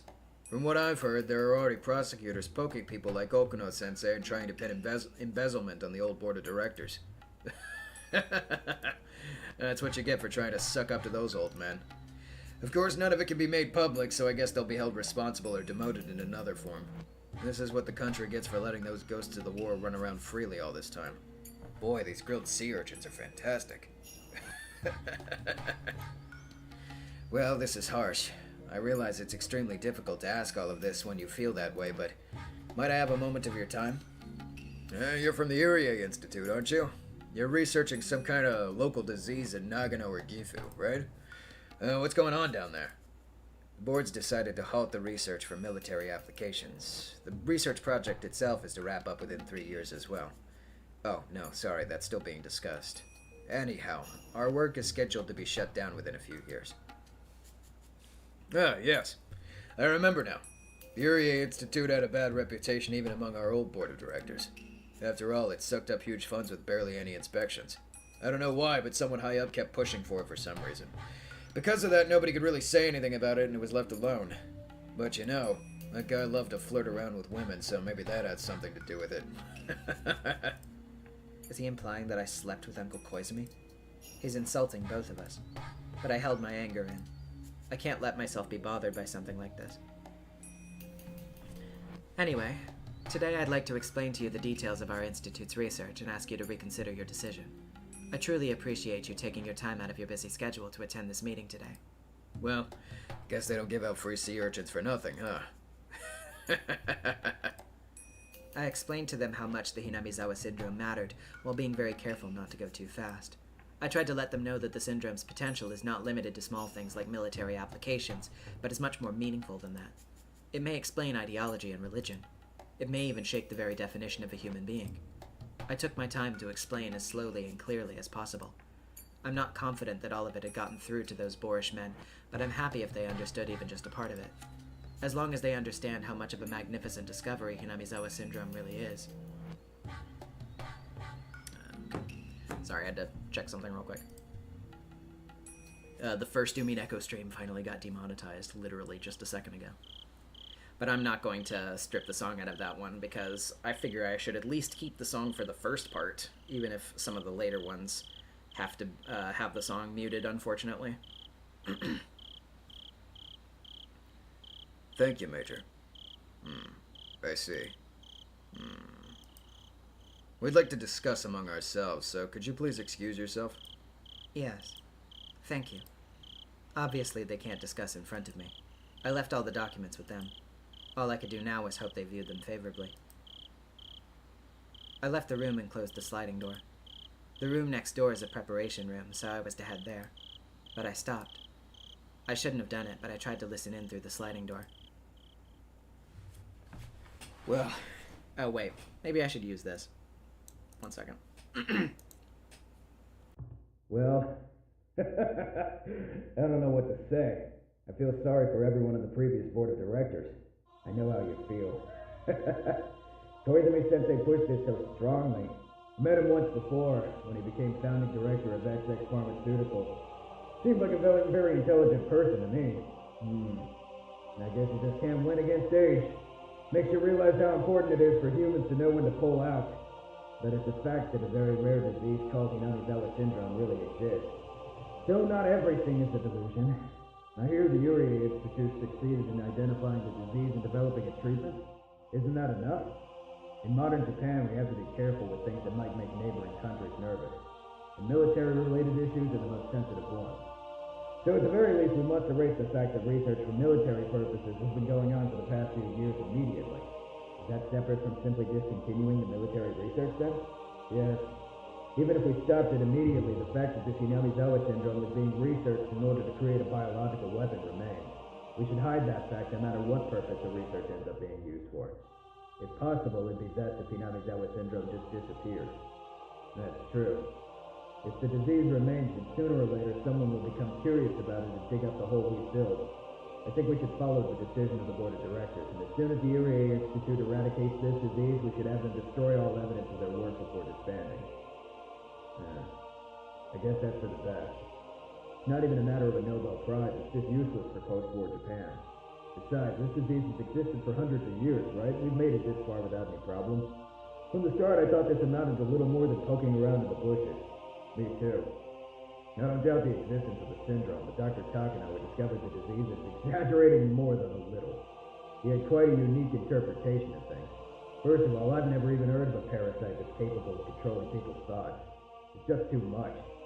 We tried to expose religions with this, and Buddha, Christ, all those people would be, what was it again, queen carriers? If we tried exposing something like this, we'd be attacked by every nation on the planet. Religion's pretty scary nowadays. There are parasites that live in animal brains, and I guess we can say that there are parasites that live in human brains too. But for them to control human thoughts? That's a bit too unique, you know? As I peeked in through the gap of the sliding door, I became trapped within an unbelievable sense of déjà vu. This is my first time experiencing this, but it doesn't feel that way. I don't know why, but the memory is so sad and so painful. Huh? Why, tears. Before I realized it, I saw a very nostalgic carpeted room on the other side of the sliding door, instead of a room covered in tatami mats. The room is filled with the smell of dust mixed with the smell of some evaporated medicine, but it's very soothing to me just the same. And there is my grandfather. His article that he poured his heart into was made a mockery of, yet he wasn't even allowed to cry.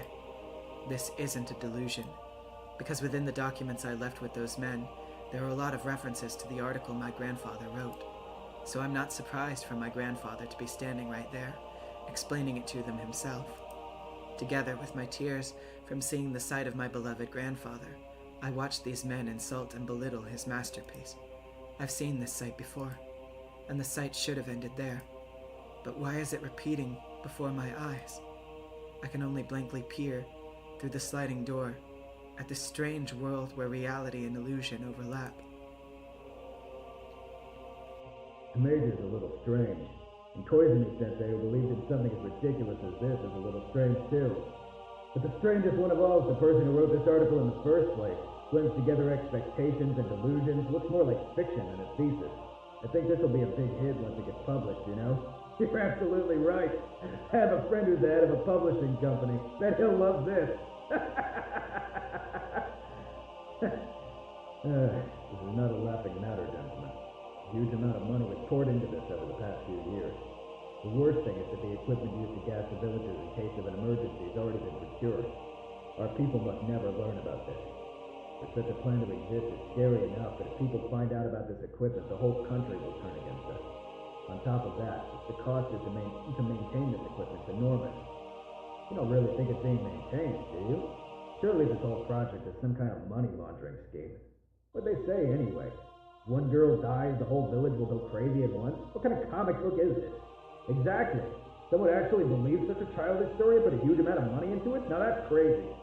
What's truly ridiculous is that someone actually took these documents seriously. As he said that, he placed the documents down with an exaggerated gesture. Actually, I should say he slammed them down, because the papers ended up scattered all over the floor. You're too right. Excuse me. I need to use the bathroom.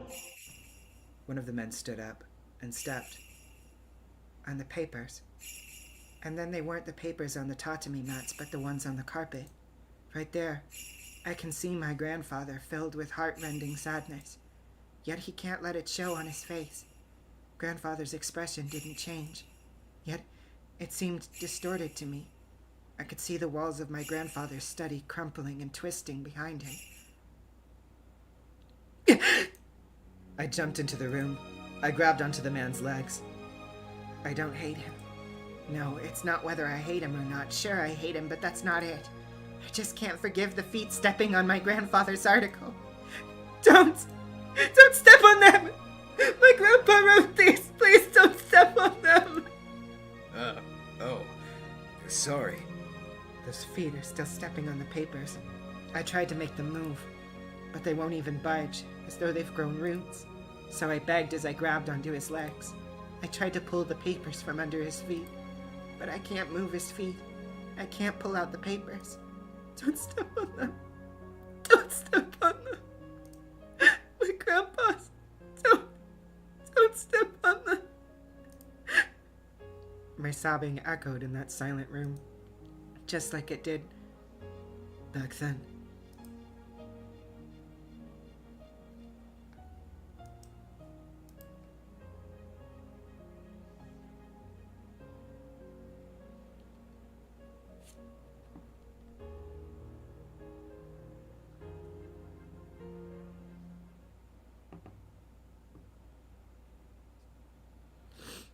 Rayla, Marcy, you're killing this. Thank you. I've been holding on to that little creative decision for a while, so I'm glad to see that it had the intended effect that I thought it would have on you guys. Let's see.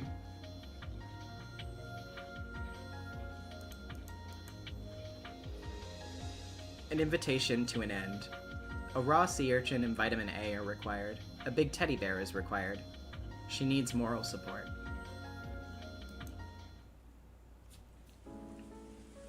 Grandfather's articles were trampled on. We have proof as clear as the pathogen causing Hinamizawa syndrome, so why can't they believe in its life cycle? Because they've never heard of that before? Because they can't imagine it? Because there's no way something so absurd could be true? Don't tell me that. I can't bring myself to care about the limits of those commoners' understanding. Why can't anyone believe the truth of my grandfather's article, which has been proven by the Irie Institute? Why do people continue to believe that humans are a special existence? Humans are simply a species of animal. When various parasites that control their animal hosts exist, how can people declare parasites that use humans as their hosts don't? Wait, this isn't the problem. Not at all. Because everyone believed my grandfather's article up until now. Isn't that why the Ministry of Health and Defense Agency lent me their assistance? But out of nowhere, they turned cold. In other words, every bit of their help was because Uncle Koizumi had my back. So nobody actually read my grandfather's article? Did they just pretend to in order to make Uncle Koizumi happy? What is the meaning of everything I've done up until today? I thought I'd achieved something, but what have I really accomplished? I don't know what's going on, and all I can do is wallow in grief. The more I think about it, the more I no longer understand the meaning of my own life. Didn't Mio Takano devote her life to being useful for her grandfather? Then, I haven't done anything for him at all. Count 3 with my grandfather, and I go on to count 4. What a crazy thing to say. No. If I let my mind wander, doubt about myself and my life will slip in. So I'm just going to fill the gap in my heart with alcohol. Is it that strange to presume the existence of something that can influence human thoughts? It's true that Hinamizawa syndrome isn't the actual cause of ideology. The best it can do is drive people mad. Socialism or capitalism don't originate with it. In the era my grandfather was living, you couldn't talk about the world without ideology. The article came from that time and age, so some of its inferences may be exaggerated or biased, but that's no reason to deny its foresight. You can't simply say it's crazy and push it aside. Besides, the most important thing that they ignored is the fact that Rika Furude, the Queen Carrier, holds the fate of the village in her hands. My grandfather had predicted the importance and danger of the Queen Carrier since beginning his research on Hinamizawa syndrome. But the hypothesis of the infected community collapsing into madness if the Queen Carrier dies is a Pandora's box that can't be proven. It can only be confirmed after Rika Furude's death, and if she dies, it will be too late. But there's no mistake that Rika Furude is the Queen Carrier, in a very special existence. It's clear from the various experiments we've performed that she has a special influence on the infected villagers. Her death really could trigger the collapse of the entire village. That's no mistake. My grandfather predicted it. To say that all of this sounds like a comic book, it's just too cruel. For them to call the various preparations we've made to protect her a fictional project that was used to tunnel funds. What I'm doing now is simply what my grandfather was going to do. Therefore, insulting my research is the same as insulting my grandfather. According to my grandfather's article, the first thing that needs to be done when researching the syndrome is to protect the Queen Carrier. Yet they ridicule that more than anything else. The more I think about it, the more their words stick in my memory. I can almost hear their voices, and I can't stop myself from covering my ears. I'm sure the members of the board of directors think I'm crazy. I was trying to petition for the Irie Institute not to be shut down, but it backfired. The members must think that Hinamizawa syndrome is some kind of joke, and I'm sure they'll push even harder now to put a stop to our research. If that happens, I would have to go back to researching as an individual. In other words, the same as what my grandfather did. There's a limit to what an individual can do. It's doubtful if I would even be able to go back to researching it individually. Once the Irie Institute is disbanded, everyone is obligated to keep it confidential until we die. I signed a contract to that extent. That's not just a simple promise. If I were to break it, a special unit like the Mountain Dogs would come after me to ensure that I keep everything confidential. Even if that doesn't happen, the Irie Institute is to eradicate the syndrome within a few years and to bury every trace of it, including the results of our research. This isn't the normal process of research and treatment. They want to pretend nothing ever happened to begin with. I wanted to continue and complete my grandfather's work, but what's happening now will result in the complete opposite. I'm actually helping to eliminate my grandfather's hard-earned research from this world. A treatment has been created already. Although Irie is just as passionate as I am about developing a cure, he's not particularly interested in any other aspect of our research. I hate to admit it, but he has more experience and talent than I do. I'm sure he'll come up with a plan for eradicating Hinamizawa syndrome within 3 years, as requested by the new board of directors. And that board of directors will provide just enough funds to bury the syndrome. Irie will do that happily. Just like the time when he disposed of all the research data on test medicine H170 as was requested. All I can do is passively hinder them, just like they did me, while watching the Hinamizawa syndrome get eradicated. And when everything is over, I will finally complete an article which is destined to be destroyed. Should I kill myself with thoughts of it in my head so I can at least present the article to my grandfather? He won't be happy even if I did that. On the contrary, he'll be disappointed in me for throwing the research he spent half of his life on down the drain. He won't embrace me. I know that for sure. I wanted to reveal Hinamizawa syndrome to the world. I wanted the world to acknowledge my grandfather's masterpiece. I wanted to carve his name in history and promote him to a god.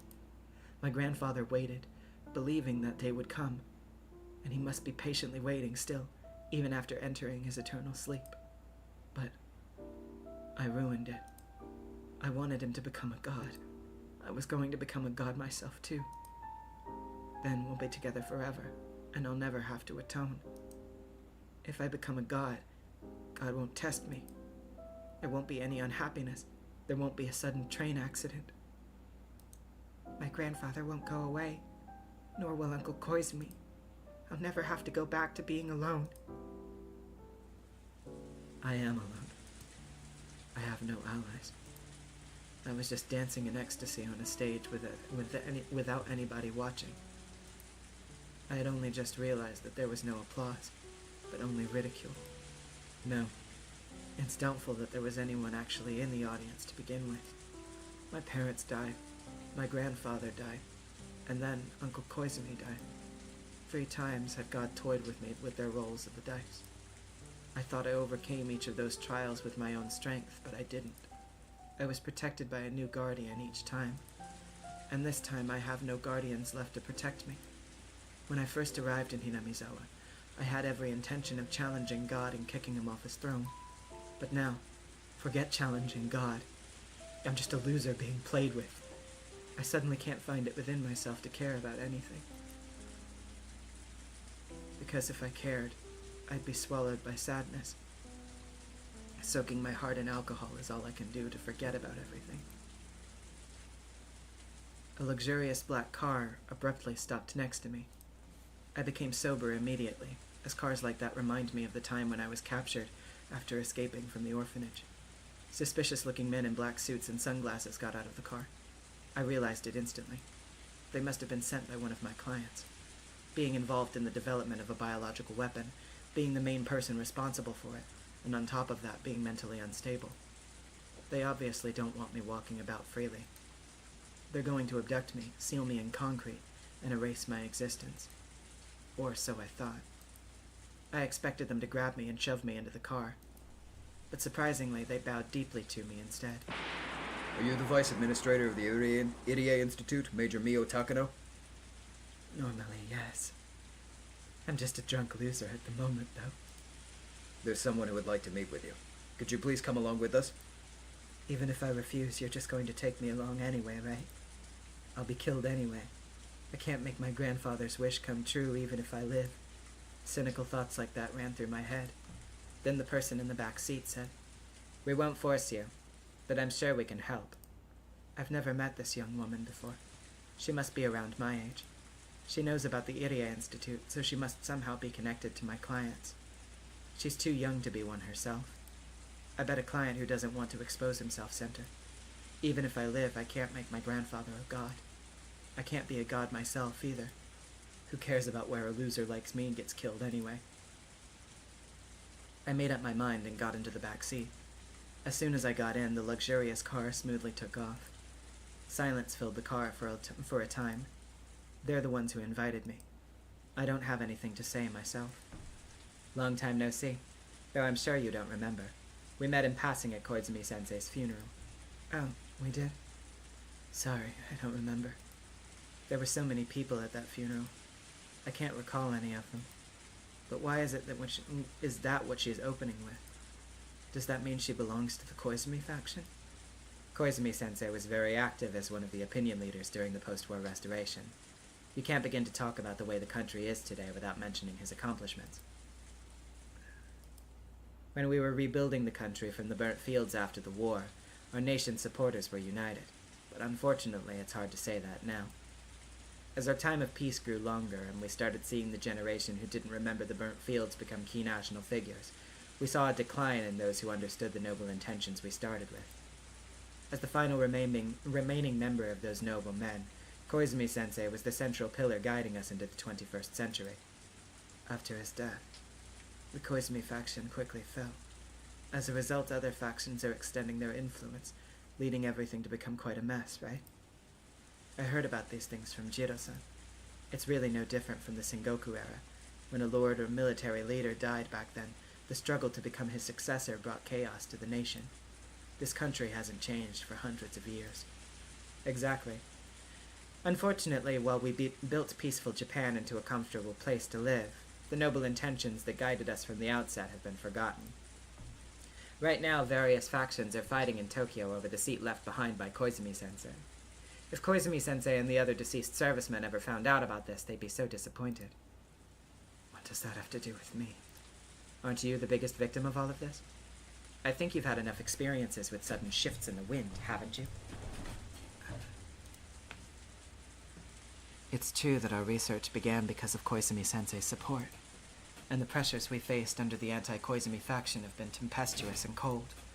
Maybe for them, every project that Koizumi-sensei left behind is an eyesore, regardless of what the project is. In other words, that simply means they rejected the research itself, doesn't it? Come to think of it, something like this happened to my grandfather, too. Back then, Koizumi brought authorities from various fields to see him. They talked down to my grandfather, despite the praise they'd given earlier. Koizumi-sensei told me that the masterminds were responsible for that. It's not too much of a stretch to say that your research into Hinamizawa syndrome is the #1 leader in terms of funding, organization, and so forth in terms of projects within the Alphabet Project. Therefore, it's been made into a scapegoat by those people who want to monopolize the interests of the project. A scapegoat? What I mean is that your research into the Hinamizawa syndrome isn't what they rejected. What's important to them isn't the content, but the faction leading the project. I wanted to tell you that today. In the end, I'm just a sacrificial goat put up for everyone to see, huh? It doesn't matter what I research, the only thing they care about is that we belong to the Koizumi faction. That's correct. The faction in control is like the direction of the wind.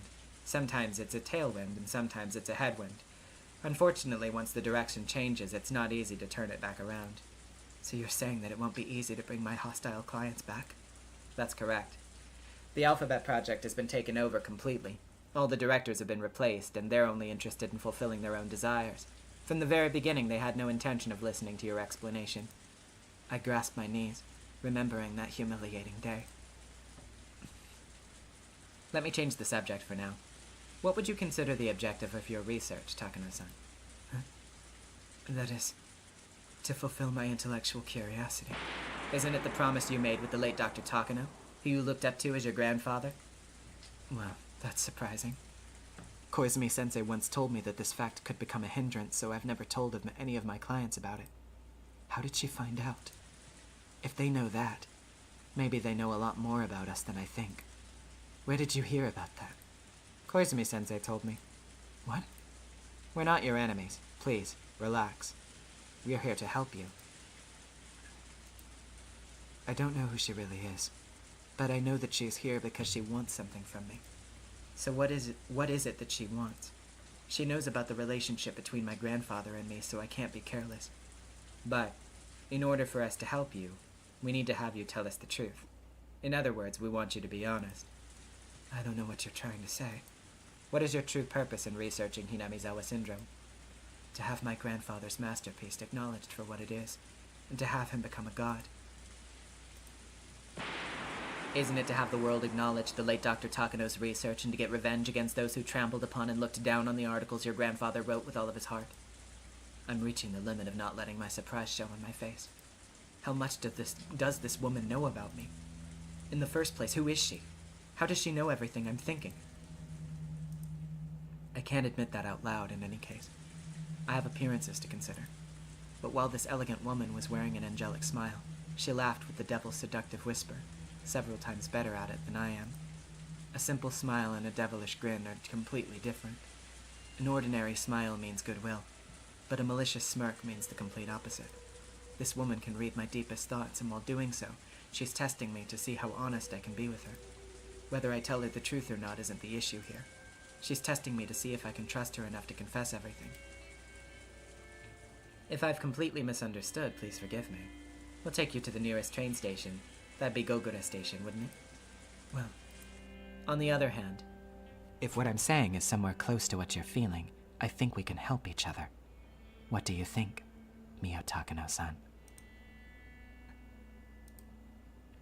I can't say anything in reply, but I think that simply remaining silent might also be an answer. I want to hear what she wants from me. I've always phrased my objective as some vague idea of turning my grandfather into a god. But she's just taught me what my true objective is. I want to get revenge for my grandfather's suffering. I want those people to fight over the right to read the article they once trampled on and mocked. I want them to believe, no, to worship, every single word my grandfather left behind. That is my true objective. This woman has stated out loud that which I have only whispered within myself. She even asked me if I was correct.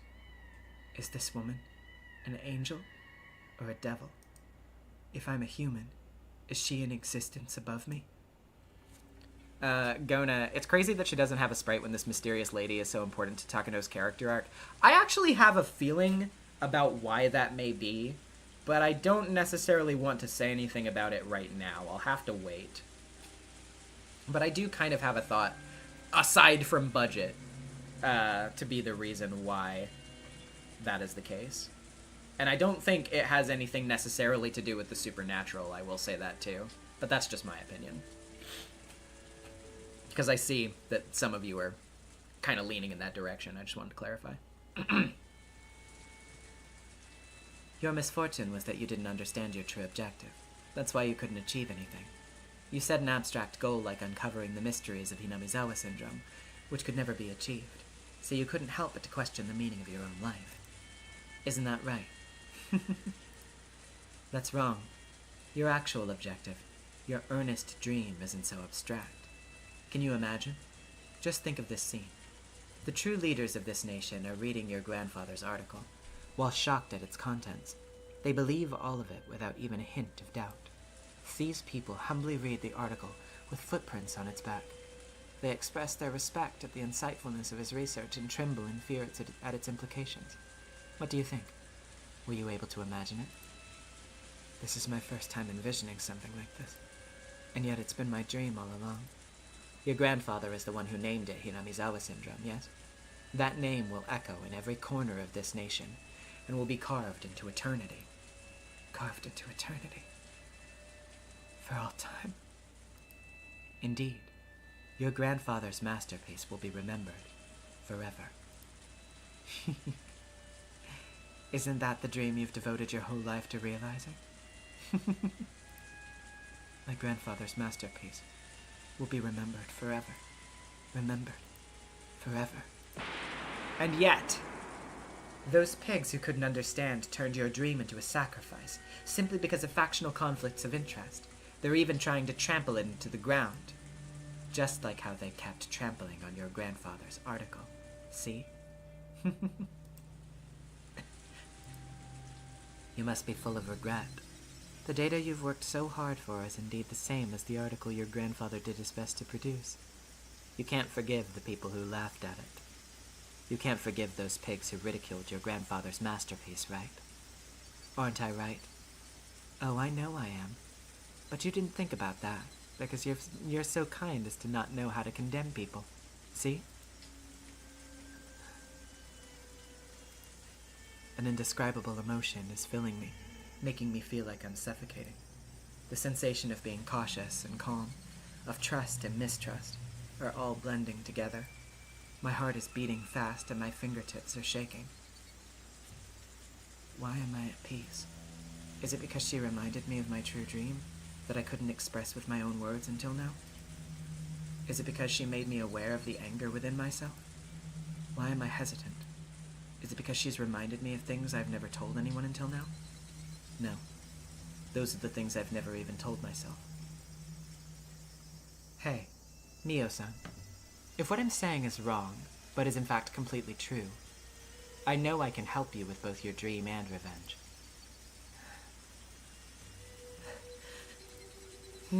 What's the matter? You feeling alright? If that's the case, I shouldn't keep you. We'll take you to the nearest station. No. A small noise leaked pathetically out of my mouth, like a child apologizing for a prank. Did you say something? I know she heard me. The woman smiled, trying to make me say it again. That's not it. I'm doing perfectly fine. I'm glad. Let's continue then. If that is, in fact, my dream, then what can you do? I'll help you with both of your vengeances. One is revenge for your grandfather. We'll make those people who ridiculed your grandfather's article humbly take it into their hands once again, the one they violated. The other is revenge against the board of directors for trampling all over your research, simply because of their factional conflicts. Revenge against the filthy pigs who tried to stomp on not only your work, but on your life as well. Getting revenge against the board of directors by having them read my grandfather's article. We'll be honest with you, too. We're helping you because our interests are the same. We can't allow the project that Koizumi-sensei established for the sake of Japan's future be eaten up by these lowlives after his death. If we had more power, we wouldn't have allowed that scum to become involved at all. However, the wind started blowing in a different direction, and the project can no longer express Koizumi-sensei's ideals. It's become a pigsty for them to satisfy their own desires. Koizumi-sensei, who gave them the name Alphabet Project, would not have wished for it to remain this way. The project should have been shut down the minute it deviated from his ideals. So you're trying to make the sacrificial sheep of the factional conflict into a wolf, are you? If you choose to keep your grandfather's article hidden away in your heart, then I won't force you. No, I won't let that happen. I don't mind falling to the ground myself, but at least my grandpa's article. Don't you want to make the article that represents you and your grandfather's lives into something that will last forever? After all, that's your dream, isn't it? That's right. That's my reason to live. I'll give you a chance to make your dream come true. On the night I decided I was a loser in life and drowned myself in tears and alcohol after being abandoned by everything, I met someone who could be an angel or a devil. Is this divine salvation or the devil's seduction? I fought with the board of directors regarding the continuation of our research, but that was completely off target. That wasn't my true goal. My objective isn't to continue researching Hinamizawa syndrome. It's to have the world acknowledge my grandfather's research as a masterpiece. Somehow, the method for achieving that swapped places with my objective and caused me to misunderstand myself. The purpose of my life isn't to continue my grandfather's research. It's to get revenge and repay them for my grandfather's suffering. That's what this woman is saying. She's promising to make my grandfather's research eternal. She's also promising an opportunity to take revenge against those who laughed at it. When Uncle Koizumi died, I thought God was playing dice with my fate, but my unshakable conviction gathered together a power stronger than God's die. So maybe this meeting happened for a reason. Curse you, God. You're testing me again. I will overcome the death of Uncle Koizumi, and I will make my grandfather an eternal existence by taking revenge against the God who tested me. I will, for certain, I will take my revenge.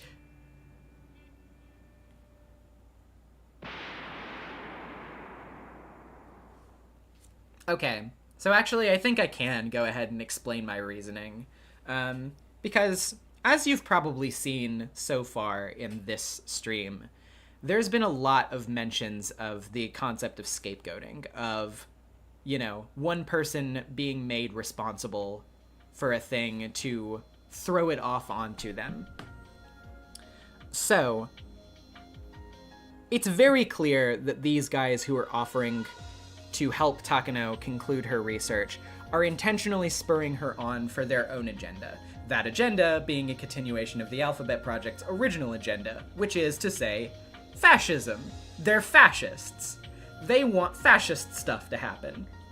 So, if you can rile Takano up, if you can make her think my goal isn't to continue on my grandfather's legacy, it's to get revenge on the people who wronged him, then you can do your fascism.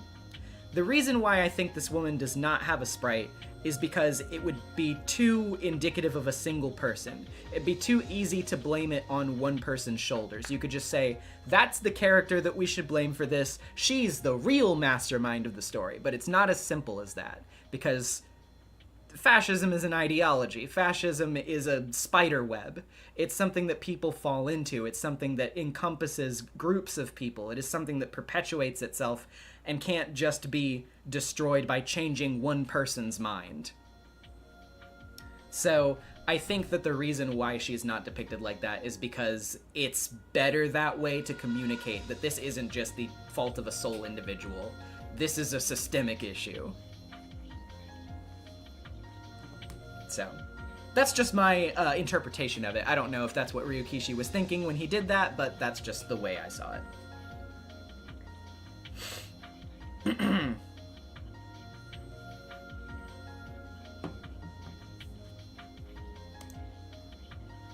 Preview of lots for sale. The Ryugu family's move is required. The 4th year's curse is required. We're probably going to stop after this one, by the way, just giving you a heads up.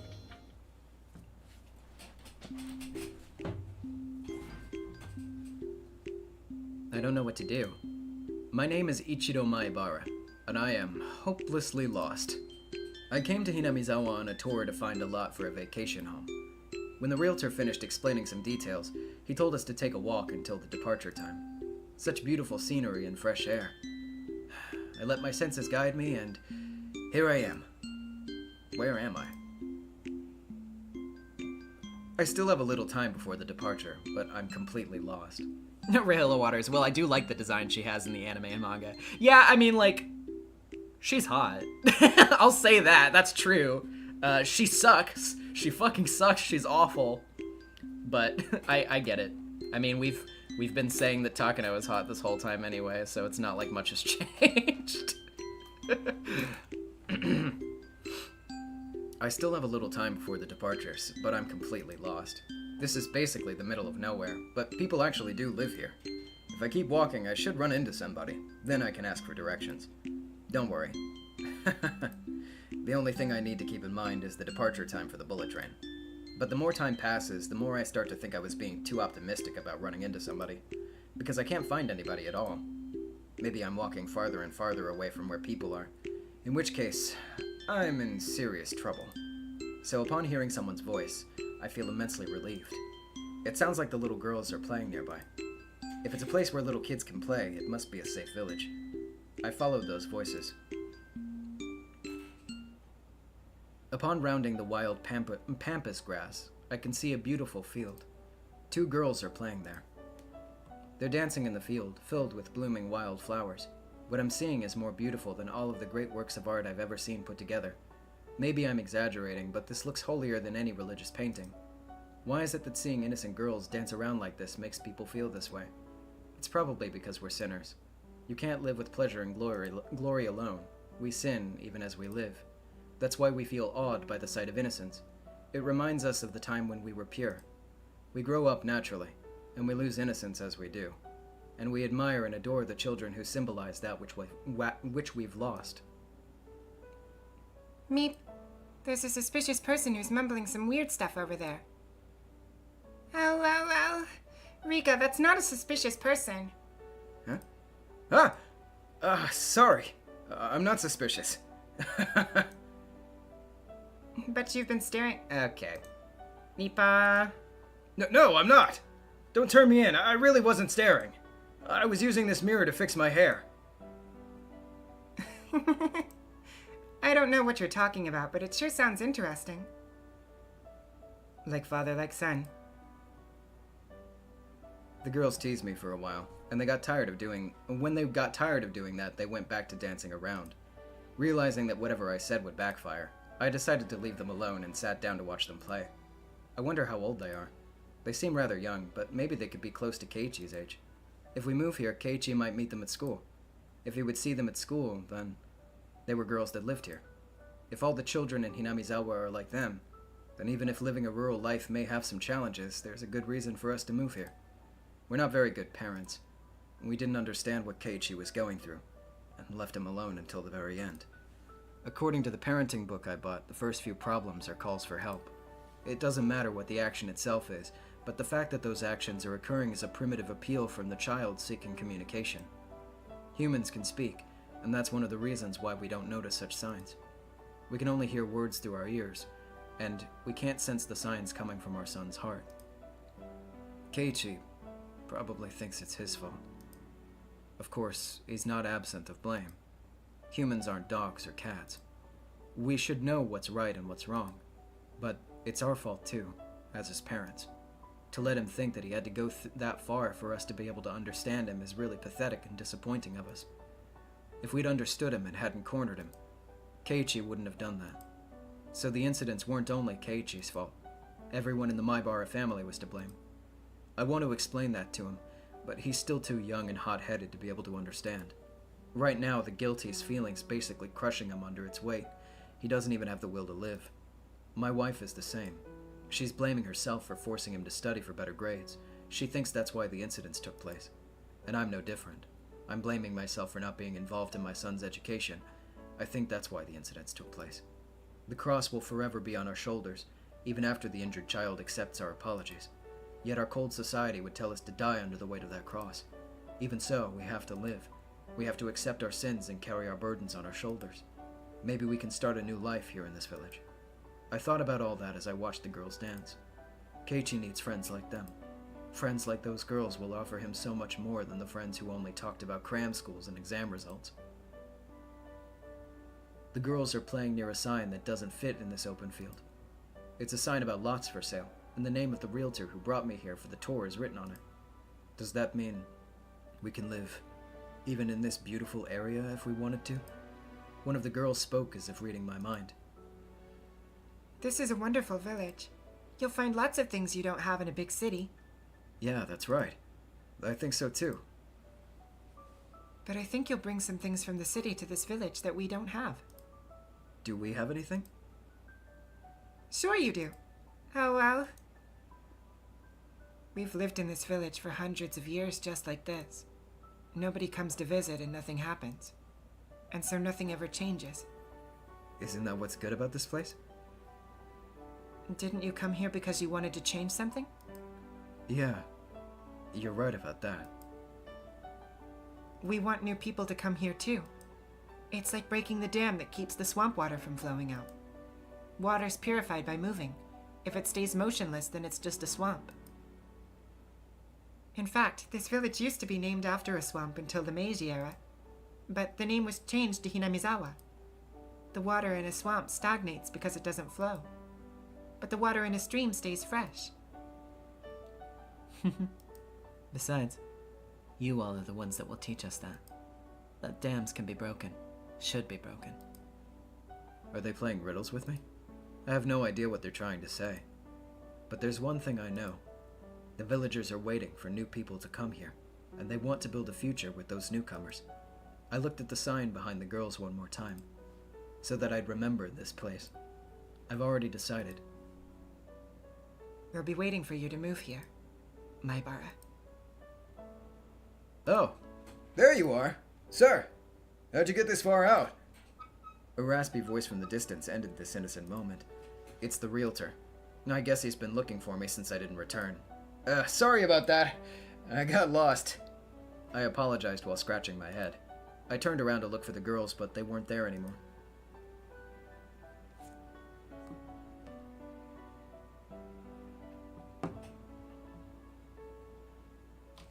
All right. Let me just go ahead and write down the name of the fragment we just finished so that I can remember it for next week. That was, what, preview of lots for sale. Gotcha. Preview of lots for sale. Yay. Alrighty. Well, I think that's a pretty solid stopping point, honestly, because we've really gotten, we've gotten so much background information, but, not only just the background information, we've also gotten sort of the established vying themes of both sides going from here on out.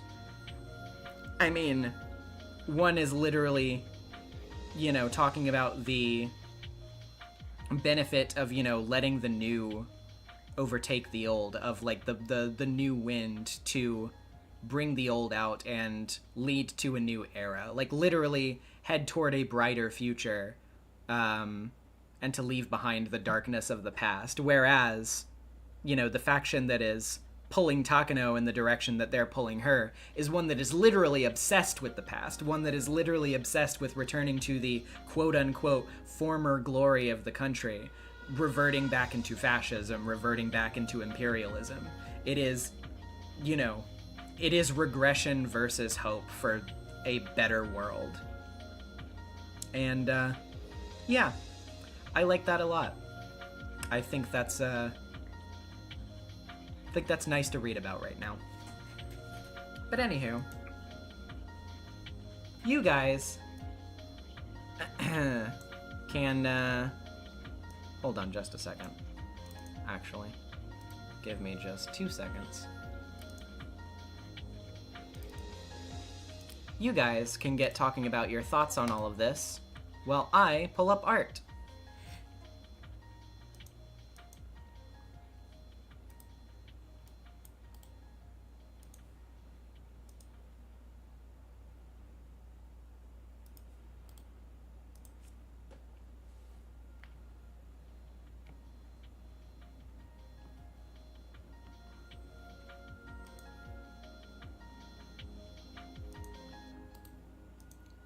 Kitty with the 10 gifted memberships, thank you. Lots of Beato laughing up ahead.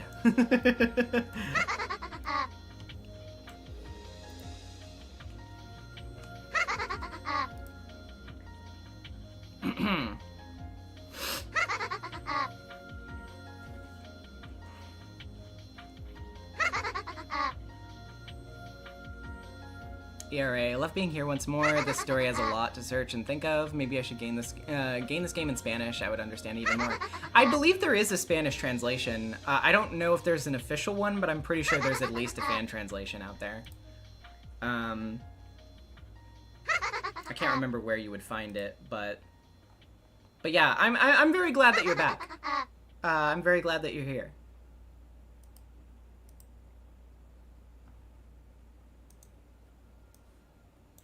Grab stuff from Discord.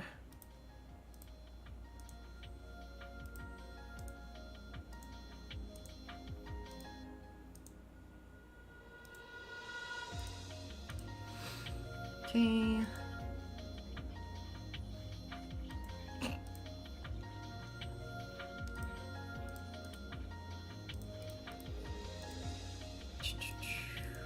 This, got this, got this.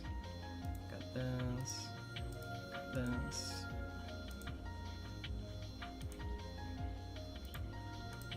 this.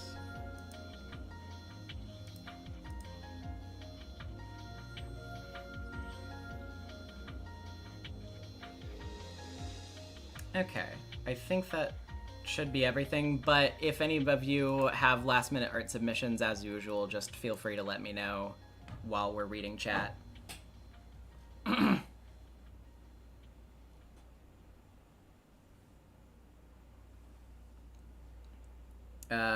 Seditious. Theory. Keiichi's dad being able to see Hanyu was just Rika practicing her dad impressions for when she has to fully take over the role.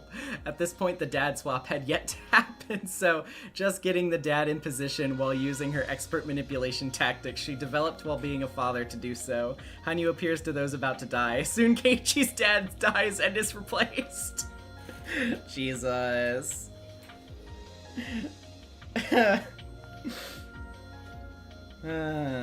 Man.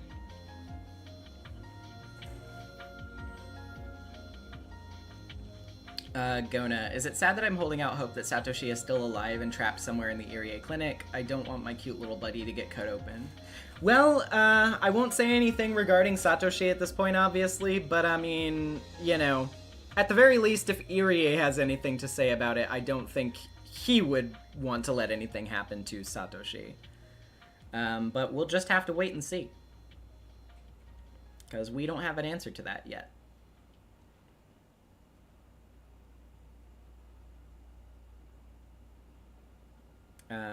Kitty, it's interesting thinking about all the earlier Takano interactions now, knowing she was already past her limit when we met her, puts her attitude into perspective. Yeah, it's very interesting knowing that, like, she's basically been on a hair trigger, like, this entire time. Like, literally every single time we've seen her, she is, like, kind of, like, barely withholding, like, pure, like, boiling rage. And was also, like, pretty much, like, on the verge of suicide directly prior as well. Like, if she hadn't been picked up at that time, she literally was talking about, like, drinking herself to death. And she was, like, wandering around the streets, like, you know, I don't think things would have gone well for her, in that event. Although they're not going well for her now, either. But, yeah, it's just a kind of a lose-lose scenario, I guess.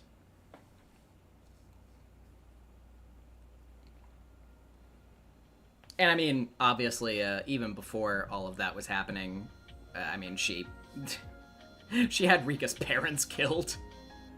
So you can't exactly say that she was super normal before that either, but it's ramping up. It's progressing. You can definitely see that her behavior is having, it is inclining in severity over time. Like, at first it just starts off with sort of this, like, uncaring attitude and this sort of, like, general antisocialness and this god complex, and then it just keeps escalating from there.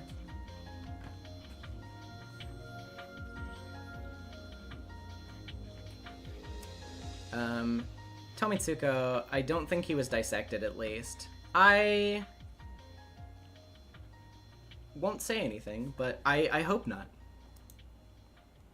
Actually, hold on. I'm sorry. I don't mean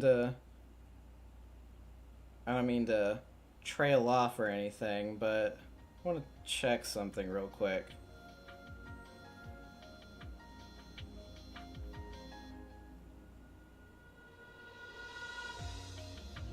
Oh, fuck! What's that guy's name? Oh, sorry, hold on. Give me just a second.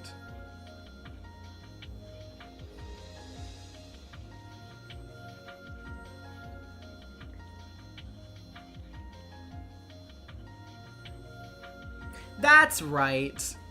I was trying to remember who Tomi's avatar was. I haven't played Fate in a little while. It's Issei! I don't know. Sorry, I didn't mean to put you in the spotlight. I just love Issei. Issei is like one of the funniest characters in Fate to me. He's like such a funny guy. I love Issei. I had to shout out Issei. My man. Mr. Ryudo of the Ryudo Temple. If we stream Fate at some point, you'll know. You'll see. You'll see why Issei is funny. You'll see why Issei rules.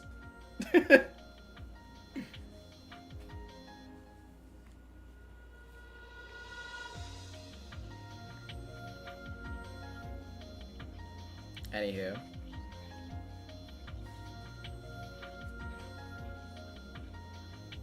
The Higu cast is just so good for the most part. Yeah, I quite love them. I do.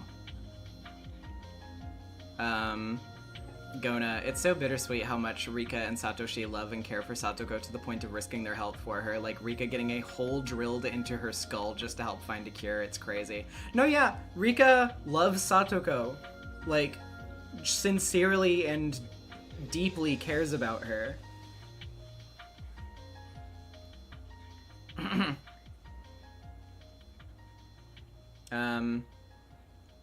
Evie Curry, if we stream Tsukihime at any point, I'm gonna need more therapy than I need now. I don't know about the original Tsukihime. I don't know about that. As much as I like Tsukihime, there's definitely some stuff in there that I think would be a little difficult, even in terms of some of the things that I've streamed to probably put on there. At the very least, you would have to use a patch to skip over the R18 scenes. So yeah, I don't know that that's gonna happen. Maybe Tsukihime remake. Maybe we could do Tsukihime remake at some point. I don't know. ERA, oh god, what's in there? I mean, it's an 18+ visual novel, so it has not safe for work content in it. Oh, but you meant, like, the other stuff. I mean, yeah, assaults, multiple instances of assault, family relations, it has a lot of really dark shit in it. So, yeah. Best not to get too deeply into it, but... Nasu's H-scene writing most harrowing of all. True! Oh, it's so bad. It's so bad.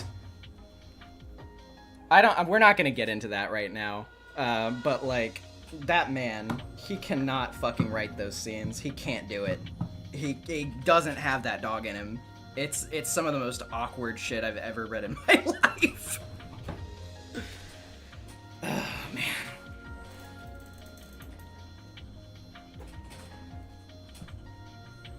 But, anyway. IDK much about Faye, but if you streamed it, then definitely. I mean, yeah, I've definitely been thinking about it. Just because I feel like Fate's Day Night is one of those things that, like, I mean, it's one of the most influential visual novels of all time, and I feel like a lot of my goal in doing these Friday streams has been bringing people more into these, like, text-heavy novels, and especially, like, influential visual novels to, you know, give people a more expanded taste of the medium, because I know that a lot of people came to this channel from stuff like Ace Attorney, from stuff like Danganronpa, and stuff like that. So I want to sort of like foster more of an appreciation of the wider visual novel scene, expose people to the classics, you know, that kind of stuff. So Fate's Day Night is definitely one of those that I feel like, you know, is a big possibility in terms of what to stream.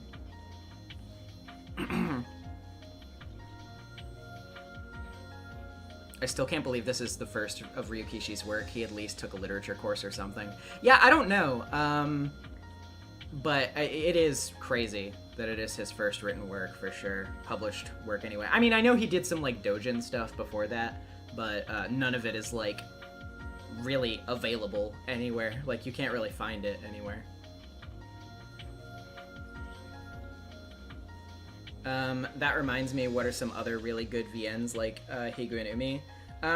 Well, I can't give you all of the recommendations based purely on, like, if I've read them or not, because there are still several that I need to get around to, but Fate's Day Night is obviously one that I would recommend.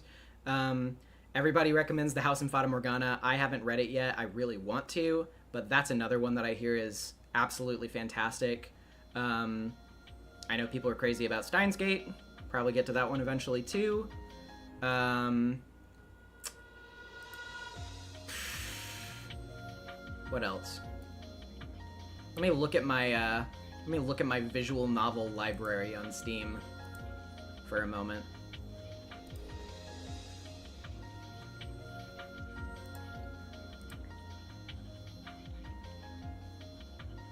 Not Corpse Party. Not Corpse Party.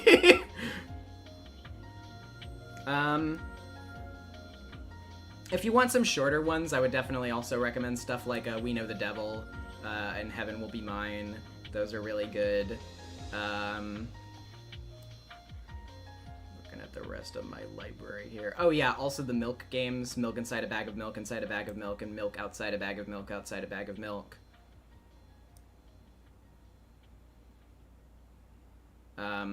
I know everybody's gonna make me say Zero Escape, even though I haven't played Zero Escape yet. And AI the Somnium Files, even though I haven't played that yet either.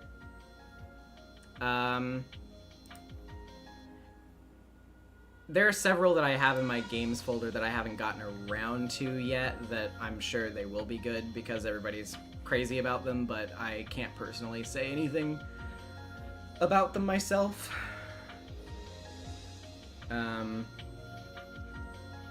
Sorry, I'm not looking at the chat right this moment. I'm just kind of looking around at what I have.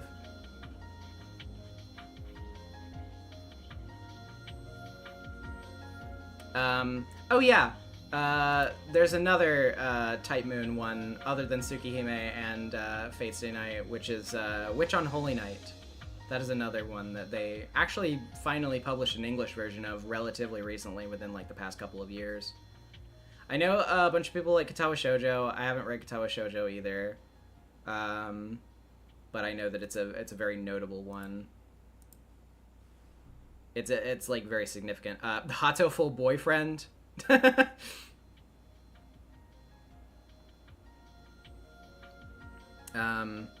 was that one? Fuck, I'm forgetting the name of it. Was it?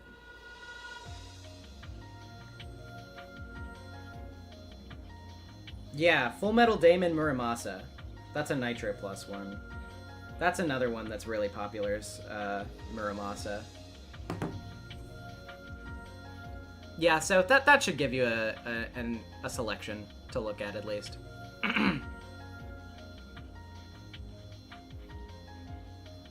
Just be aware, obviously, that a lot of VNs are for adult audiences and will therefore have a lot of triggering content in them.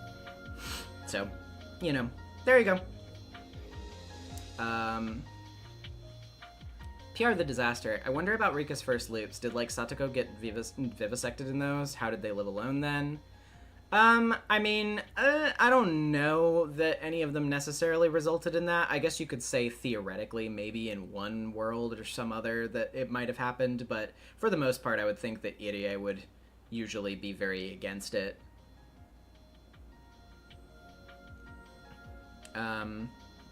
Gona. The contrast between Takano and Irie as researchers is fascinating. Like, Takano talks shit about Irie, but he's the only one who's actually interested in learning about the syndrome and helping people. Takano just wants to prove her grandfather right.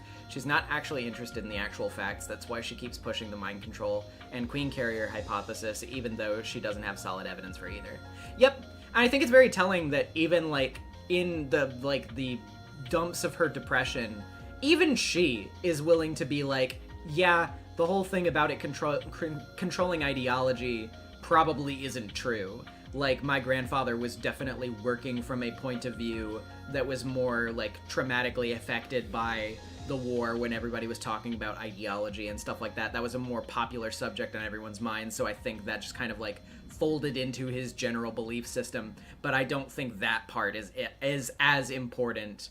But she's still, like, you know, determined to look into it because she's like, you know, that doesn't mean the whole thing is worth throwing out or like every aspect of it is not worth considering. So it is kind of like there's an interesting sort of a balancing act going on there, but you're pretty much right where it's like Irie is for the most part more interested in helping people, whereas Takano is basically just interested in grandstanding and, you know, making a statement. Even though, of course, Irie still did definitely do live brain surgery on that one guy, which is fucked up. I mean, you can say that Takano convinced him to do it and, like, you know, leaned really heavily on making him do it and, like, all that stuff. But I mean, like, you know, he's done lobotomies before and stuff too, so he's not perfect either. But it is still, it's an interesting dichotomy between their characters, absolutely. Wow, that is a lot of thunder. Could we possibly not do that? At least until I finish? Hopefully? I mean, at least we got to the end of stream if something fucks up. Hope it doesn't, though. Evie Curry. Steins Gate is excellent as a sci-fi mystery thriller, but it has dated humor in the cast are two-channers. I mean, that's kind of what I had heard about it, pretty much. that was the general impression that I had gotten. I'm sure I'll probably still enjoy it, though.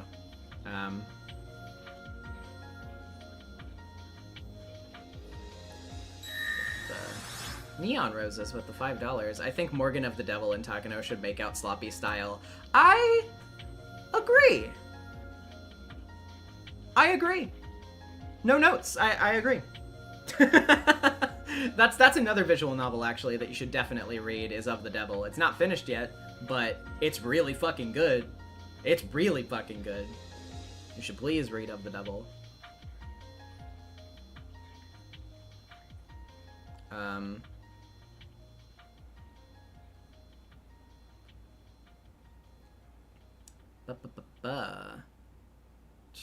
Atropos. I think Irie is so interesting because he can be convinced to do anything so long as he thinks he's serving the greater good. The stuff with him doing lobotomies is 100% just him convincing himself that he's doing stuff for the greater good. Oh yeah, absolutely. Tomitake is comfortable with all sorts of terrible things so long as he doesn't have to see them. I don't think I can elaborate on that too much, but yeah. Yeah, no, it is really interesting. Then I do think there is, like, some interesting, like, commentary being done there with, like, you know, even the well-meaning adults still kind of, like, passively enable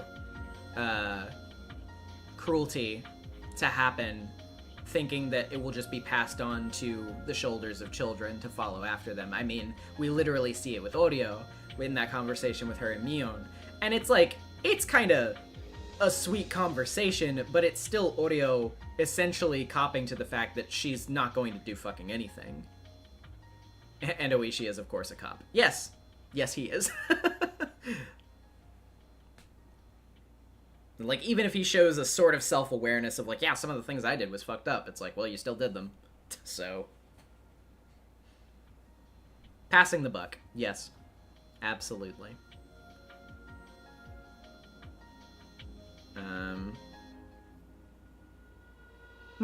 My first intro to the concept of VNs was Mystic Messenger. I know some things. I know some things about Miss Miz. I did not play it myself, but I know some things. I knew some people who were very into it.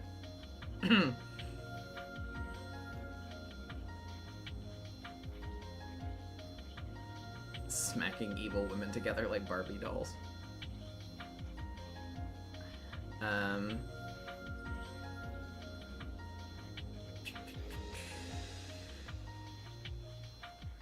Let's see. Anything I missed in there? The Evie Curry. The first 5 minutes of Sayano Uta gave me a week-long panic attack, and everything I read about it after that made it worse. Yeah, Sayano Uta is...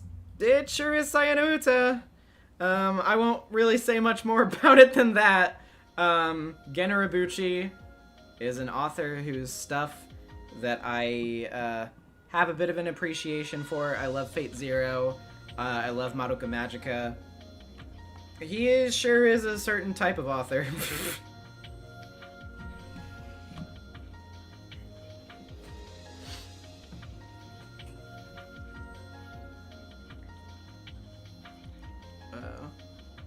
They had a female lover out, Marcy cries. I did not know that. Damn.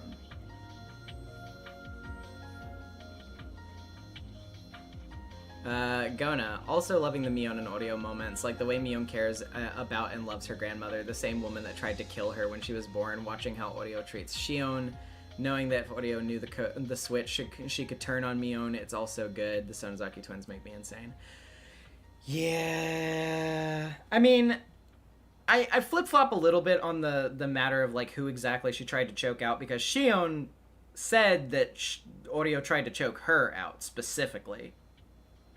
But I don't know if that was just like I don't know, that was pre the name reveal thing and everything. But either way, what you say about the switch definitely is prescient though, because yes, I mean like audio would absolutely have bullied Mion when she was a kid because she was the wrong sibling, quote unquote. So she would absolutely have gotten harsh treatment from audio as a child, and then grown into a more loving relationship with her after that switch. And like that's just there's definitely like some complicated feelings going on with that. There would have to be. I think that's very interesting.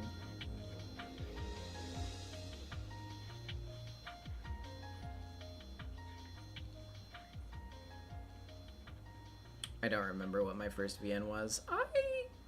I think Higurashi was my first VN. I think Higurashi was the first VN I ever read. Because I think before I watched the Higurashi anime, I had never heard of a visual novel in my life. Well, actually, okay, scratch that. Ace Attorney might actually be the first one that I played. I didn't know that it was one at the time, because I didn't know what a visual novel was. But, yeah, so basically I guess the first VN sort of that I played, I mean, it's like a VN adventure game hybrid, but I guess first VN I would have played would have been Ace Attorney, and then after I watched the Higurashi anime and got obsessed with it and looked up everything about it, I was like, oh, it's based on a game? It's based on a visual novel? What is that? And then I read this. So, there you go. When I was reading the Higurashi VN at, like, what, the tender age of... I mean, you know, it took me, like, at least a year to get through the anime because it scared the shit out of me so bad. So, and then I read the manga and stuff after that, too. So, I mean, I would have been, like, what, like 12 or 13 by the time I read the Higurashi VN? Something like that, somewhere around there. I sure didn't understand it nearly as well back then as I do now. But I'm glad for it anyway.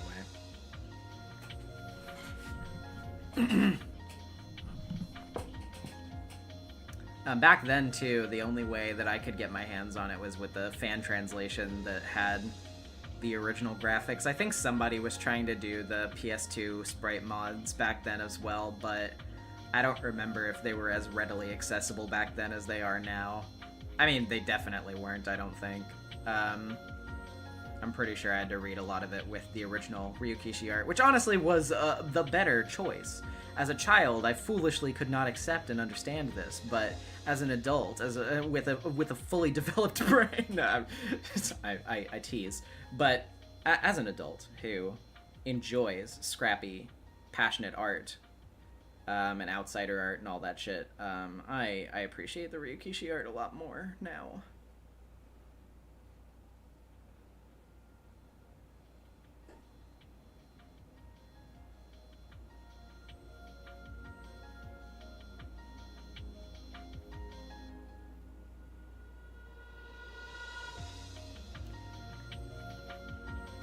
I mean, Eevee, like, the PS2 sprites and the DS sprites are mostly the same thing. The DS sprites are just way lower res.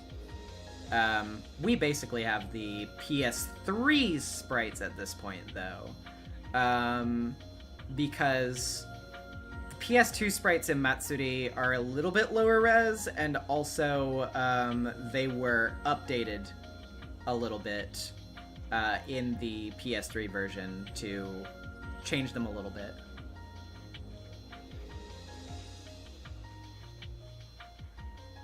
So yeah, we're basically on our like third set of Higurashi sprites at this point, and that's not counting the manga gamer sprites, which are the devil incarnate. I will not acknowledge them as long as I live. Honey Faye, seeing your Mion Shion ref in your AA video got me to watch your Higurashi video, and it got me into it in 2023, and now it's my favorite story ever.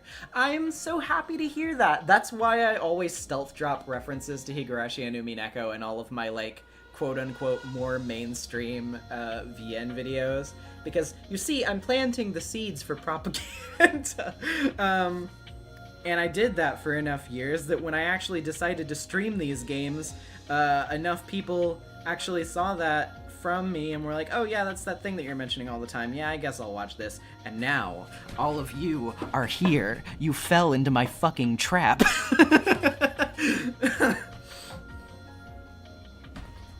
Rahela, where's the Mion and Shion reference? I reference Mion and Shion in my Ace Attorney 3 video, when I said that I wished that the relationship between Iris and Dahlia was written more like Mion and Shion's relationship. Because I thought that it would have been a little bit more in-depth and interesting that way. But unfortunately, we didn't really get to see a lot of that.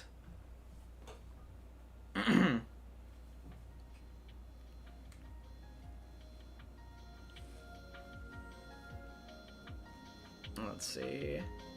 Seditious. I got super DR obsessed to the point me and a friend literally self-inserted into it, and I got so mad at V3 I started to make my own DR, and I'm still working on what it is now. Seditious is actually a DR Monokuma parody. Sedish prefix for 16 number of people. Oh! And shus as in vicious, malicious. And most of all, fictitious, since it was based partially on DRV3 back time. Okay, yeah, okay, that's interesting. I had never really thought about that, like the origin of the name, but that's actually an interesting origin point for it. I think it's a fun name. I think it sounds cool. So that's kind of interesting. I definitely have had like fan DR ideas in the past that are never going to happen because I don't have the time or the wherewithal to make them. And quite frankly, I would rather focus on original projects rather than fan projects for something that I'm not even like that into anymore. But I don't know, maybe I'll talk about it more someday, but I have like a fan DR concept that actually my Danganronpa fan character came from. I never like wrote down anything for it or whatever, but it was like a V3 sequel type thing that would have had like university students, and it would have been done in like Danganronpa as like a live stream type thing. And it would have sort of like had a commentary on the idea of like, you know, trying to bury traumatic events in history and how that actually doesn't help anyone because, you know, trying to erase your past is to doom yourself to repeat it. And it would have sort of like involved, you know, like the main character actually would have been a child raised by the survivors of V3 that sort of like tried to get away from it all and escape the greater public that remembered all of the Killing Game stuff, and they would have like raised this child in anonymity under different names and stuff because they were trying to get away from it. But then the main character, who is like a documentarian who literally her talent is making documentary films, digs up some like old tapes from old seasons of Danganronpa, and she ends up like discovering this and trying to make a documentary of it, and then accidentally basically ends up in a situation where like the Mother Kuma is reactivated, and she ends up getting trapped in, you know, this university student killing game. And, you know, in like the climax you would see the original V3 survivors basically like, you know, doing the like, oh, you know, pay this amount for our stream donation incentive to appear to the contestants and say something to them. And like Saihara would have appeared to the main character as like her father and been like, you know, we fucked up. Like, we shouldn't have done this. We shouldn't have kept this from you. The only way to, you know, get rid of a terrible past is to remember it. Not to ramble about my thing that will never happen or anything, but that was just, you know, that was an idea that I had like several years ago. I still think it's a neat idea.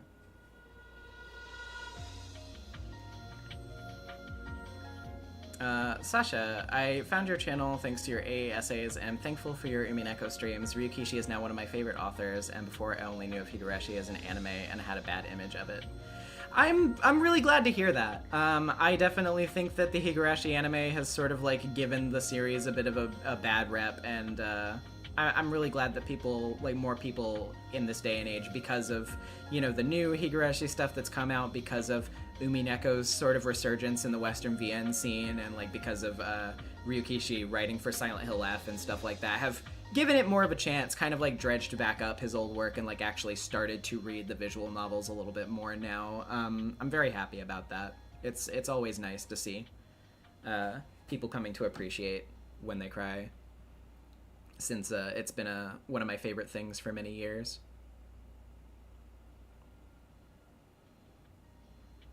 I am Evie Curry because I like Evie and curry. I did not think of the unfortunate implications until after I became married to the name. I mean, it's a funny name. Rolls off the tongue. Just like the curry that hopefully doesn't contain the meat of an Evie. Sorry. Seditious. I've been working on mine for literal years now. It's not even DR related anymore. Kind of disappointed how much it seems like I based on Umineko, considering I didn't even know about that when it started. I mean, that just happens. It's the nature of creative work in a way that, like, nothing is original, like, everything is derivative.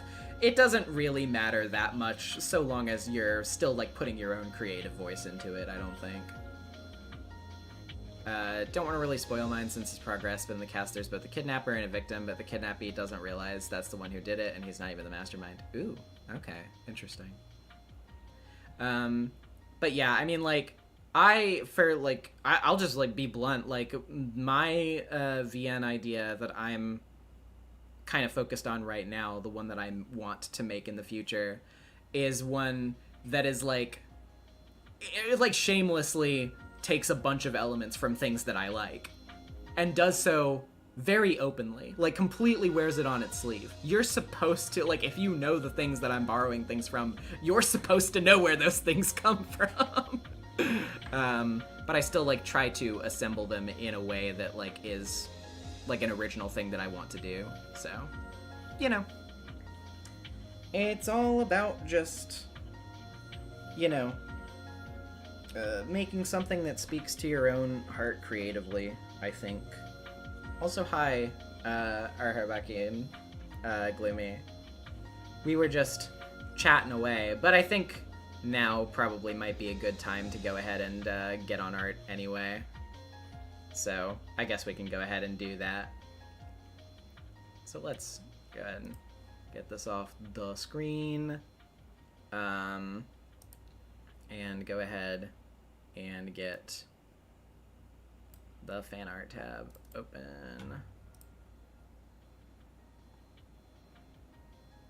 So, as promised, new art? Okay, cool. Before I bring up the fan art tab, then actually let me just go ahead and get that on there real quick.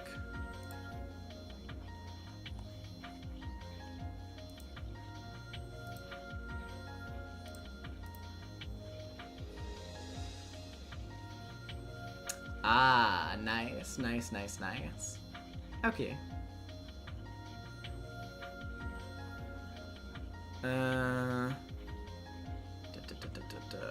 One second. Alrighty. Boop. Hello? Fan art tab? There we go. Okay, so, starting off with this from Chiyoko at Chiyoko Arts on Blue Sky. After all these tragedies, Hinamizawa might finally feel the breeze of a new wind. If not for these two, Keiichi might never have moved here. The swapped outfits, too. That's very cute. Yeah, I think that this moment is a really, really good one. And I'm glad that this is the one that you decided to render for this time, because it's such, like, a nice sort of like kickoff point of like, okay, now we know how the tide is shifting. Now we know where things are gonna go, and to bring it back to Rika and Hanyu too is like sort of like focal points of the story is very cool. Very cute. I like the pose a lot. You did a great job with this as always. Wouldn't we all want to move to Hinamizawa if we saw the mysterious mysterious little girl that appears and says, "I have lived for 100 years. Also, this plot of land is for sale." But yeah, very good. So this is from the Discord. This is sent in from Gloomy. Not necessarily art per se, but Headless and I are at AX this weekend, hence why I have no art. But here's our haul. I went crazy went stupid financially. So this is like your big haul of When They Cry stuff.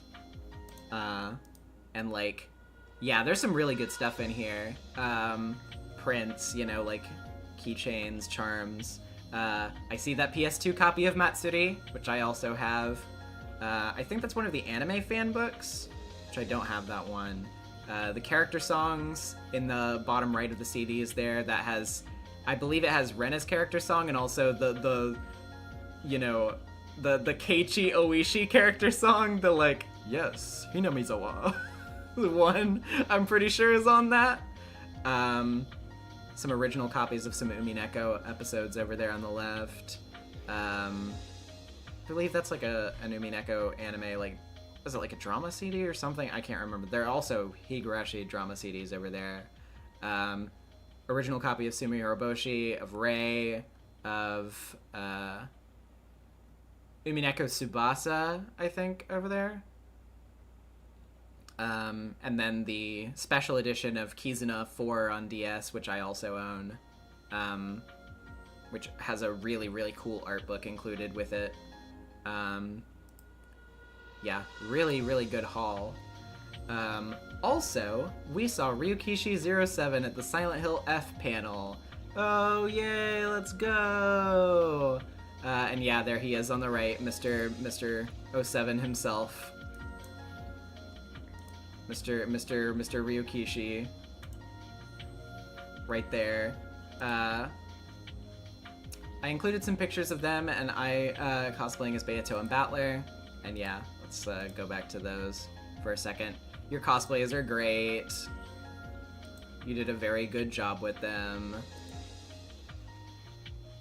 You're really rocking them. This photo op is really fun, by the way. I wish I could have been there, but AX was not really in the cards for me financially this year, unfortunately. So, it is what it is, I suppose.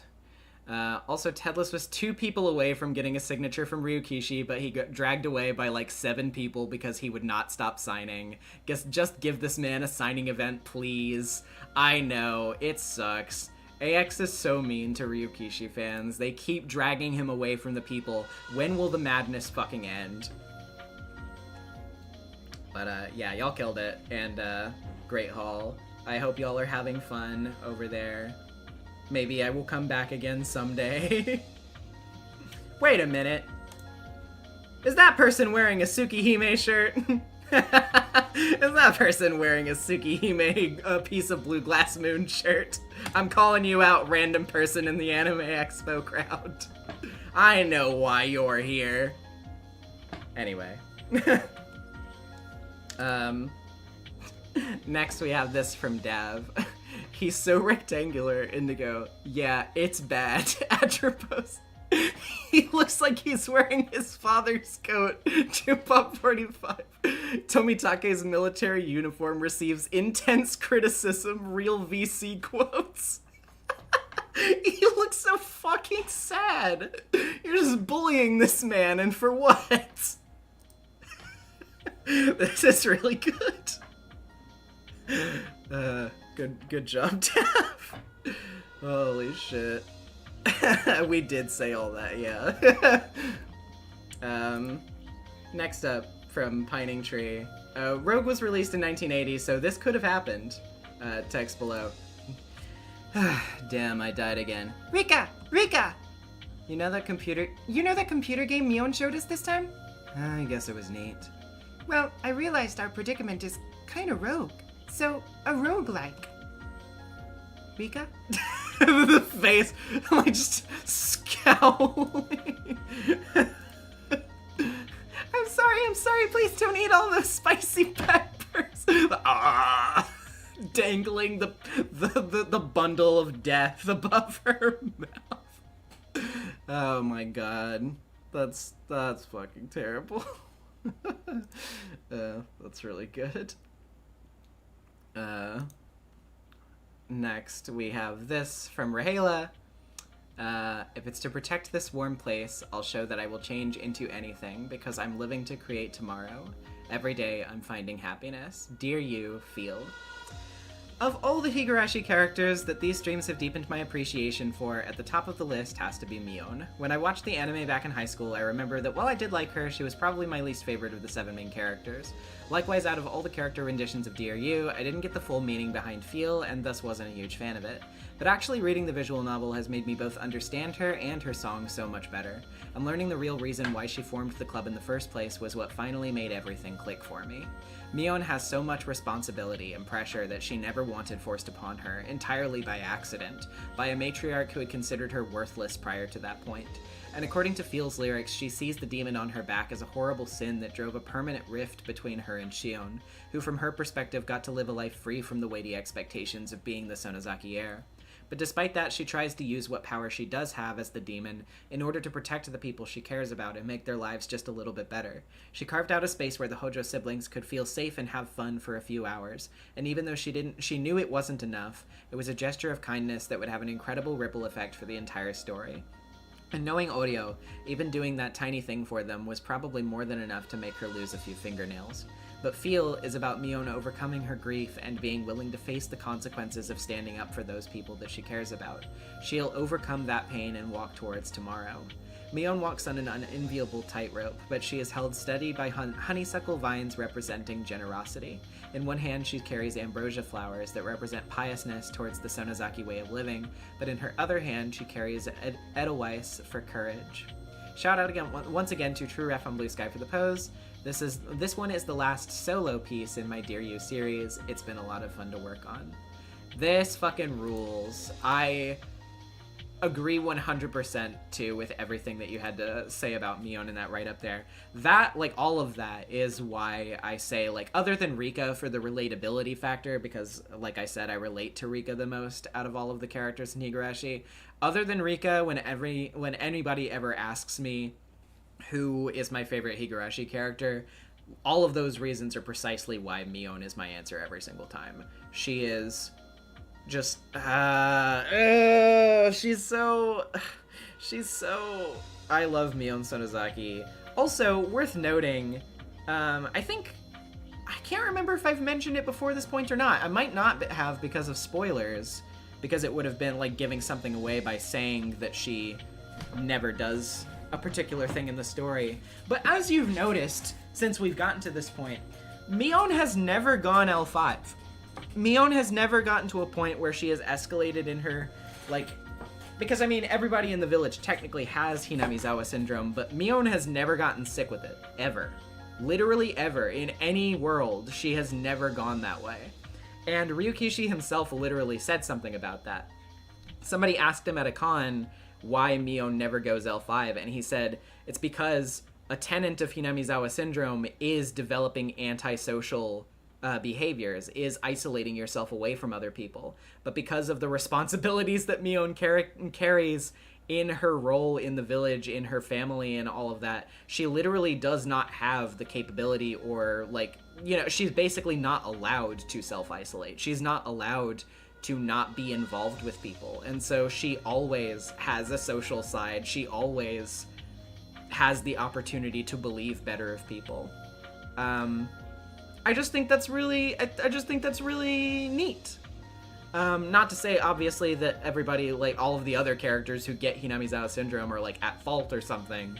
But I just think that, like, the idea of somebody being so dedicated to their community that they literally cannot ever develop suspicion towards them, is, like, it just speaks a lot of Mion as a person.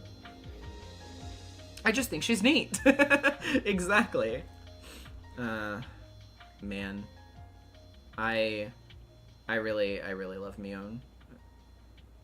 Very, very good piece. And speaking of Mion, oh gee.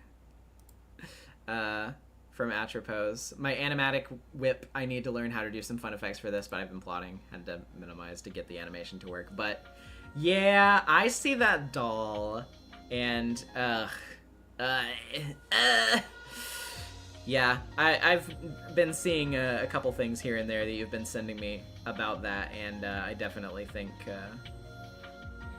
it's going in an interesting direction. I quite like this. I always love me a good scratched out face for dramatic effect as well, so obviously a fan of this for that reason. Very good. Make sure that there's nothing else. Okay, yeah. There's that last one by Dav. Yeah, so submitted by Dav at Space Caribou. Did a few little doodles of Takano based on some Ace Attorney sprites. Refs, clockwise from top left, Morgan Fay, Trucy Wright, Angel Star, Franziska von Karma, and center Dahlia Hawthorne. Very, very cool. I like this a lot. And honestly, I think all of these actually fit her very well. Like, genuinely, these are all expressions that I could very legitimately see Takano making for one reason or another.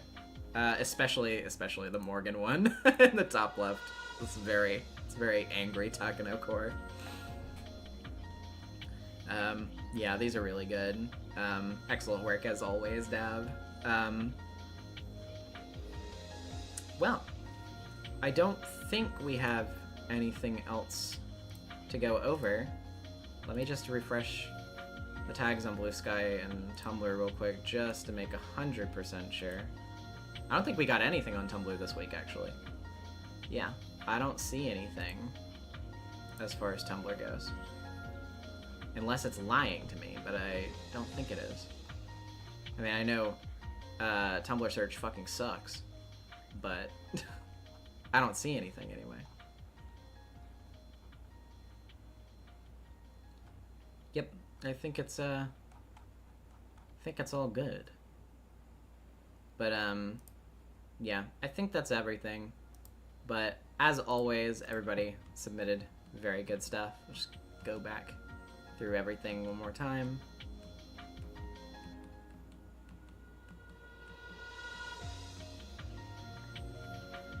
Very, very cool. Well, I think we got through some good fragments today. We did some good fragment connecting.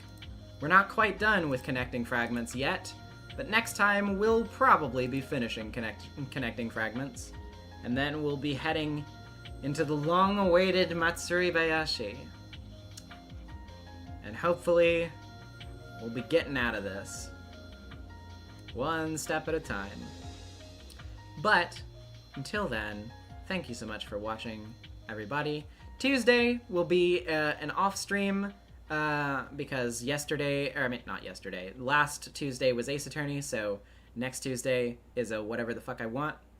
I think we're gonna play something really fun and cute and emotional that is one of my favorite games that I played in my childhood, and I think all of you will appreciate it very much if you're into cutesy anime aesthetics, cool low poly stuff, and stories that make you want to cry yourself into a river.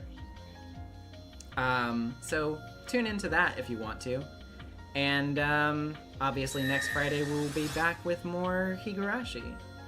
Neon Roses with the $5. You're mentioning your VN proudly wears its influences on its sleeve got me thinking about how so many stories feel embarrassed to admit other stories admit other stories exist. Yeah, absolutely.